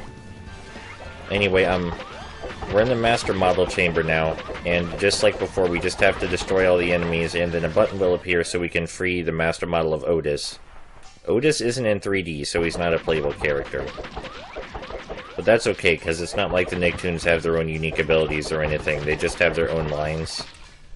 And their lines are pretty cute. Some of them are even lore-related, which sounds really weird. But if you're wondering why, for example, when we get Danny and Jenny, they can't use their powers, they have lines about how Professor Calamitous neutralized their powers. And you feel like that's something that should probably be in the main game. You know, something that's in a cutscene somewhere. But it's really not Blue Tongue's fault, because they didn't have a lot of budget, you know. It's very clear the Nicktoons games weren't made on a super big budget. So they did the excuse me, they did the best with what they had. I have a lot of respect for Blue Tongue Entertainment as a developer, because even though Nicktoons Unite wasn't very good and they're mostly remembered for the Nicktoons games, Toybots is really, really good, and oh hey, here's some of that harder trampoline platforming I was talking about. Not only do you have to be acutely aware of where your character is going to land, but you have to be acutely aware of your character's height when making these jumps. Thankfully, SpongeBob is kind of short, so that makes this a lot easier. It feels really easy now, but I died there countless times when I first played the game. And here's one of my favorite trampoline hazards after I get done smashing this box. This time we have a horizontal hazard, and we have to jump in front of it and try and hop up to the platform before it clips us in the butt. This is more thinking based than the rest of the platforming, which again is reactionary, but I still think it's cute. I like any kind of platforming that tries to clip you in the butt or the back of the head, because it makes you think a lot about what's behind you instead of just what's in front of you. Anyway, this big panning, zooming thing we're doing right here, it shows us the entire rest of Zone 1, and that's the end of Zone 1 over there. And for this last stretch, it's going to test everything we learned so far, kind of like a final exam for the first zone of the factory. You know, the trampoline jumping, the timing of our double jump, that kind of stuff. The stuff that's going to be important for the rest of the game. So what we're supposed to learn so far is how to deal with trampolines and the way they mess up our character's movement, and how to time our double jump just right to get either under or over certain obstacles. Because going under obstacles is just as important. And since you can trigger your second jump at any time, you have a lot of maneuverability. So if you ever goof up in the platform and it's really your fault, because there's no way you can't get over that. You totally can get over or under that obstacle. You probably just didn't time your jump well enough, and you should do better next time.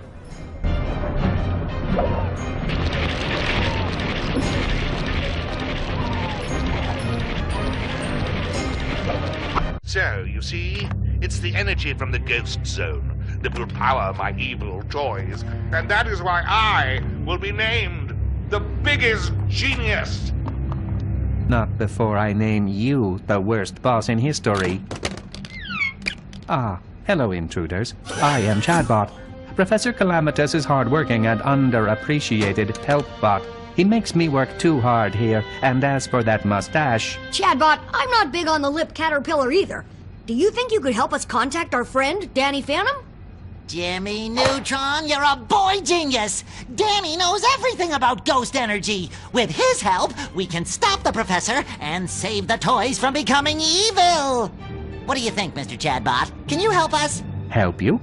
Would my dimensional communicator that allows you to talk to your friend Danny Phantom help you? You bet! What are we waiting for, big guy? What we are waiting for, big hair, are more action figures to add to my collection. These are some of the master models that Professor Bad Mustache created, each one a perfectly crafted replica of the heroes he borrowed. You bring me more from my collection, and I'll let you use the dimensional communicator to talk to your friend. Deal? Deal. Maybe we'll stick with a handshake. Okay, so now we finished Zone 1, and we could head to Zone 2, but we're gonna backtrack instead to find some more master models. We're gonna use Patrick to get the Aang master model, which is kind of weird, but we're gonna do it anyway. So do you remember those slowly swiveling platforms from the first video, the ones that sometimes had gears on them? Well, we're doing more of that this time, except instead of there being gears, which are static, this time there are pistons, which come out of the wall really fast and are way more dangerous. Also, the slowly rotating platforms, they rotate a lot less slowly this time, so we gotta act much faster. These little challenges you have to do to get to the master model chamber, they usually explore mechanics that didn't get much exploration in the main game. Like I said, these swiveling platforms, which now swivel a lot faster, meaning you have to react a lot quicker. And the roll comes in handy for that, because like I said, it's like a dash and a duck. So using it as a dash is really important. I don't know, I just think it's really cool that they make sure to explore every platform mechanic as thoroughly as possible. Even the ones that you probably forgot about. It's just really good design. Like I was saying, I have a lot of respect for Blue Tongue Entertainment, because even though most people remember them for the Nicktoons games, Attack of the Toybots is a great game, even aside from the Nicktoons license, and they also made The Blob. Hey look, it's more of the trampoline platforming. It's like that gear platforming we did earlier, except this time it's steaming hot pipes. So if you could handle that, you could probably handle this. It's a little bit more cramped, but just remember that going under obstacles with your double jump is really important. And you can time your double jump to activate at any time. So even though you have a lot of control over your platforming in this game, it's not that your platforming abilities are limited, or that the character's platforming abilities are limited, it's that the environment limits what you can do for you, which is a good way to do that. You have a lot of platforming freedom, but you gotta use that freedom to make your way through constrained spaces. And I think that's nice. I like that. You know, this is the kind of game where you can't really use the controls or the jump height or the jump mechanics as an excuse, you know, it's all you. The game reacts immediately and the jump does exactly what you'd want it to, and it's very predictable. So it's all on you if you goof up. You ever play the game Prenny Can I Really Be the Hero on the PSP? I think this game's probably harder than that, but I think most people would disagree.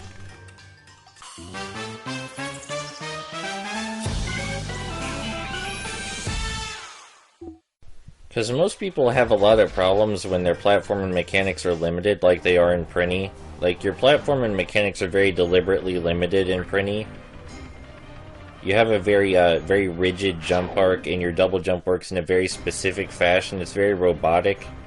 You know, the platforming mechanics are very limited, which is the point. But I actually find that kind of thing easier than this.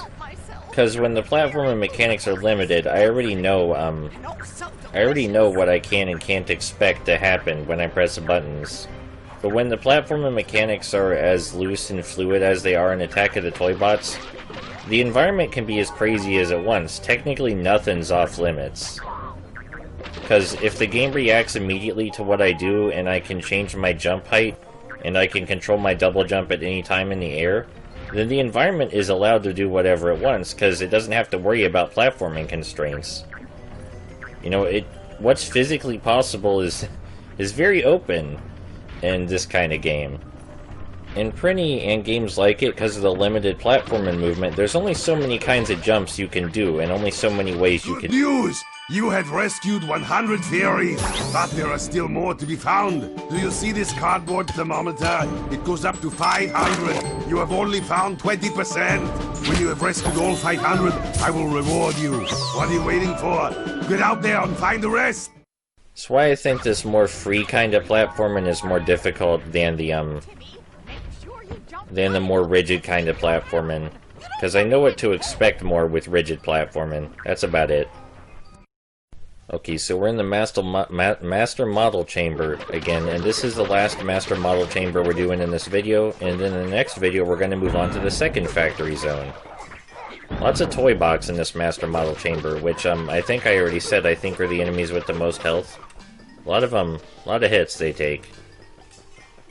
Anyway, thank you for watching, and I look forward to playing more of this game, because I really, really like it.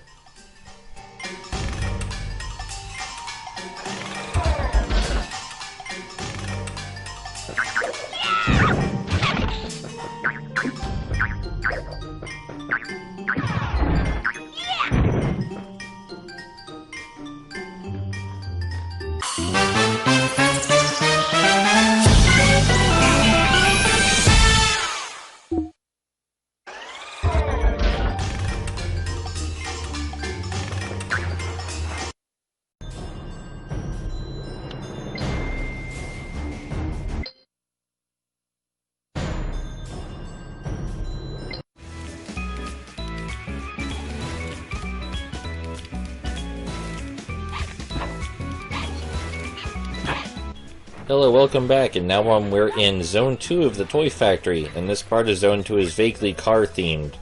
Lots of construction vehicles and roads and stuff. This part is also the only part where we'll get a special goo power-up that allows us to shoot a heavy shot.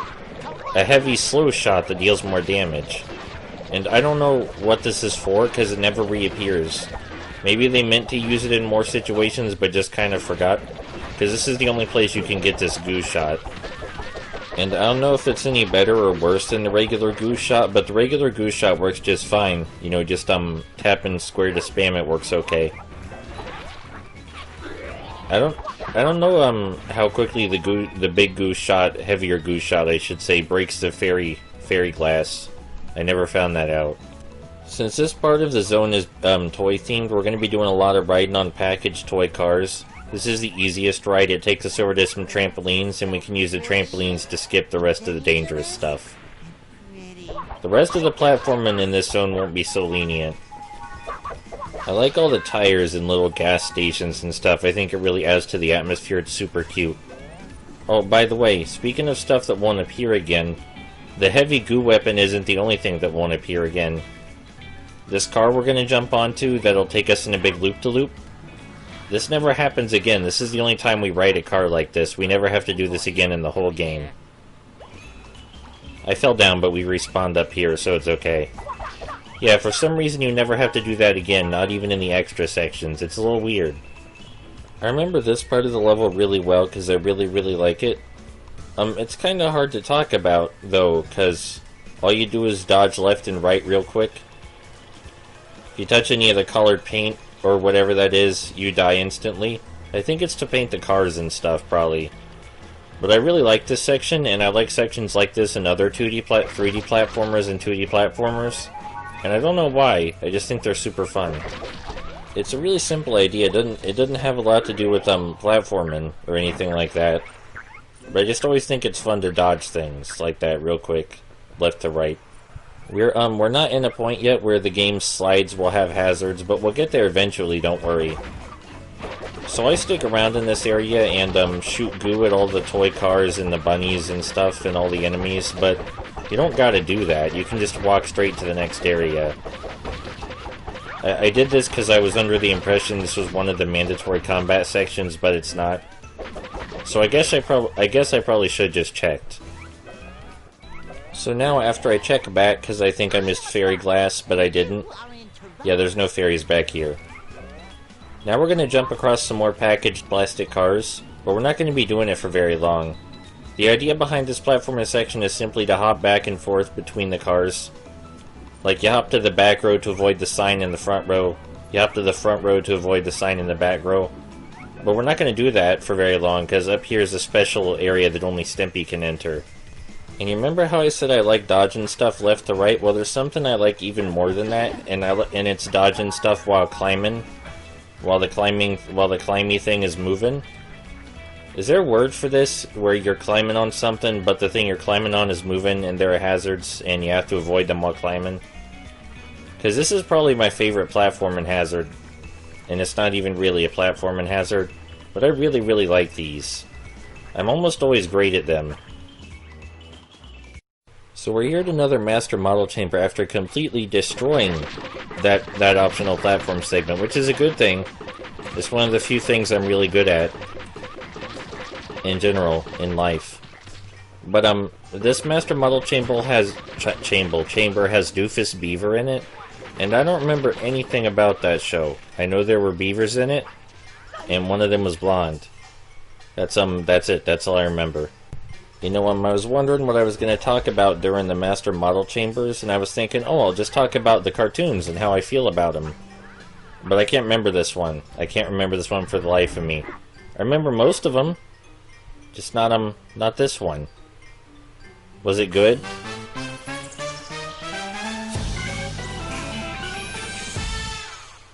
Because sometimes a lot of really old, obscure cartoons are really good, so someone should tell me if it's good. Anyway, we're back out here and we got a platform on those trucks again. Like I said, you hop to the front row and back row to avoid signs when they pop up. And that's about it. It's real simple. I mean, I guess you gotta do a bit of a diagonal jump depending on when you choose to hop off. But that's okay, because you have a lot of mid-air control. Real simple stuff. If you're used to the jumping mechanics even a little bit, that shouldn't be too hard. It's actually a lot easier than some of the stuff earlier in the game too. So you remember how earlier I said I thought there was a mandatory combat segment, but there wasn't? Well, this combat segment is mandatory. And just like all the others, we're just going to smash the square button and pick up the goo packets, and keep smashing squares some more. And that's about it. It's already over, I think. I like the floor though. The floor reminds me of those little play mats you get, those little carpets that have tiny flat cities in them, on them. I'm not insane, right? Those were a thing, those little colorful toy carpets that had little cities and roadways on them. I'm pretty sure those existed, because I remember playing with them a lot, with with toy cars that would get their wheels stuck in the carpet, and then I'd wonder why they put roadways on a carpet when, you know, that's what kids are going to do, is they're going to try and play with their toy cars on the carpet, and they're going to get the wheels stuck in the carpet, because the carpet is a carpet, and you're not meant to roll wheels over it or else it'll get stuck in the threads. It didn't seem like a very well-designed toy. This section where we jump over the laser hazards has a real simple rule to it. You jump over the red ones and jump under the green ones. It's real easy once you figure that out. Much less scary. Just when you see red, jump, and when you see green, duck. That's it. I like those claws in the background that reach out real close to the foreground. It's kind of scary because it makes it look like they're going to grab you, but they aren't. I like that. So when you see me spontaneously switching characters like we did back there, how I changed to Jimmy, the game doesn't have a quick switch function, so that's me going in the menu and then coming back as a different character. Anyway, you remember that section where we jumped on those toy cars? I mean, sorry, toy trucks? And we had to jump between the top and bottom rows? Well, this is just that again. Except the signs are a little more complicated. This time there are blue signs, which we can't duck under or jump over. So instead we just gotta switch lanes. Which is fine, because there's a big arrow telling us to do that. It's real easy as soon as you remember the color coding. Red means go over, green means go under, and blue means you can't get over or under this, so don't try it. Right, now we're in another master model chamber. I got it out, I said it. Now we're in another master model chamber, and this one's got Tommy Pickles from All Grown Up in it. And All Grown Up is a spin-off series to Rugrats where the characters are all grown up. By all grown up, I mean they're teenagers. And the spin-off series happened because in regular Rugrats there was an episode that showed the characters all grown up and what they would be like. And that episode was really popular, so Nickelodeon thought they should turn it into a spin-off, and I think they might have misunderstood what was popular about it. People liked that it was a brief glimpse into the future, and when the glimpse stopped being brief, people didn't like it so much. I think that's the trick, is that you gotta do it real quick. Because I don't think anybody really wanted a full spin-off. That's not to say that the show wasn't quality, or that it was bad or good or anything. Because I have no idea of the show's quality or anything like that, I just remember how people reacted to it. But you know, now that I look back on it, I think people seem much less harsh about it, and I do think it got good ratings at the time. The floor vanished there for a sec, but that happens, no game is perfect. The idea behind this trampoline section is real simple. The idea is just to jump over the bars, but not too late, otherwise we'll hit our head on the next bar that's coming down. But that's about it. Jump over one hurdle and be careful not to hit your head on the one that's coming down after it. It's real simple stuff. Real basic timing. The reason I'm using Jimmy's butt to break these is because we don't have Goo Shooter right now, and I don't want to miss them. So we gotta use his butt. Well, I was just reminded that I can't really see it too well, but I think the melee weapon Jimmy uses in this game is the same melee weapon he has in Globs of Doom. Which is super weird for story-related reasons. But we'll get into that later. I could be wrong though, because the melee weapon's really tiny and hard to see. It could be completely different. Oh, did I just get the heavy shot again? I thought that only appeared in one place. Maybe I remembered wrong. I don't remember picking up the heavy shot. So it's time to jump on more trucks, same idea as before, to hop between the back and front row, but this is nothing, because we already did this before a bunch at this point. We did it once in the main level already, and we already did it once as Jimmy, too. I mean, we're doing it as Jimmy this time, but the other time it was mandatory to do it as Jimmy.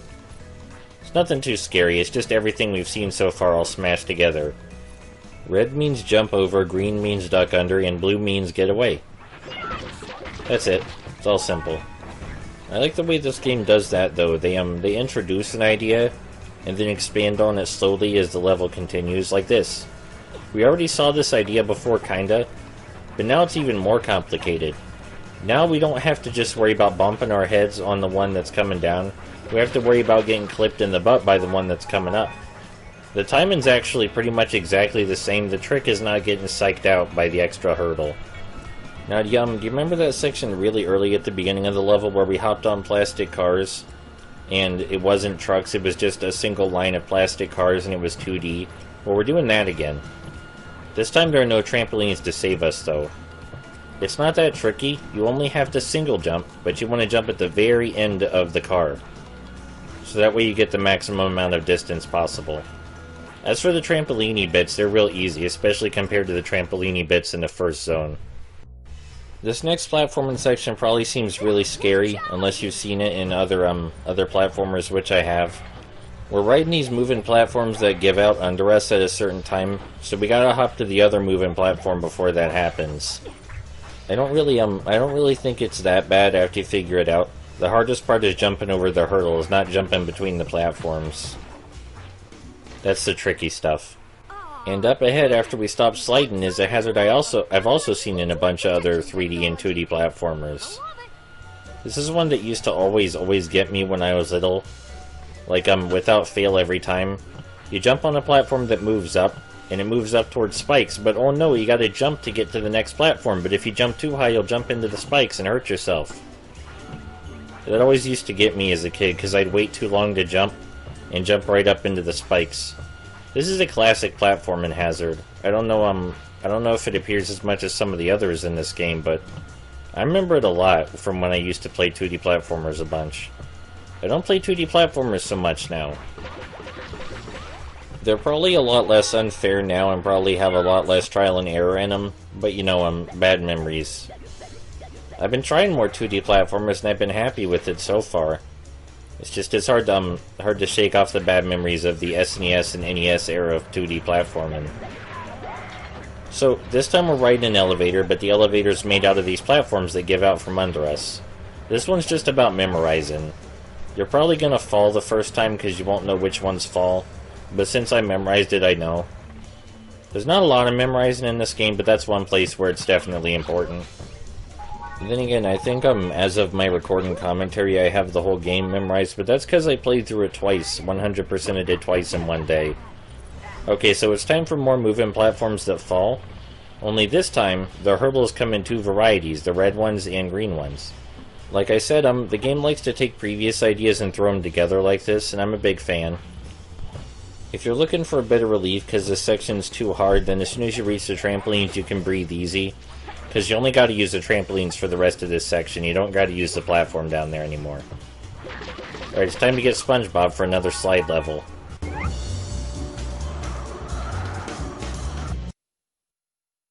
Let's go sliding!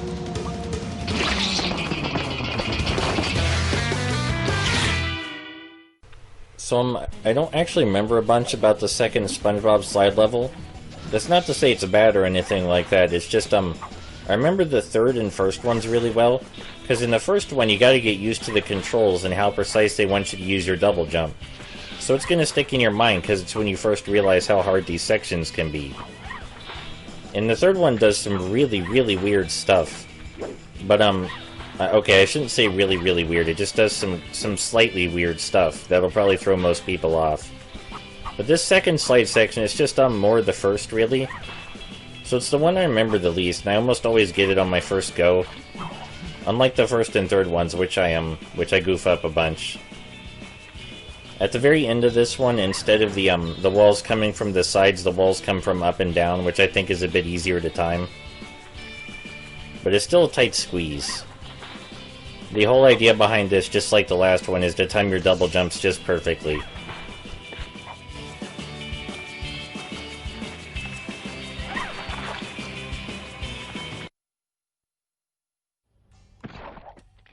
So this master model chamber has auto rocket in it from Rocket Power. And I don't remember too much about Rocket Power either, like I can remember a couple specific episodes, but not enough to judge this show. I do remember the video games though. I remember Rocket Power Team Rocket Rescue on the PS1, which was like a stunt-based Tony Hawk clone kind of game, extreme sports game, which is what you'd expect. And then I remember Beach Bandits on the PS2 and GameCube, which was a 3D platformer, and it was surprisingly creative and had a bunch of variety, and you could pilot a mech suit in one of the levels. I can't remember which one, but yeah, that's the thing. Beach Bandits was really creative and was pretty rad.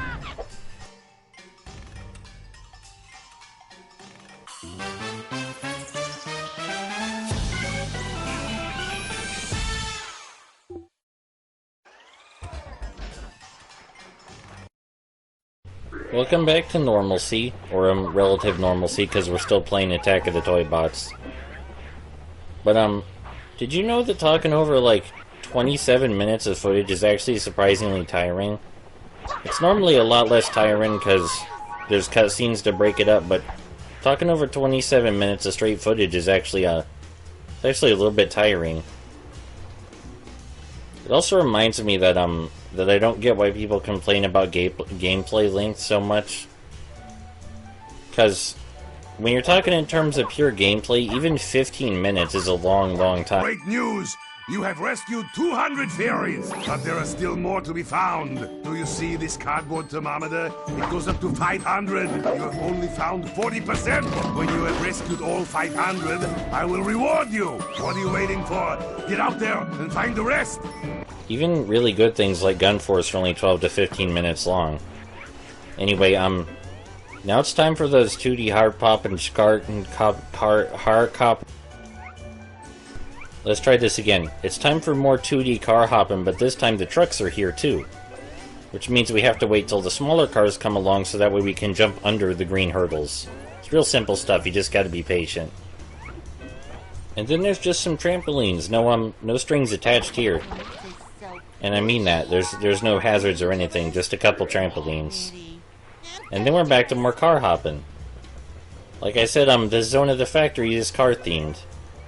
This is what you should expect. This is the stuff we've seen a few times before where you hop from the front row to the back row and vice versa, but this time the cars are different sizes, which makes it a lot trickier. You also gotta do some really funky angled jumps. But again, you have a bunch of control over your character in the air. So, if you fall, it's your fault. There's really nobody else you can blame but yourself. Now it's time for more 2D car jumping, and you may think that's something of a downgrade, but it's not. There's a key difference this time. The cars are moving away from us instead of toward us, which changes how we jump on them a bunch. Now we have to double jump instead of single jump, and we have to keep up with the car we're currently on. We can't just backtrack because we're scared of the hurdles. And once we slide down here, the cars are moving away from us again so we can resume jumping as normal, but these guys are coming after us. These guys coming from behind are really scary.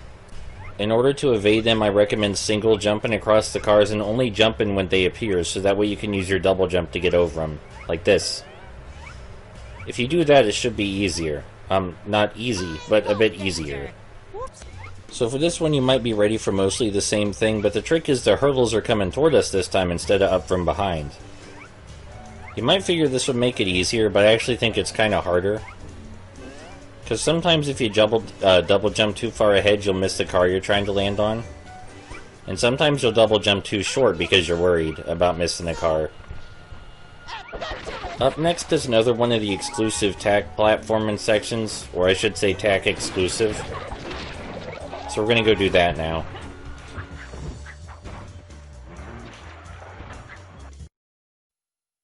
I call upon the power of Juju!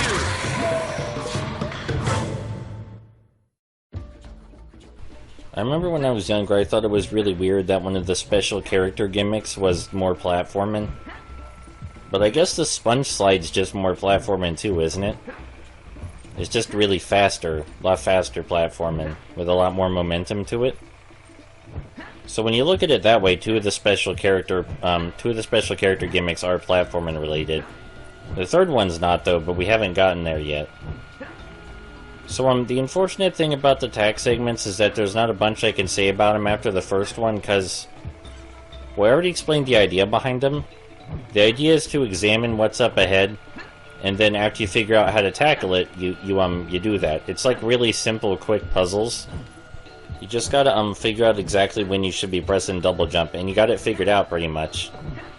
That's not to say it's easier that you won't die a bunch, because there's still the timing to worry about, but it's not really reactionary, like I said in the last video. So after you got it figured out, you got it figured out, and there's not a whole bunch left I can say. Which is a little sad, because I like these sections, but I also can't really tell if they increase in difficulty or not. I assume they do, but it's really hard to tell.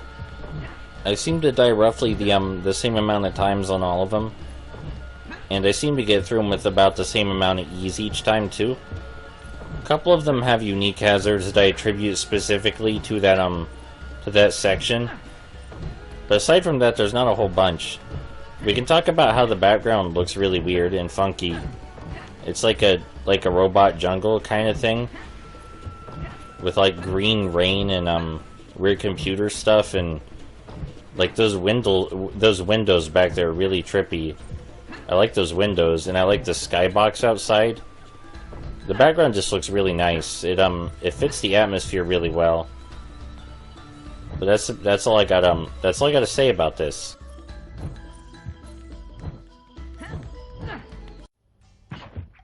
So now we're in the master model chamber for Donnie from the Wild Thornberries, and I don't remember a bunch about the show, which seems to be a recurrent theme here.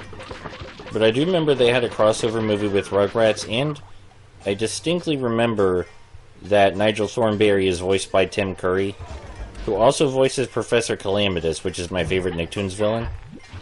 And the more Tim Curry voiced Professor Calamitous, the more he started doing his Nigel voice.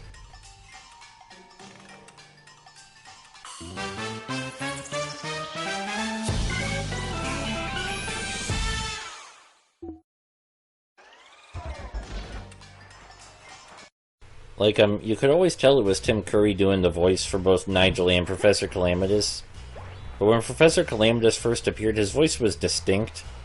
It was distinct enough, but, the more Tim Curry did Calamitous, the more his voice shifted toward his Nigel voice. It's very noticeable. It doesn't stop Professor Calamitous from being my favorite Nicktoons villain or anything. It's just a little weird. Then again, I don't get the impression that you're supposed to watch all of Jimmy Neutron in one sitting, or anything like that. I don't think you're supposed to take it as a whole. Even though I do that. And I think it works really good as a whole. It stayed pretty high quality throughout its entire run. Anyway, you may remember these hazards from earlier. And it's just like earlier pretty much, except some of the hazards don't have red or green around them. And that's because these ones move. So the moving lasers are a bit of a wild card, because sometimes you can go under them and sometimes you can go above them. But you can usually tell which, and they don't move too fast. It still would be nice for them to be color-coded like the other ones, though. Even though they move. But I'm sure there's a reason they did it that way, even if I'm not sure what it is. Okay, so there's a weird thing here where I get on this platform before the cutscene triggers, so it starts moving without me. You'll see when the camera pans up. Yeah, it's, right up there. So that's not supposed to happen, but I guess that's a glitch they didn't really take into consideration. Anyway, it's this again, but faster. And I'm just as good at it when it's faster. I actually like it a lot more when it's faster. Gosh, recording this is, taking a surprising amount out of me. Taking a lot out of me. Maybe I'm just super exhausted today for some reason. I don't know. Anyway, it's time for an extra section, this time with Timmy. So, it's time to combine two hazards we've seen before. We're going to use these wobbling platforms as elevators, and we got to avoid the paint. And I actually think this is much easier. Because, presumably because Blue Tongue didn't want to make this section too frustrating, they made it so it's a lot easier to tell when the platforms are going to fall so you can switch between them. And they didn't put the paint in places that would make it difficult to switch between platforms. So it's actually super simple.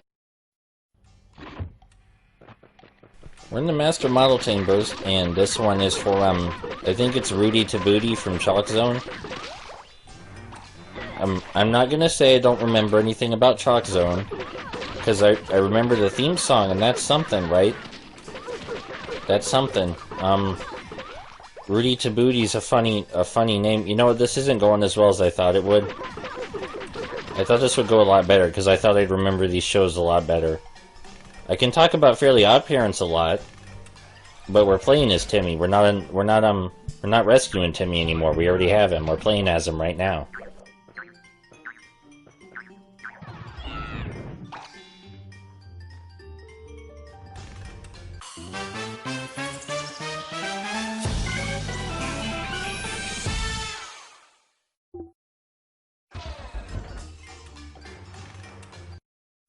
Alright, so with that last model chamber, we're done with Zone 2, and what did we learn here? We learned a lot about hopping on cars, and we learned that I'm super good at very, very specific subsets of platforming. And that's pretty much it. Next we're going to go rescue Danny at Amity Park, and do one of the things that's advertised on the back of the case, even though I'd rather not, but we gotta do it. It's on the back of the case, so we can't just not do it. I'll see you next time.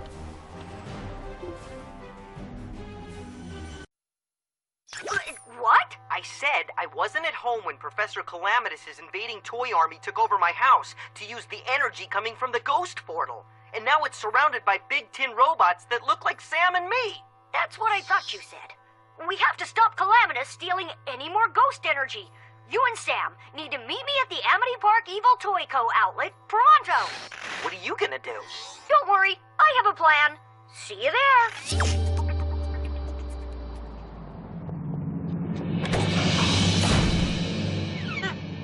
Let's see how giant toy robots deal with some competition. It's evil toy butt-kicking time. Now, who wants to go first? Hi, welcome to the mech sections. They're on the back of the case. It says on the back of the case this game lets you pilot a mech. And when I saw that on the back of the case when I first bought this game, I had no opinion on that at all. And see, here's the problem, is now that I've played and completed the game 3 times and 100%ed it twice, I still don't have an opinion on the mech segments. I can tell you what they are. They're dual joystick shooter sections where you shoot goo instead of bullets. And none of the bullet patterns are too hard and you can take a whole lot of hits. I don't think I've ever died in these sections once. And there's really no point in talking about the enemy types or anything like that, because they're not a threat. I mean, maybe dodging these bullets would be hard for someone, but I don't think it's very hard at all. So, I think the reason these sections are here is because Blue Tongue felt compelled to add an extra gameplay element. Because they didn't think the 3D platforming was enough, or something. And they needed a way to include the toybots based on the Nicktoons, because these top-down shooter sections are the only times you fight the toybots shaped like the Nicktoons heroes, like the Danny bot, and the Sam bot, and the Jimmy bot. I know, you know, I don't hate them or anything. I don't hate these sections, they're okay. But they don't really do anything special. The game design doesn't do anything worth remembering. You could remove these sections from the game and I really wouldn't notice. There's only 2 of these sections in the whole game too, which just makes them seem kind of weird. Because, like, on the back of the case it makes it sound like it's an important part of the game or something, but you only do this twice. And both times it's just this the whole time. Something nice I can say about these sections though is that the mech designs are really cute. I like the mech designs for every character. I think they're absolutely adorable, and they fit perfectly. But yeah, this is the whole thing. You do this for about 8 to 10 minutes, and that's it. And it tries really hard to do some cute stuff that other top-down shooters do, like have a boss chasing you, and you know, it's just, I don't know. None of it really stands out. It's also an incredibly stark contrast to the 3D platforming, because the platforming sections in this game are so difficult that not only will most kids never finish the game, but I don't think most adults will finish the game either. I don't think most kids even made it to this mech section, which is ironic, because the mech sections are the easiest part of the game. This is like baby stuff compared to the 3D platforming. Like, I'm pretty sure any kid could do this with a little bit of practice. They may not even need to practice. But hey, if you made the whole game this inoffensive and kind of boring, then you'd have my exact feelings on Battle for Volcano Island. I don't hate it. I just really can't be bothered to muster an opinion on it, because there's nothing there for me to talk about or appreciate. It's just there. I mean, to Battle for Volcano Island's credit, the final section's really cool. But I think not being able to move around in areas that are recognizable and having no challenging platforming and having really brain-dead button-mashing combat, I think that might be what made it so hard for me to form a strong opinion. I think that might have been what did it. Like, I like Globs of Doom better than Battle for Volcano Island for reasons that we'll get to when we get to that game. But I would never say it's better than Battle for Volcano Island, because that's probably objectively false. But there's stuff in Globs of Doom that lets me form positive and negative opinions on it. That's just not a thing I can do with this or or Battle for Volcano Island. I can talk about how I can't form opinions on it and why I can't do that, though. That's something I can do. And we're already halfway through the level, so that's just Just gotta think of 4 more minutes worth of stuff to say, and then we're good.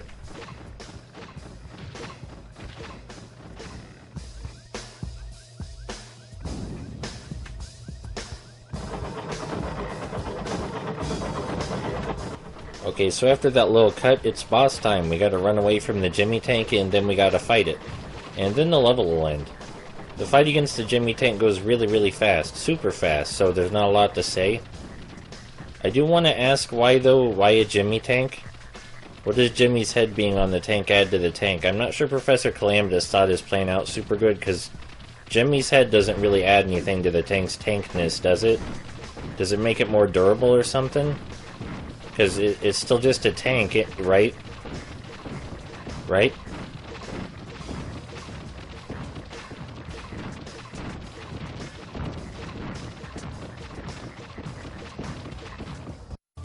Giant evil toy Jimmy Head, you are down and out! Clean up in aisle 7! Hey, check out the other evil toys! They're shutting down! I'd call it giving up. We can use the toy store portal to get back into the factory. And shut it all down! Come on, it's time for a little payback. A little payback? I'm aiming for a lot of payback. Let's go! I don't know why I ever called you Elite Toys, because you're not. You're loser toys. Because of you, I have lost my supply of ghost energy. Sponge Booby and those other do-gooder heroes are inside my factory. Mr. Huggles! Front and center! No, that position is reserved for me. Mr. Huggles, I want your tinny shock troops in action in my factory. Now! I would define your current situation as not good. Could you be more specific about the not good part? The Saucerman toys originate from a zone in this factory. Yep. You must stop Calamitous from using the aforesaid Saucermen to capture any more heroes. I'm with you there. Stopping the Saucermen will be even more difficult now. It's gonna be worse than being babysat by Vicky! Well, maybe I shouldn't have asked for specifics. One moment, young man. You haven't forgotten our deal, have you? Of course not! What was it again? You were helping me add to my collection of action figures. Me and my friends, we are so onto it, Chad boy!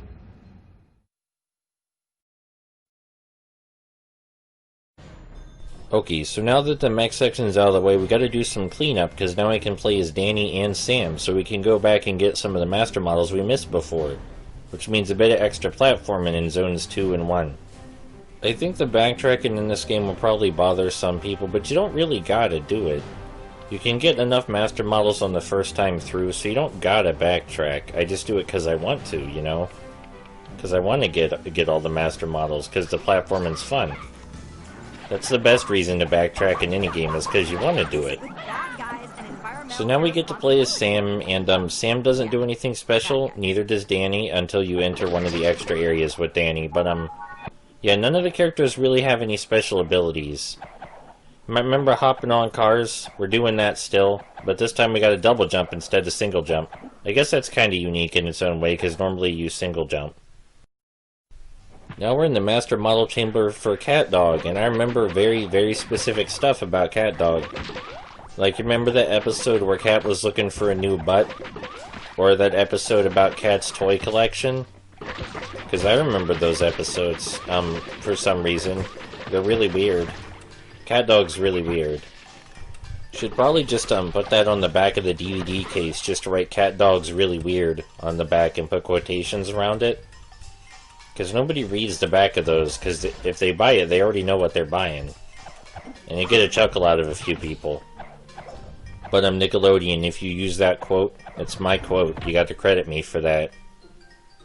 That's an observation no one's ever made about Cat Dog before, and I deserve the credit.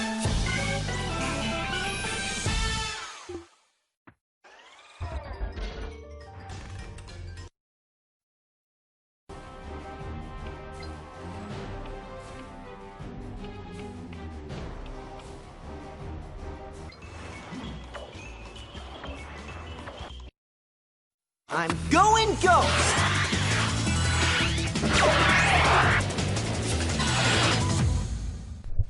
So not that the story in the Nicktoons games were ever going to win any awards or anything like that, but it's an inconsistency here.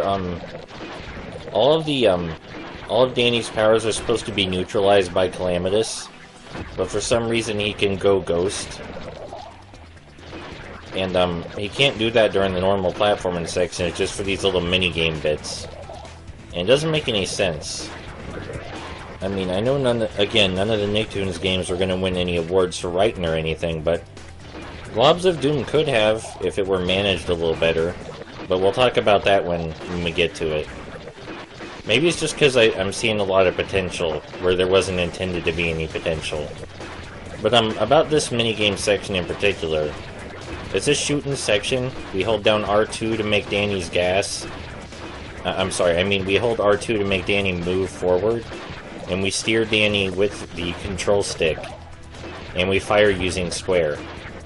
And we try to find these purple cylinders, and after we blow up the purple cylinders, they open the way forward. And that's about it. Shooting the blocks with numbers gives us more time, but we're probably not going to run out of time anyway. There's the potential here for some risk-reward time management stuff like, oh no, I'm running out of time, should I stop to shoot the block and get more time, or will I waste more time than I'm getting back? You know, stuff like that, but that doesn't actually happen, because these sections are too easy for that. I think the only thing I haven't mentioned yet is that some of the blocks don't have numbers on them, and if you shoot those, then they fire back at you. I think that's the only thing about this minigame that I haven't brought up yet. It's real simple. It's not bad. It's got more going on than the mech sections do, and it's a cute diversion. But I much prefer the slide sections and tax sections, because the sponge slide sections are really cool and difficult, and the tax sections aren't necessarily super difficult, but they have their own unique design. And there's stuff to say about them, you know, there's creativity there. I don't have a bunch to say about these Danny sections. This in the top-down shooting sections with the mechs actually giving me some Blitz Games vibes. Blitz Games was a very good children's developer that did great with their music and presentation, and they made quite a few Nicktoons games, like they made 2 Fairly OddParents games, and they made some SpongeBob games. And the most defining trait in all of their game design is that they're not very good at exploring mechanics, but they're good at making up new mechanics. See, for the most part, Toybots is very, very different in that way. It's the best of the Nicktoons games because it explores its platforming mechanics very thoroughly. Its platforming mechanics are super basic, but that's fine because it does everything it can with them. But Blitz Games, they take almost the complete opposite approach. They introduce a bunch of mechanics, and as soon as you have one mechanic, they throw it away for a new one, and then throw that one away for another new one, and that one away for another new one, like every 10 minutes or so. And they're really good at that. They're good at coming up with new gimmicks to use. The issue is that sometimes they try to make games that are too long. Like, Creature from the Krusty Krab is really creative. Probably the most creative SpongeBob game in terms of visuals and music and general atmosphere. But the game design's not so good.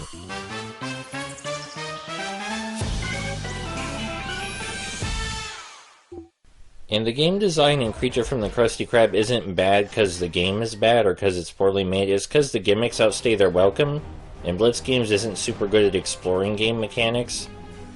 Like, there's 3D racing segments and 2.5D platforming segments, and like a whole bunch of mini-games. There's a section where you play as Giant Plankton and destroy Bikini Bottom. And there's such a huge variety in locations, too. Like, there's this weird comic book world inhabited entirely by Patrick clones. And there's this weird garage where SpongeBob's trying to get his driver's license. And it's just a really creative game with a lot of variety in visuals and game mechanics. It's just the problem is the levels last way too long. So long. The gimmicks outstay their welcome. Like you're oh, this is a really cute game mechanic. Are they gonna do more with it? But then they don't do more with it. And normally when they run out of stuff to do with a game mechanic, they switch. But in Creature from the Krusty Krab, they take too long to switch, so it ends up feeling really tiresome by the end. It feels a little too repetitious. If you want to see Blitz Games game design at its best, the Fairly OddParents games, that's what they're for. You get a new gimmick every 5 to 10 minutes, sometimes every 3 or 2 minutes. And then they switch it out for a new one really, really quickly. So it doesn't get boring. Is it more entertaining beyond a surface level? Not really. But it doesn't get boring. It has a lot of variety. And I think that's what they were going for, was putting variety before the general game design. And I mean, I don't think that's a great idea. Generally, I prefer when games explore their game mechanics. But the games are well made. They're very polished and well made, and they're fun. Even if there's not a lot to talk about in terms of game design. You know, they're cute games. They're enjoyable, and you know, I'd still play I'd still play Break Into Rules today. I don't know if I'd have very much to say about it, but I'd still play it. That's probably one of the games that's going to get remastered by THQ Nordic. So I guess that's good news. Because I want a new generation of kids to experience Break Into Rules. And, I mean, I really want them to experience toybots too, but I don't think a lot of people really like toybots because it was too hard for them. I think the original Nicktoons Unite's going to be remastered. Not the DS one, which is better, but the console one? I guess I'll finally have to bite the bullet and play the console version if it gets remastered. I mean, I've already played the console version before, but I might get some friends together and make them play it with me and do a Let's Play if it gets remastered. It's not good, but they tried. Blue Tongue tried really hard. The end result just didn't turn out so good.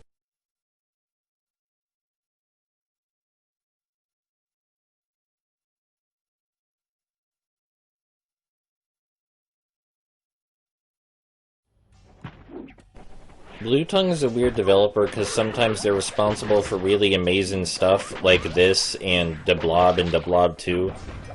And then sometimes they make things like Nicktoons Unite or Marvel Superhero Squad, and you're kind of confused. But I think it probably depends what probably depends on the restraints they were under at the time.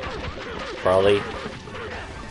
Oh hey, it's El Tigre. I have things to say about El Tigre. El Tigre is great. Go watch El Tigre. I hope the El Tigre game gets remastered. You should go watch El Tigre right now. I like El Tigre. I think I got it all in there. I think I got everything I needed to say in there. Okay, anyway, that's all the backtracking for now, and I'll see you next video for Zone 3.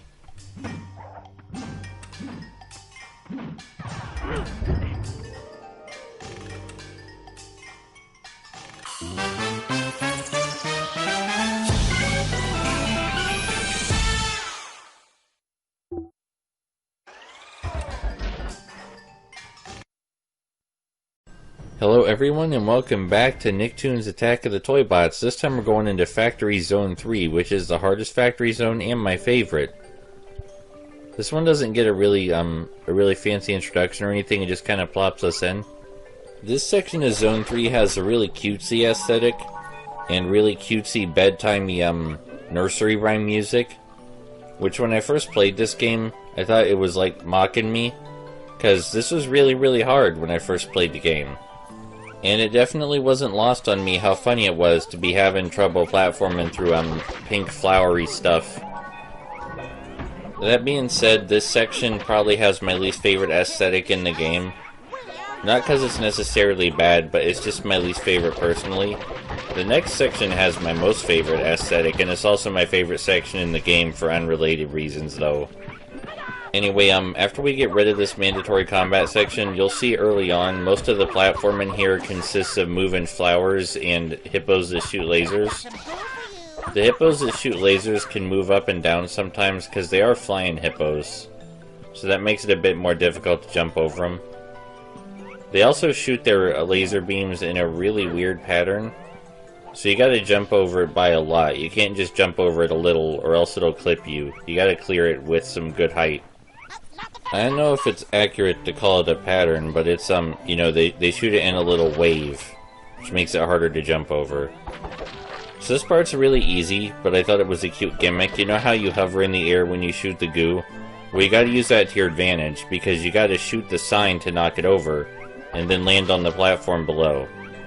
If you land on the platform and then shoot, then you'll fall, because they're, you know, fallen platforms.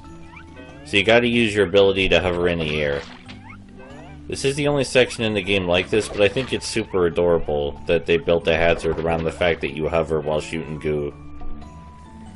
I said it's the only section in the game like this, but I said that before.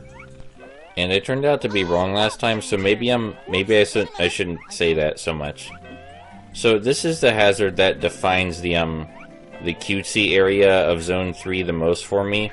Are these not these rotating hippos. We'll talk about it when we get back there.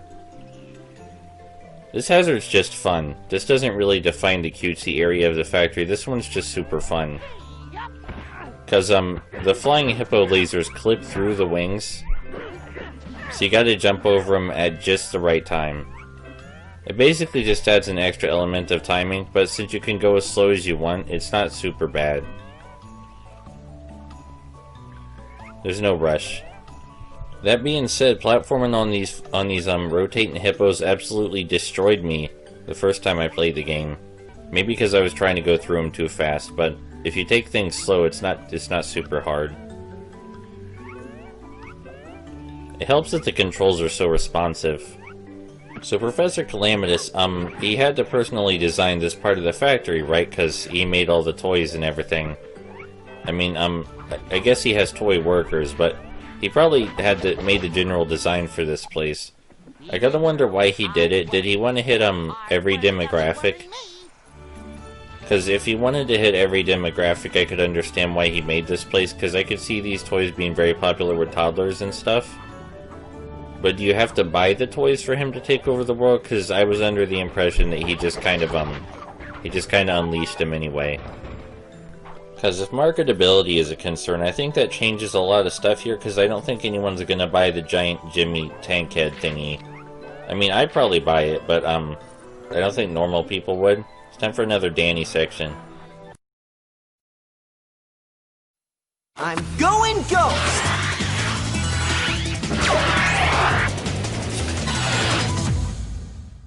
So it's another Danny section, and it's a lot like the other Danny sections.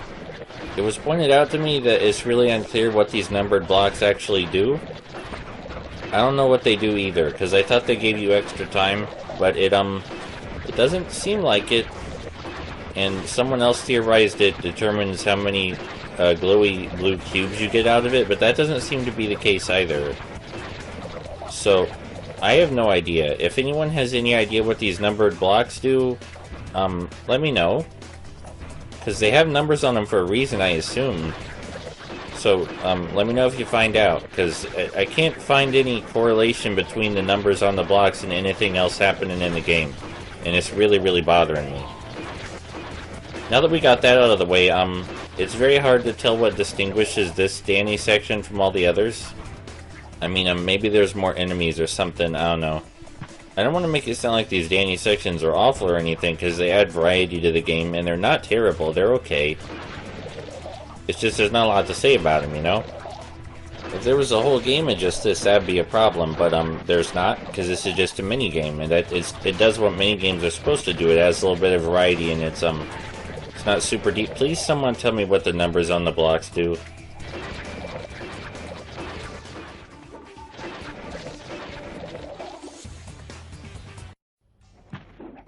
Hi, we're in another Master Model Chamber. This Master Model Chamber is for Hey Arnold, and I guess you could call Arnold a Nicktoons hero if you really wanted, but he's not a hero in the kind of sense I think Professor Calamitous was talking about. The thing I remember most about Hey Arnold is that it's not nearly as emotional as I thought it was when I was little. It does a lot of stuff right, like it doesn't treat children like idiots, because the children in the show aren't idiots, but the actual conflicts aren't nearly as emotional or interesting as I thought they were.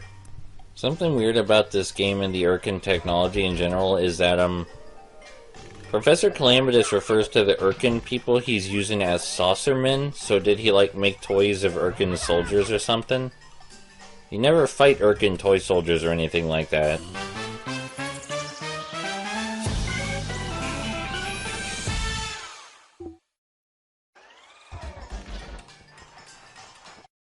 So before we entered the Danny tube, we started encountering flowers that, well, fell. The thing about these fallen platforms, though, is that they come back up if you wait long enough. This, almost never comes up, but still, I think it's cute. I guess if you really, I guess the level forgot to load there, but it's okay, it happens, no game is perfect. This conveyor belt section is actually really shockingly easy, because you've dealt with this kind of stuff in a way harder context back in the toy car area of the game. This is pretty much nothing at this point. If it is hard at this point, then you're probably in trouble, because the rest of the game is going to be really, really frustrating. So, this section was always super confusing for me, and it's still super confusing now. See all those green panels? Those give out when you step on them very slowly, which will make you fall into the spike pit. And I could never figure out how to make this jump over here, so I just die, and it spawns me on the next platform. I don't think that's cheating, because I'm still playing by the game's rules. Anyway, I tried to say this way earlier, but these rotating platforms right here that we can hold on to, these are what define the cutesy section of Factory Zone 3 for me. Because these are the hardest bits of platforming in Factory Zone 3, and they used to give me little mini panic attacks. They gave my brother little mini panic attacks, and he wasn't even the one playing, he was just watching me do this. Like, I'm probably not doing it the way you're supposed to, but it works. And it looks terrifying, and it feels terrifying, but it works. And this next part's just a breather after that madness. You just gotta bounce on these bouncy turtles, which act like trampolines from way, way earlier in the game. So this is super easy stuff. It's time for the last SpongeBob slide. Let's go sliding!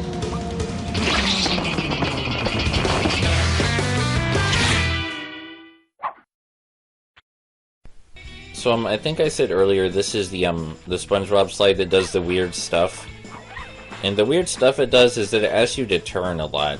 It may not be super clear from just watching, but turning in the sliding sections is really, really difficult, especially in the air. Because the way SpongeBob's momentum works and how fast he goes, turning large amounts can be hard. Turning small amounts, that's okay, but when you gotta do something like this, or this, or this, yeah, that's kind of terrifying. It's super easy to overshoot or undershoot, because when you're tongue sliding, SpongeBob has a lot of momentum and a lot of weight. So you gotta be super careful about that. You can't pull back too much or you'll miss the platform, and you can't pull forward too much or you'll... Even turning when you're not jumping is really hard. It's almost slide right off the ledge. It's just scary. This sliding section is really scary. The good thing is that after you get that down, you're good. After you get SpongeBob's weight down, you figured it out.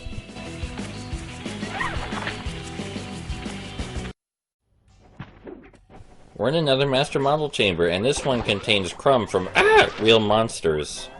I don't remember very much about Real Monsters, but I do remember that Real Monsters had a KFC Happy Meal sort of deal, where you could get special Real Monster straws. I also remember there being Real Monster toys at another fast food kind of location, but I can't remember what it was. It's entirely possible I was just wrong though, and I got it confused with another license, or it just didn't happen at all. Because human memory is not the greatest thing. Anyway, that's it for this Master Model Chamber. I don't remember anything about the cartoon at all. I don't remember a single thing.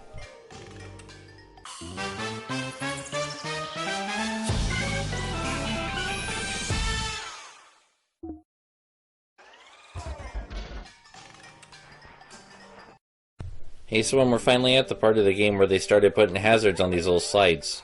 Only one so far, though, right at the end. One little laser at the end. But by the end of the game, there's going to be a ton of hazards on those slides. And that's just trial and error. There's not a lot you can do about that.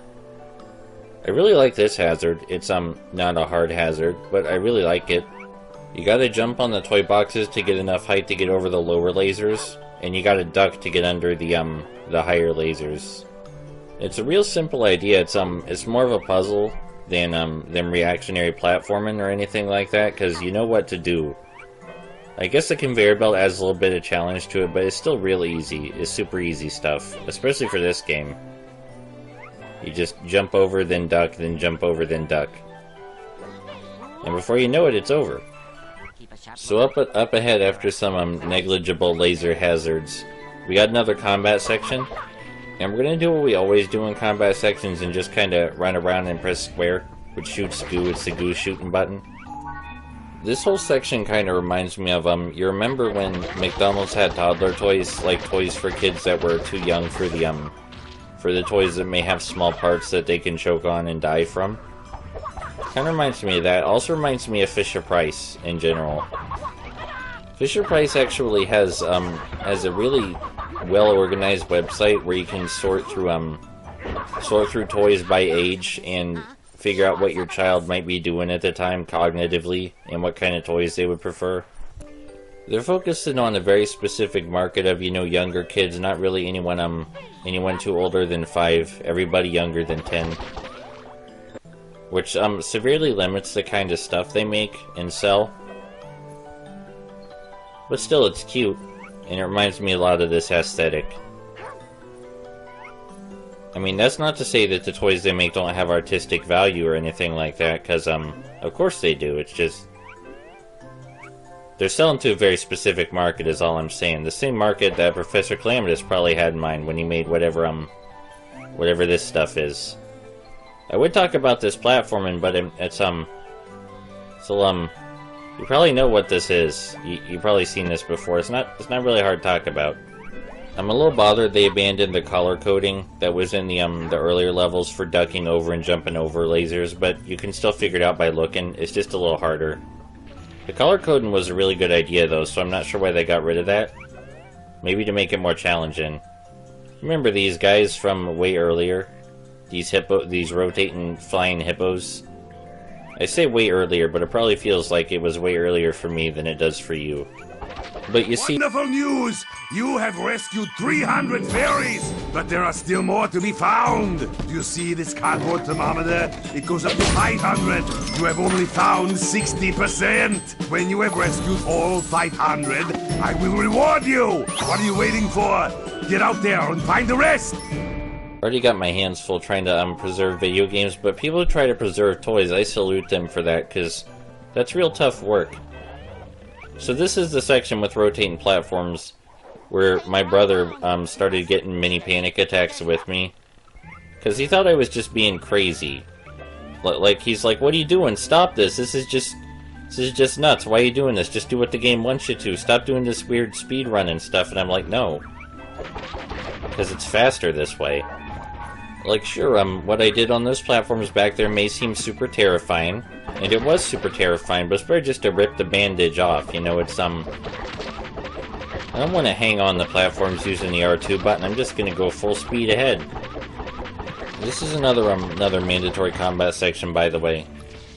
You know, I think the biggest shame about the Nicktoons games is that we never got a Double Dare 2000 crossover. Because, you know, it's just sitting right there.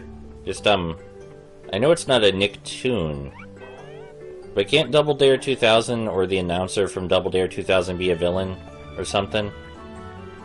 So I already said before, in one of the earlier episodes, I'm really good at sections like this. So I'm not sure what else to say, because this is just another one of those where we're climbing on a moving platform. Like a grid-like moving platform. I still don't know if there's a name for this, you know, like the wire cage things from Super Mario World. Because I don't know what these are called. But I'm really good at these. So, if anybody knows what these are actually called, because it sucks to be good at something that nobody knows what is called. But yeah, these sections are fun. I like these. That's it, we're done with those now.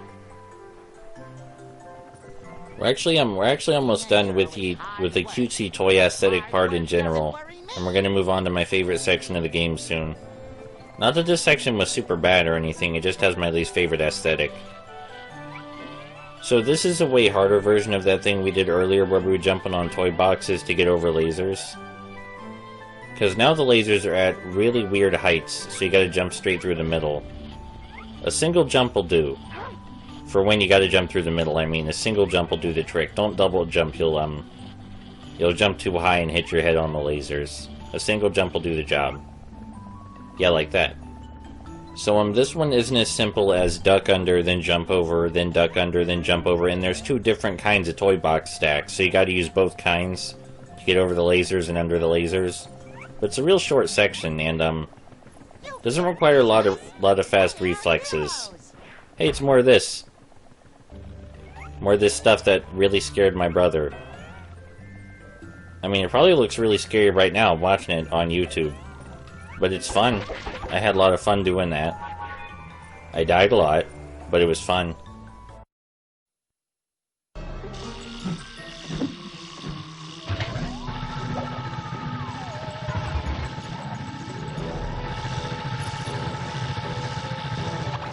Oh, we're in the space part of Zone 3, which is my favorite part of Zone 3 and my favorite part of the game. When we're running from this UFO, we gotta make sure to roll sometimes, otherwise the UFO will catch up. The roll, like I said, is like a dash, so we gotta use it to speed up. It's very hard to find the right time to speed up, but when you do, rolling is essential. Because if that laser touches you, you die immediately. Like poor Danny. So remember how I mentioned I really like hazards that clip you in the butt? This is one of those.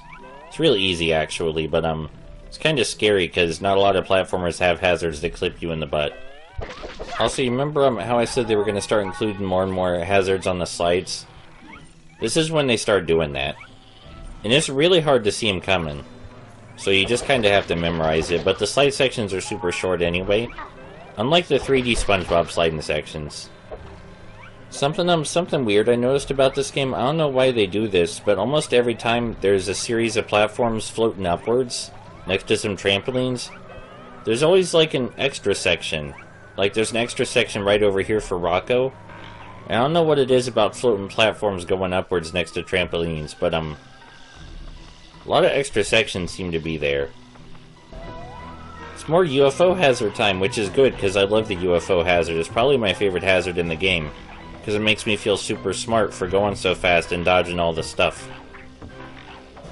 Rocco makes funny noises when he jumps. It's like weird spring sounds.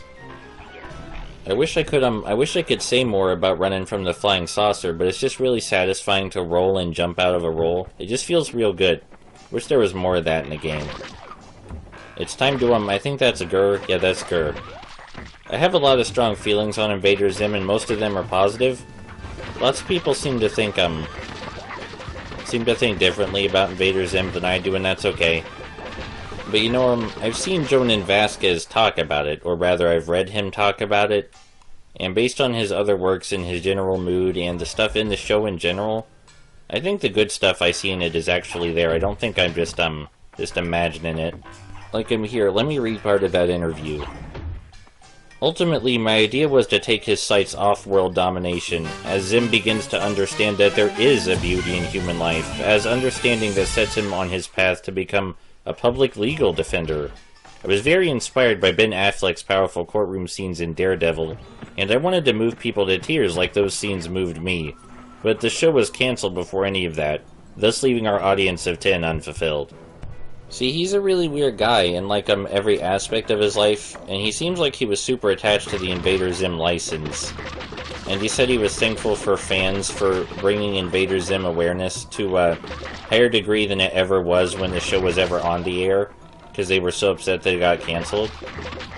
Lots of people are saying Invader Zim is back from the dead, and if that's true, I'm glad, and I hope more people will see what I thought was really special about it. Because when a lot of people remember, they just seem to kind of write it off as weird, gross stuff. And I like a lot of colorful 3D platformers and nice things that are really friendly and not gross. So yeah, the gross parts of Invader Zim are still gross, but there's other stuff there to enjoy. Yeah, I mean, I know there's an episode about giant lice and Zim stealing organs and stuff. Everybody knows that. But there's more there to appreciate. So this section right here, this section with the moving walls of death and the trampolines to get over the walls of death and the strict timing in between the walls of death, this section absolutely destroyed me when I first played this game, just completely annihilated me. But I figured out this one weird trick to make it a lot easier. So there's these little nodes that are coming out of the ground that I gotta shoot with goo. See, when I first played this game, instead of shooting those nodes with goo, like I'm doing right now, see me shooting it, instead of shooting those nodes with goo, I would melee attack them, which was stupid. because melee attacks are not instantaneous, they have a cooldown time, and you can't do them from a distance, so just, be sure to use your goo during this section, and it's a lot easier. I mean, it's still going to be a close call sometimes when you gotta jump over the wall of death, but it's a lot easier. It's time for more of those hazards that clip you in the butt, and it's a little bit harder with Rocco because he's shaped differently, so it's going to take some time to get used to that. Especially on trampolines where you have less control over your character. But it's still one of the easier hazards in the space section, so you shouldn't worry super much about it. Probably only take a couple tries. Assuming that your skill scales with the game's difficulty, I mean, because if it doesn't, then, you know, this is probably just a really painful exercise for you, and you're probably only going to make it through the game out of sheer cussedness, and probably not because you're having a good time. Sorry about that, I had a bubble in my throat. And I have another one. Please remember, when you're recording Let's Plays, make sure you have a bottle of water, or any kind of container of water nearby. Especially if you're going to be talking over, like, 40 minutes of stuff, 40 minutes of straight gameplay footage without any cutscenes. Because that's really important, having water. Also make sure you, like, eat an apple or something beforehand. It's something to give you a little bit of energy, so that way you don't die halfway through recording. I'm just trying to help you out. You know, there's actually nothing I'd rather be doing than this right now. Because I really like doing this. I really like talking over video games and sharing them with people. And being able to share them with a significant number of people, that's just a bonus, you know? Sharing games and their design and what makes them special is really good, because who else is gonna make a Let's Play of Attack of the Toybots that tells you how great the design is? Seriously, let me know if someone else does that. These platforms, the timing on these platforms is really, really strict. The good thing about them being really, really strict, these moving platforms, is that you get your timing down real quick, because there's no room for error, really. After a few tries, you just kind of develop a rhythm for it. Now, some of the hazards in this game, like those ones back there, have a real sense of rhythm to them. But not all the hazards in this game are like that, so I wouldn't say this game is very rhythmic like I would with a bunch of other games. A bunch of other 2D platformers, I mean. Like, Donkey Kong Country Returns and Donkey Kong Country Tropical Freeze, those are super rhythmic platformers. This game's only occasionally rhythmic. It's really not fair to compare this game to those games because they're trying very different things. But I think they excel at the things they're trying to be. Like, I think Attack of the Toybots is just as valuable as Donkey Kong Country Returns. In terms of platform and design, I mean.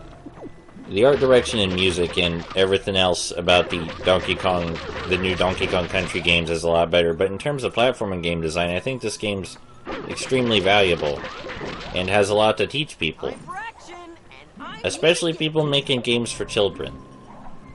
It's time for my second favorite hazard in the space section. If we touch any of those meteors, we pop and die instantly, so we gotta go for the gaps. And you could be a scrub and just walk toward the gaps, or you could be like me and roll toward the gaps, because rolling is faster. When I first played this game, I tried to walk toward the gaps, and this section really kicked my butt. But now I know that rolling makes you go way faster. I think those meteors might actually be some of the easiest hazards in the level. Oh, it's tack time. It's more tack time. I call upon the power of Juju!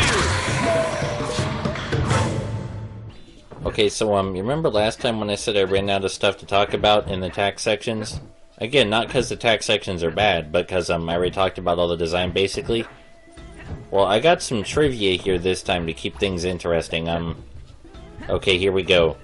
Did you know there's an official MLB licensed Nicktoons baseball game on the Wii and Xbox 360?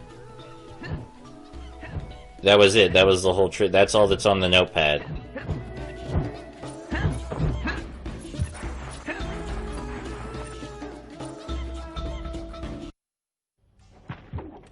Hi, welcome to the Master Model Chamber for Jenny from My Life as a Teenage Robot, which is a really creative show with a really prominent aesthetic. It's like retro-futurism, like what people in the 50s, 60s, and 70s thought the future would look like aesthetically. And the thing I remember most about My Life as a Teenage Robot is that it had a really, really amazing third season. I'm not sure too many people know it had a third season, but yeah, it had a third season, and the third season was the definition of fan service. They just, they brought back pretty much every meaningful villain. They tied up a lot of emotional questions about the characters, and the writing was cranked up to 11 in general. Season 3 is like its own beast, really. I had to look up Season 3 later to make sure I didn't hallucinate it, that it got a really great final season, but no, it's real.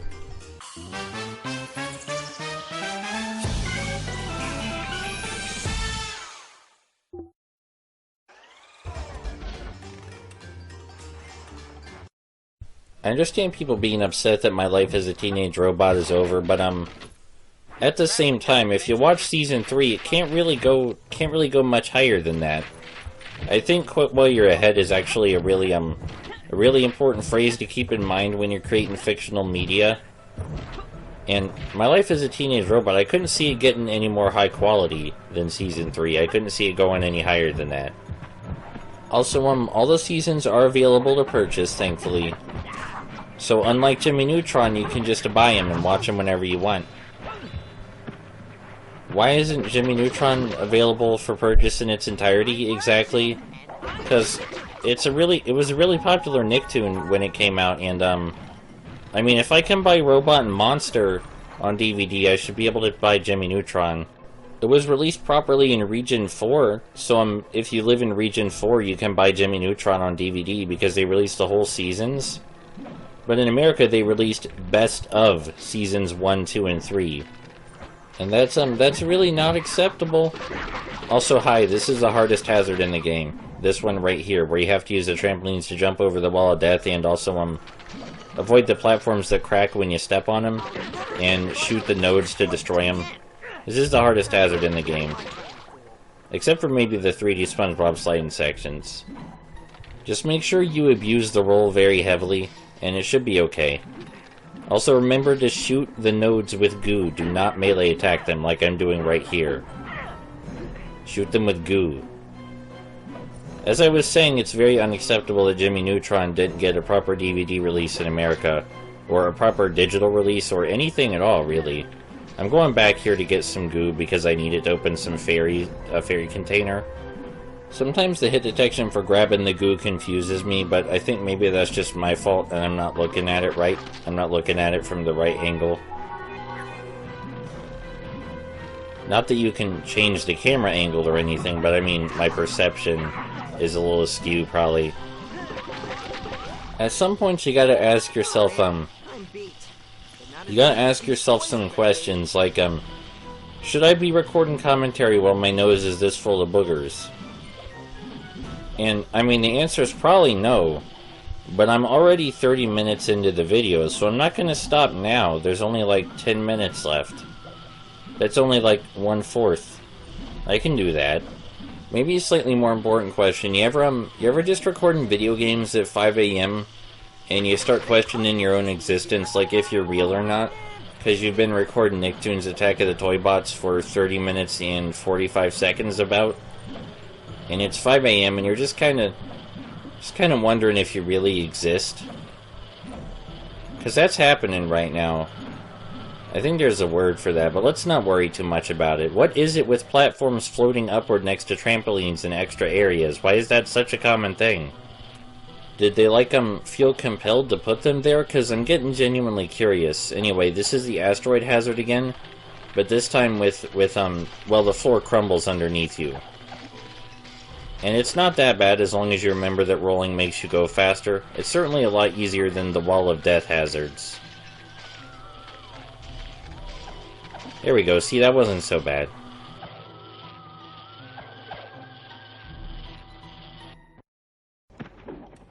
Welcome to another Master Model Chamber, and this one's for Ginger Foutley from As Told by Ginger.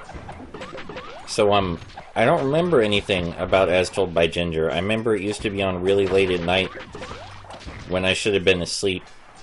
But, you know, sometimes you get a little bored of watching Adult Swim and reruns of The Nanny, and you turn on the Nicktoons channel, and then they're airing As Told by Ginger, and like every episode of My Life as a Teenage Robot on loop. The Nicktoons channel is actually super weird, because they already air everything that's on Nicktoons on regular Nickelodeon. The only difference is that the Nicktoons channel kind of got it later than the regular Nickelodeon channel. But I guess the Nicktoons channel existed because if you didn't want to watch the live-action Nick shows, which I don't blame you, because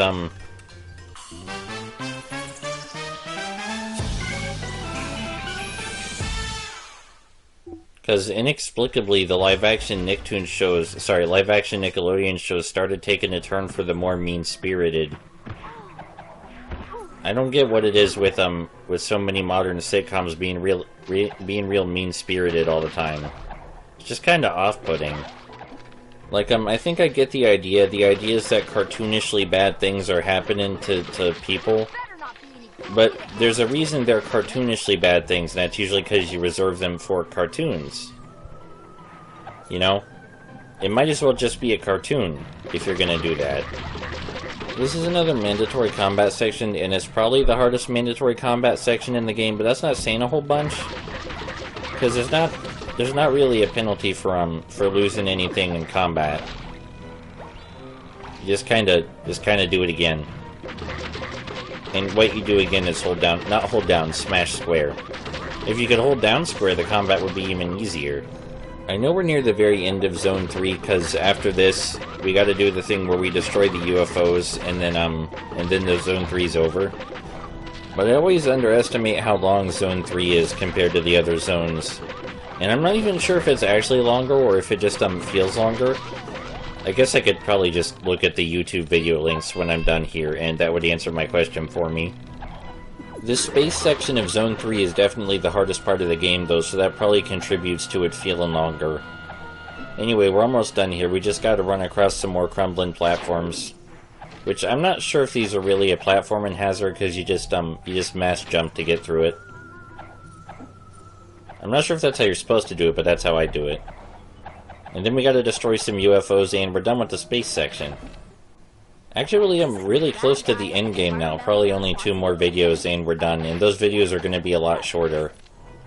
So yeah, we're almost done here already. I say already, but it's not like this game is easy or anything. So it's time to take down the UFOs, which requires doing a really weird out-of-place minigame that doesn't feel right. It feels very weird to do this minigame. It's not hard, and it controls a little weird, and I'm just not sure what this is here for. It just feels weird. I don't like it. But it's over pretty much, so I guess there's that.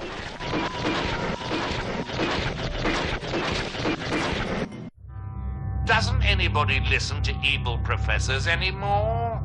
I said I have to increase evil toy production. But to do that, I need more fairies! More fairies! Send the savage SpongeBots to Fairy World to protect the Harvester. Send the savage SpongeBots to Fairy World! Aha! That's the sound of Jorkin Von Strangle being neutralized! Nothing can stop us now! Oh, yeah. I'm a minion. All evil professors have minions. You don't do an evil laugh, do you? Like that, you mean? I don't want you doing that again. Is that perfectly clear? My SpongeBots engage the Fairy Air Force so the Harvester can lure more unsuspecting fairies into the mobile, all-you-can-eat storefront. Deviousness and evilness prevail.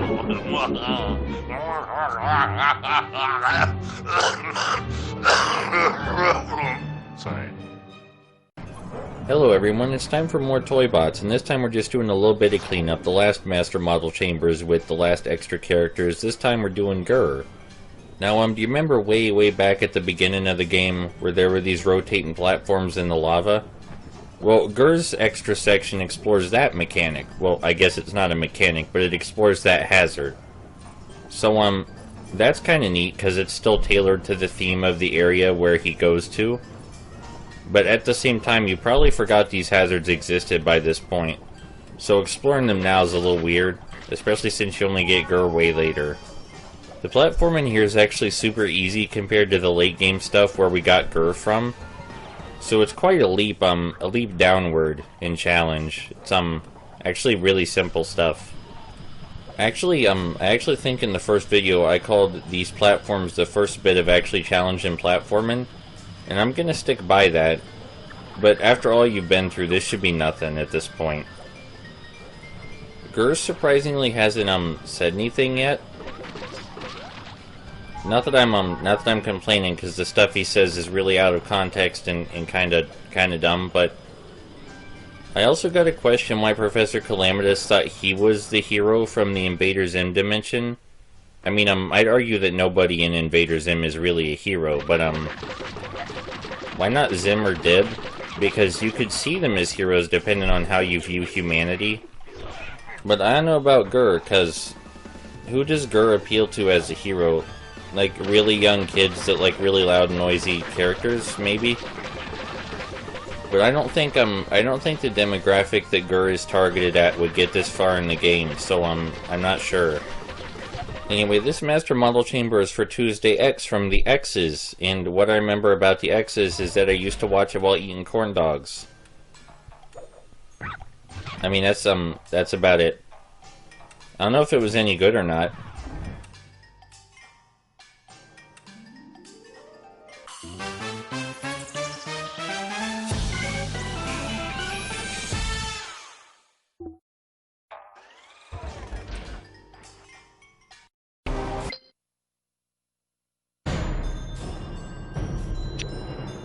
Okay, cool, it's time to play as Jenny. So Jenny's whole thing is exploring the trampoline mechanics, which seems a little bit excessive at this point.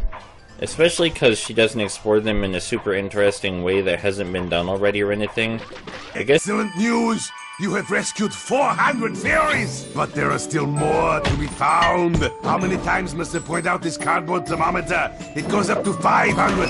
5! You have only found 80%! When you have rescued all 500, I will reward you! What are you waiting for? Get out there and find the rest! Adds a slight bit of variety because these aren't two hazards that you really see together anywhere else in the game. But at the same time, this is nothing compared to the explorations in the space section with like the Wall of Death using the trampolines. Also, I'm kinda not sure what the aesthetic in this section is supposed to be. Because it's just a big tube with goo in the bottom and stuff. I don't know if we've seen this aesthetic somewhere else in the game because I can't really remember, but I don't think we have. It's kind of weird.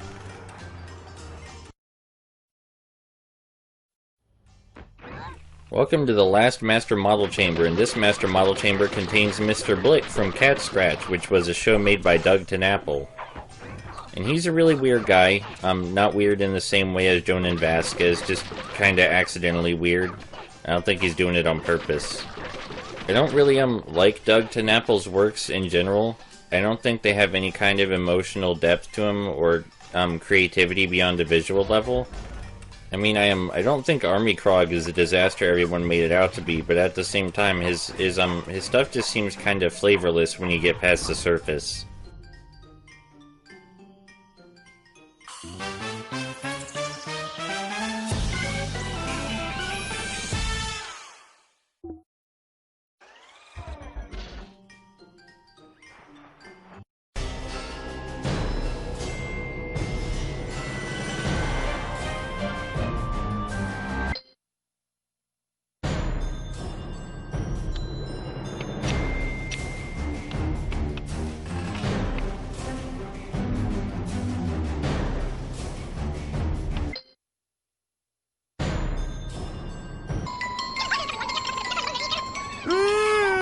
All you can eat for free!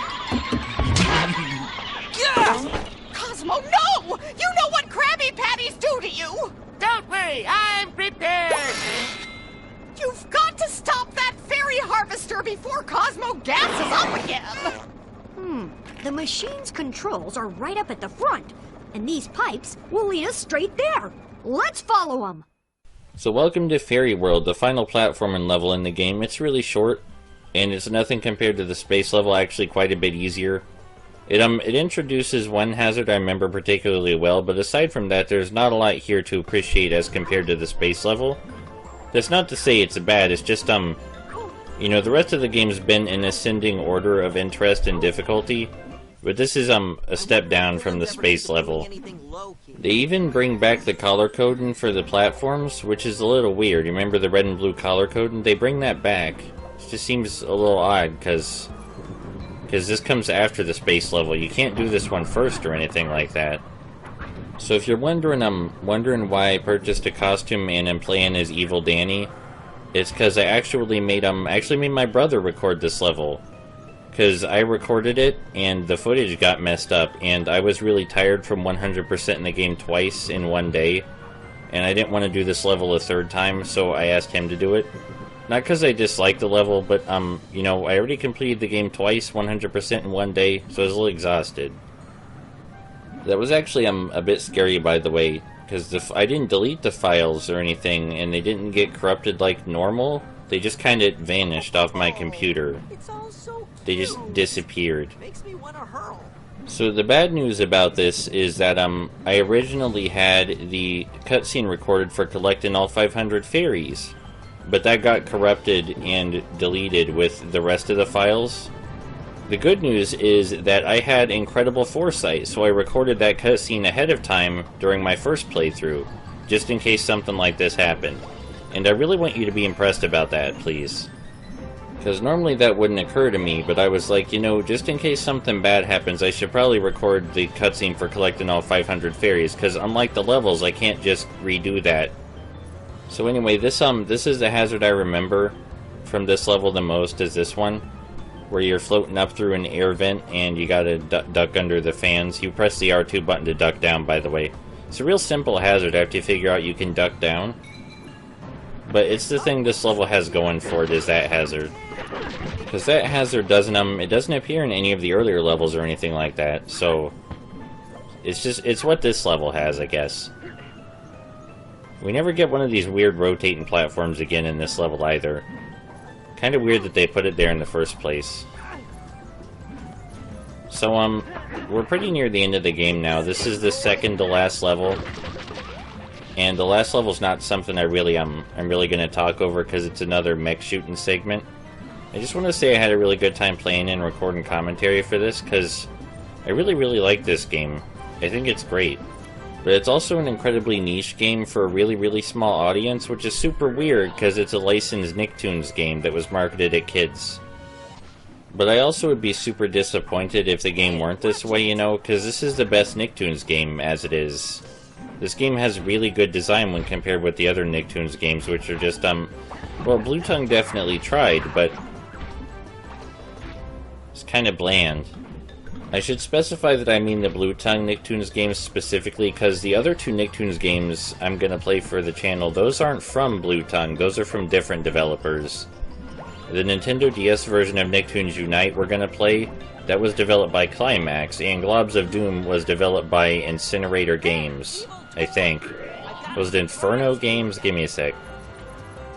Okay, it was Incinerator Games, which they didn't develop a lot of other stuff, like at all. But we'll talk about that later when we play Globs of Doom, because we're gonna have plenty of time to talk about stuff in Globs of Doom. Plenty of time to talk about stuff. Maybe not plenty of stuff to talk about, but plenty of time, trust me. So, yeah, I guess Toybots is almost over. It's kinda sad, but I'm not too upset, because we got 2 more to go through, you know? And this definitely isn't the last time I'm personally gonna play Toybots. I don't replay too many games, because, you know, I gotta keep exploring new territory. I gotta keep finding new games to play. But, I always come back to this one. It kind of feels like an old friend at this point, because we've been through a lot together. Like, originally I thought this game was just ridiculous, and I kinda hated it, because it was so absurdly difficult for a kid's game. But as I grew up, I learned to appreciate it more, you know, as I got more mature and saw what it was going for. I can't call this game Blue Tongue's magnum opus because they made Da Blob and Da Blob 2. So that would just kind of be an insult, because Da Blob and Da Blob 2 have a lot of creativity, and the developers clearly put their whole heart and soul into those games, so, You know, are the Blob and the Blob 2 better designed than Attack of the Toybots? Probably not. I don't think they are. But there's a lot more going on there besides exploring game mechanics. And even though exploring your mechanics to their fullest is like my favorite thing about game design, I can still recognize when there are games that have artistic value besides that, you know? Otherwise I wouldn't like Blitz games so much.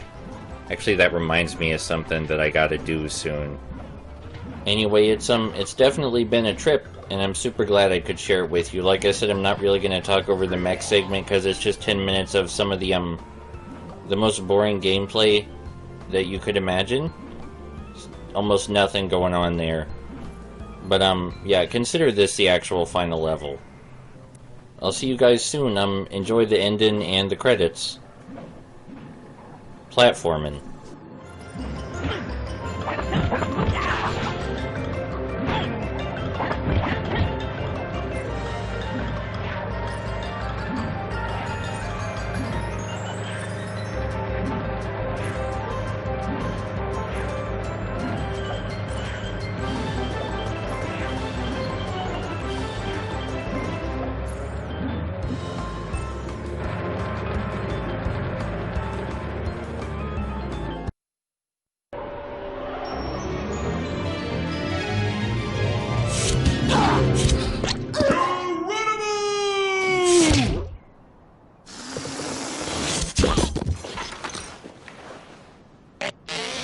My thanks, puny heroes. So, the evil professor thinks he can strangle the power of Jorgen von Strangleby the Cage? Ha! I on his mustache, rip it from his face, and use it as a broom! No one calls Jorgen von Strangle a mere fairy. I am a magic marine. Now I have biceps like small European nations. Ouch! Bet that's not covered by warranty.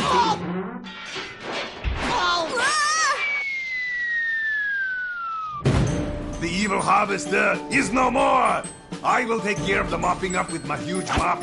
You must go and take care of that annoying little professor man. Go, tiny hero people! I'd like to thank nobody but myself for this great honor in winning the biggest genius. Excuse me, Professor? You haven't won yet. I know. I'm practicing my acceptance speech. But everyone can hear you. What do you mean? This is a diary closet, isn't it? It's being broadcast. They can hear you. Why didn't you tell me? That's your job, isn't it? Actually, my job description doesn't clearly state that I'm obliged to inform you of... But it doesn't say anything about this, either. Jimmy Neutron, Timmy Turner, SpongeBob SquarePants, Danny Phantom, Tack, Samantha, Patrick. Have I forgotten anyone? I will be declared the biggest genius in your hero do-gooder faces, and there's nothing you can do about it.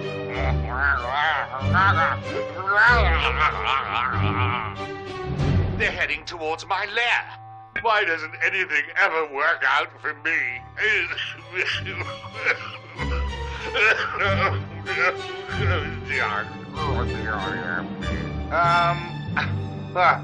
You didn't see that apparent moment of weakness, did you? Look, it's the professor's lair! A lair? How come he doesn't live in a house? Rule 26B, subsection 4 of the Evildoer's Handbook. The moment you become evil, you gotta move into a lair. Uh-oh, here comes the neighbors. Let's give them some mech suit mayhem!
He's got to be in there!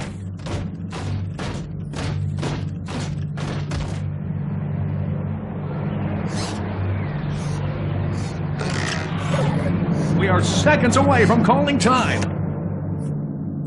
And time!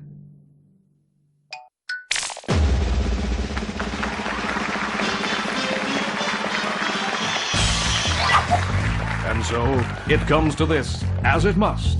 The moment where I have the honor, the privilege, the unmitigated pleasure to announce the winner of The Biggest Genius. Listen, shoulder pads, just get on with it and tell me I'm the winner. The judges have made their decision. The winner of The Biggest Genius is... the Chatbot! Chatbot? My employee? But I didn't even know you were a contestant. Your irrational desire to abduct the very best characters from every dimension has led to my victory over you and your hairy lip. Indeed, it is you, Mr. Chatbot, that has magnificently combined all the theme ingredients. Krabby Patties, fairies, and ghost energy. In true genius fashion, you have gone even further to create the greatest collection of action figures in the world. Only the biggest genius could have completed such a challenge. And I couldn't have done it without you, my friends. Thank you. But is exactly what you got, kid. Care to know what your prize is? Prize? Not only do you get this fetching and fully synthetic, washable, drip-dry, glow-in-the-dark sash that will make you the envy of all your friends and combust near an open flame, but you also receive your very own Professor Calamitous Immobilization Bot and an electric shaver. No, you can't. Not the mustache. It took me years to grow it.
Fantastic work!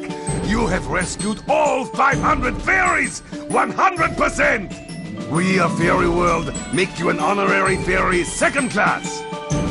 What?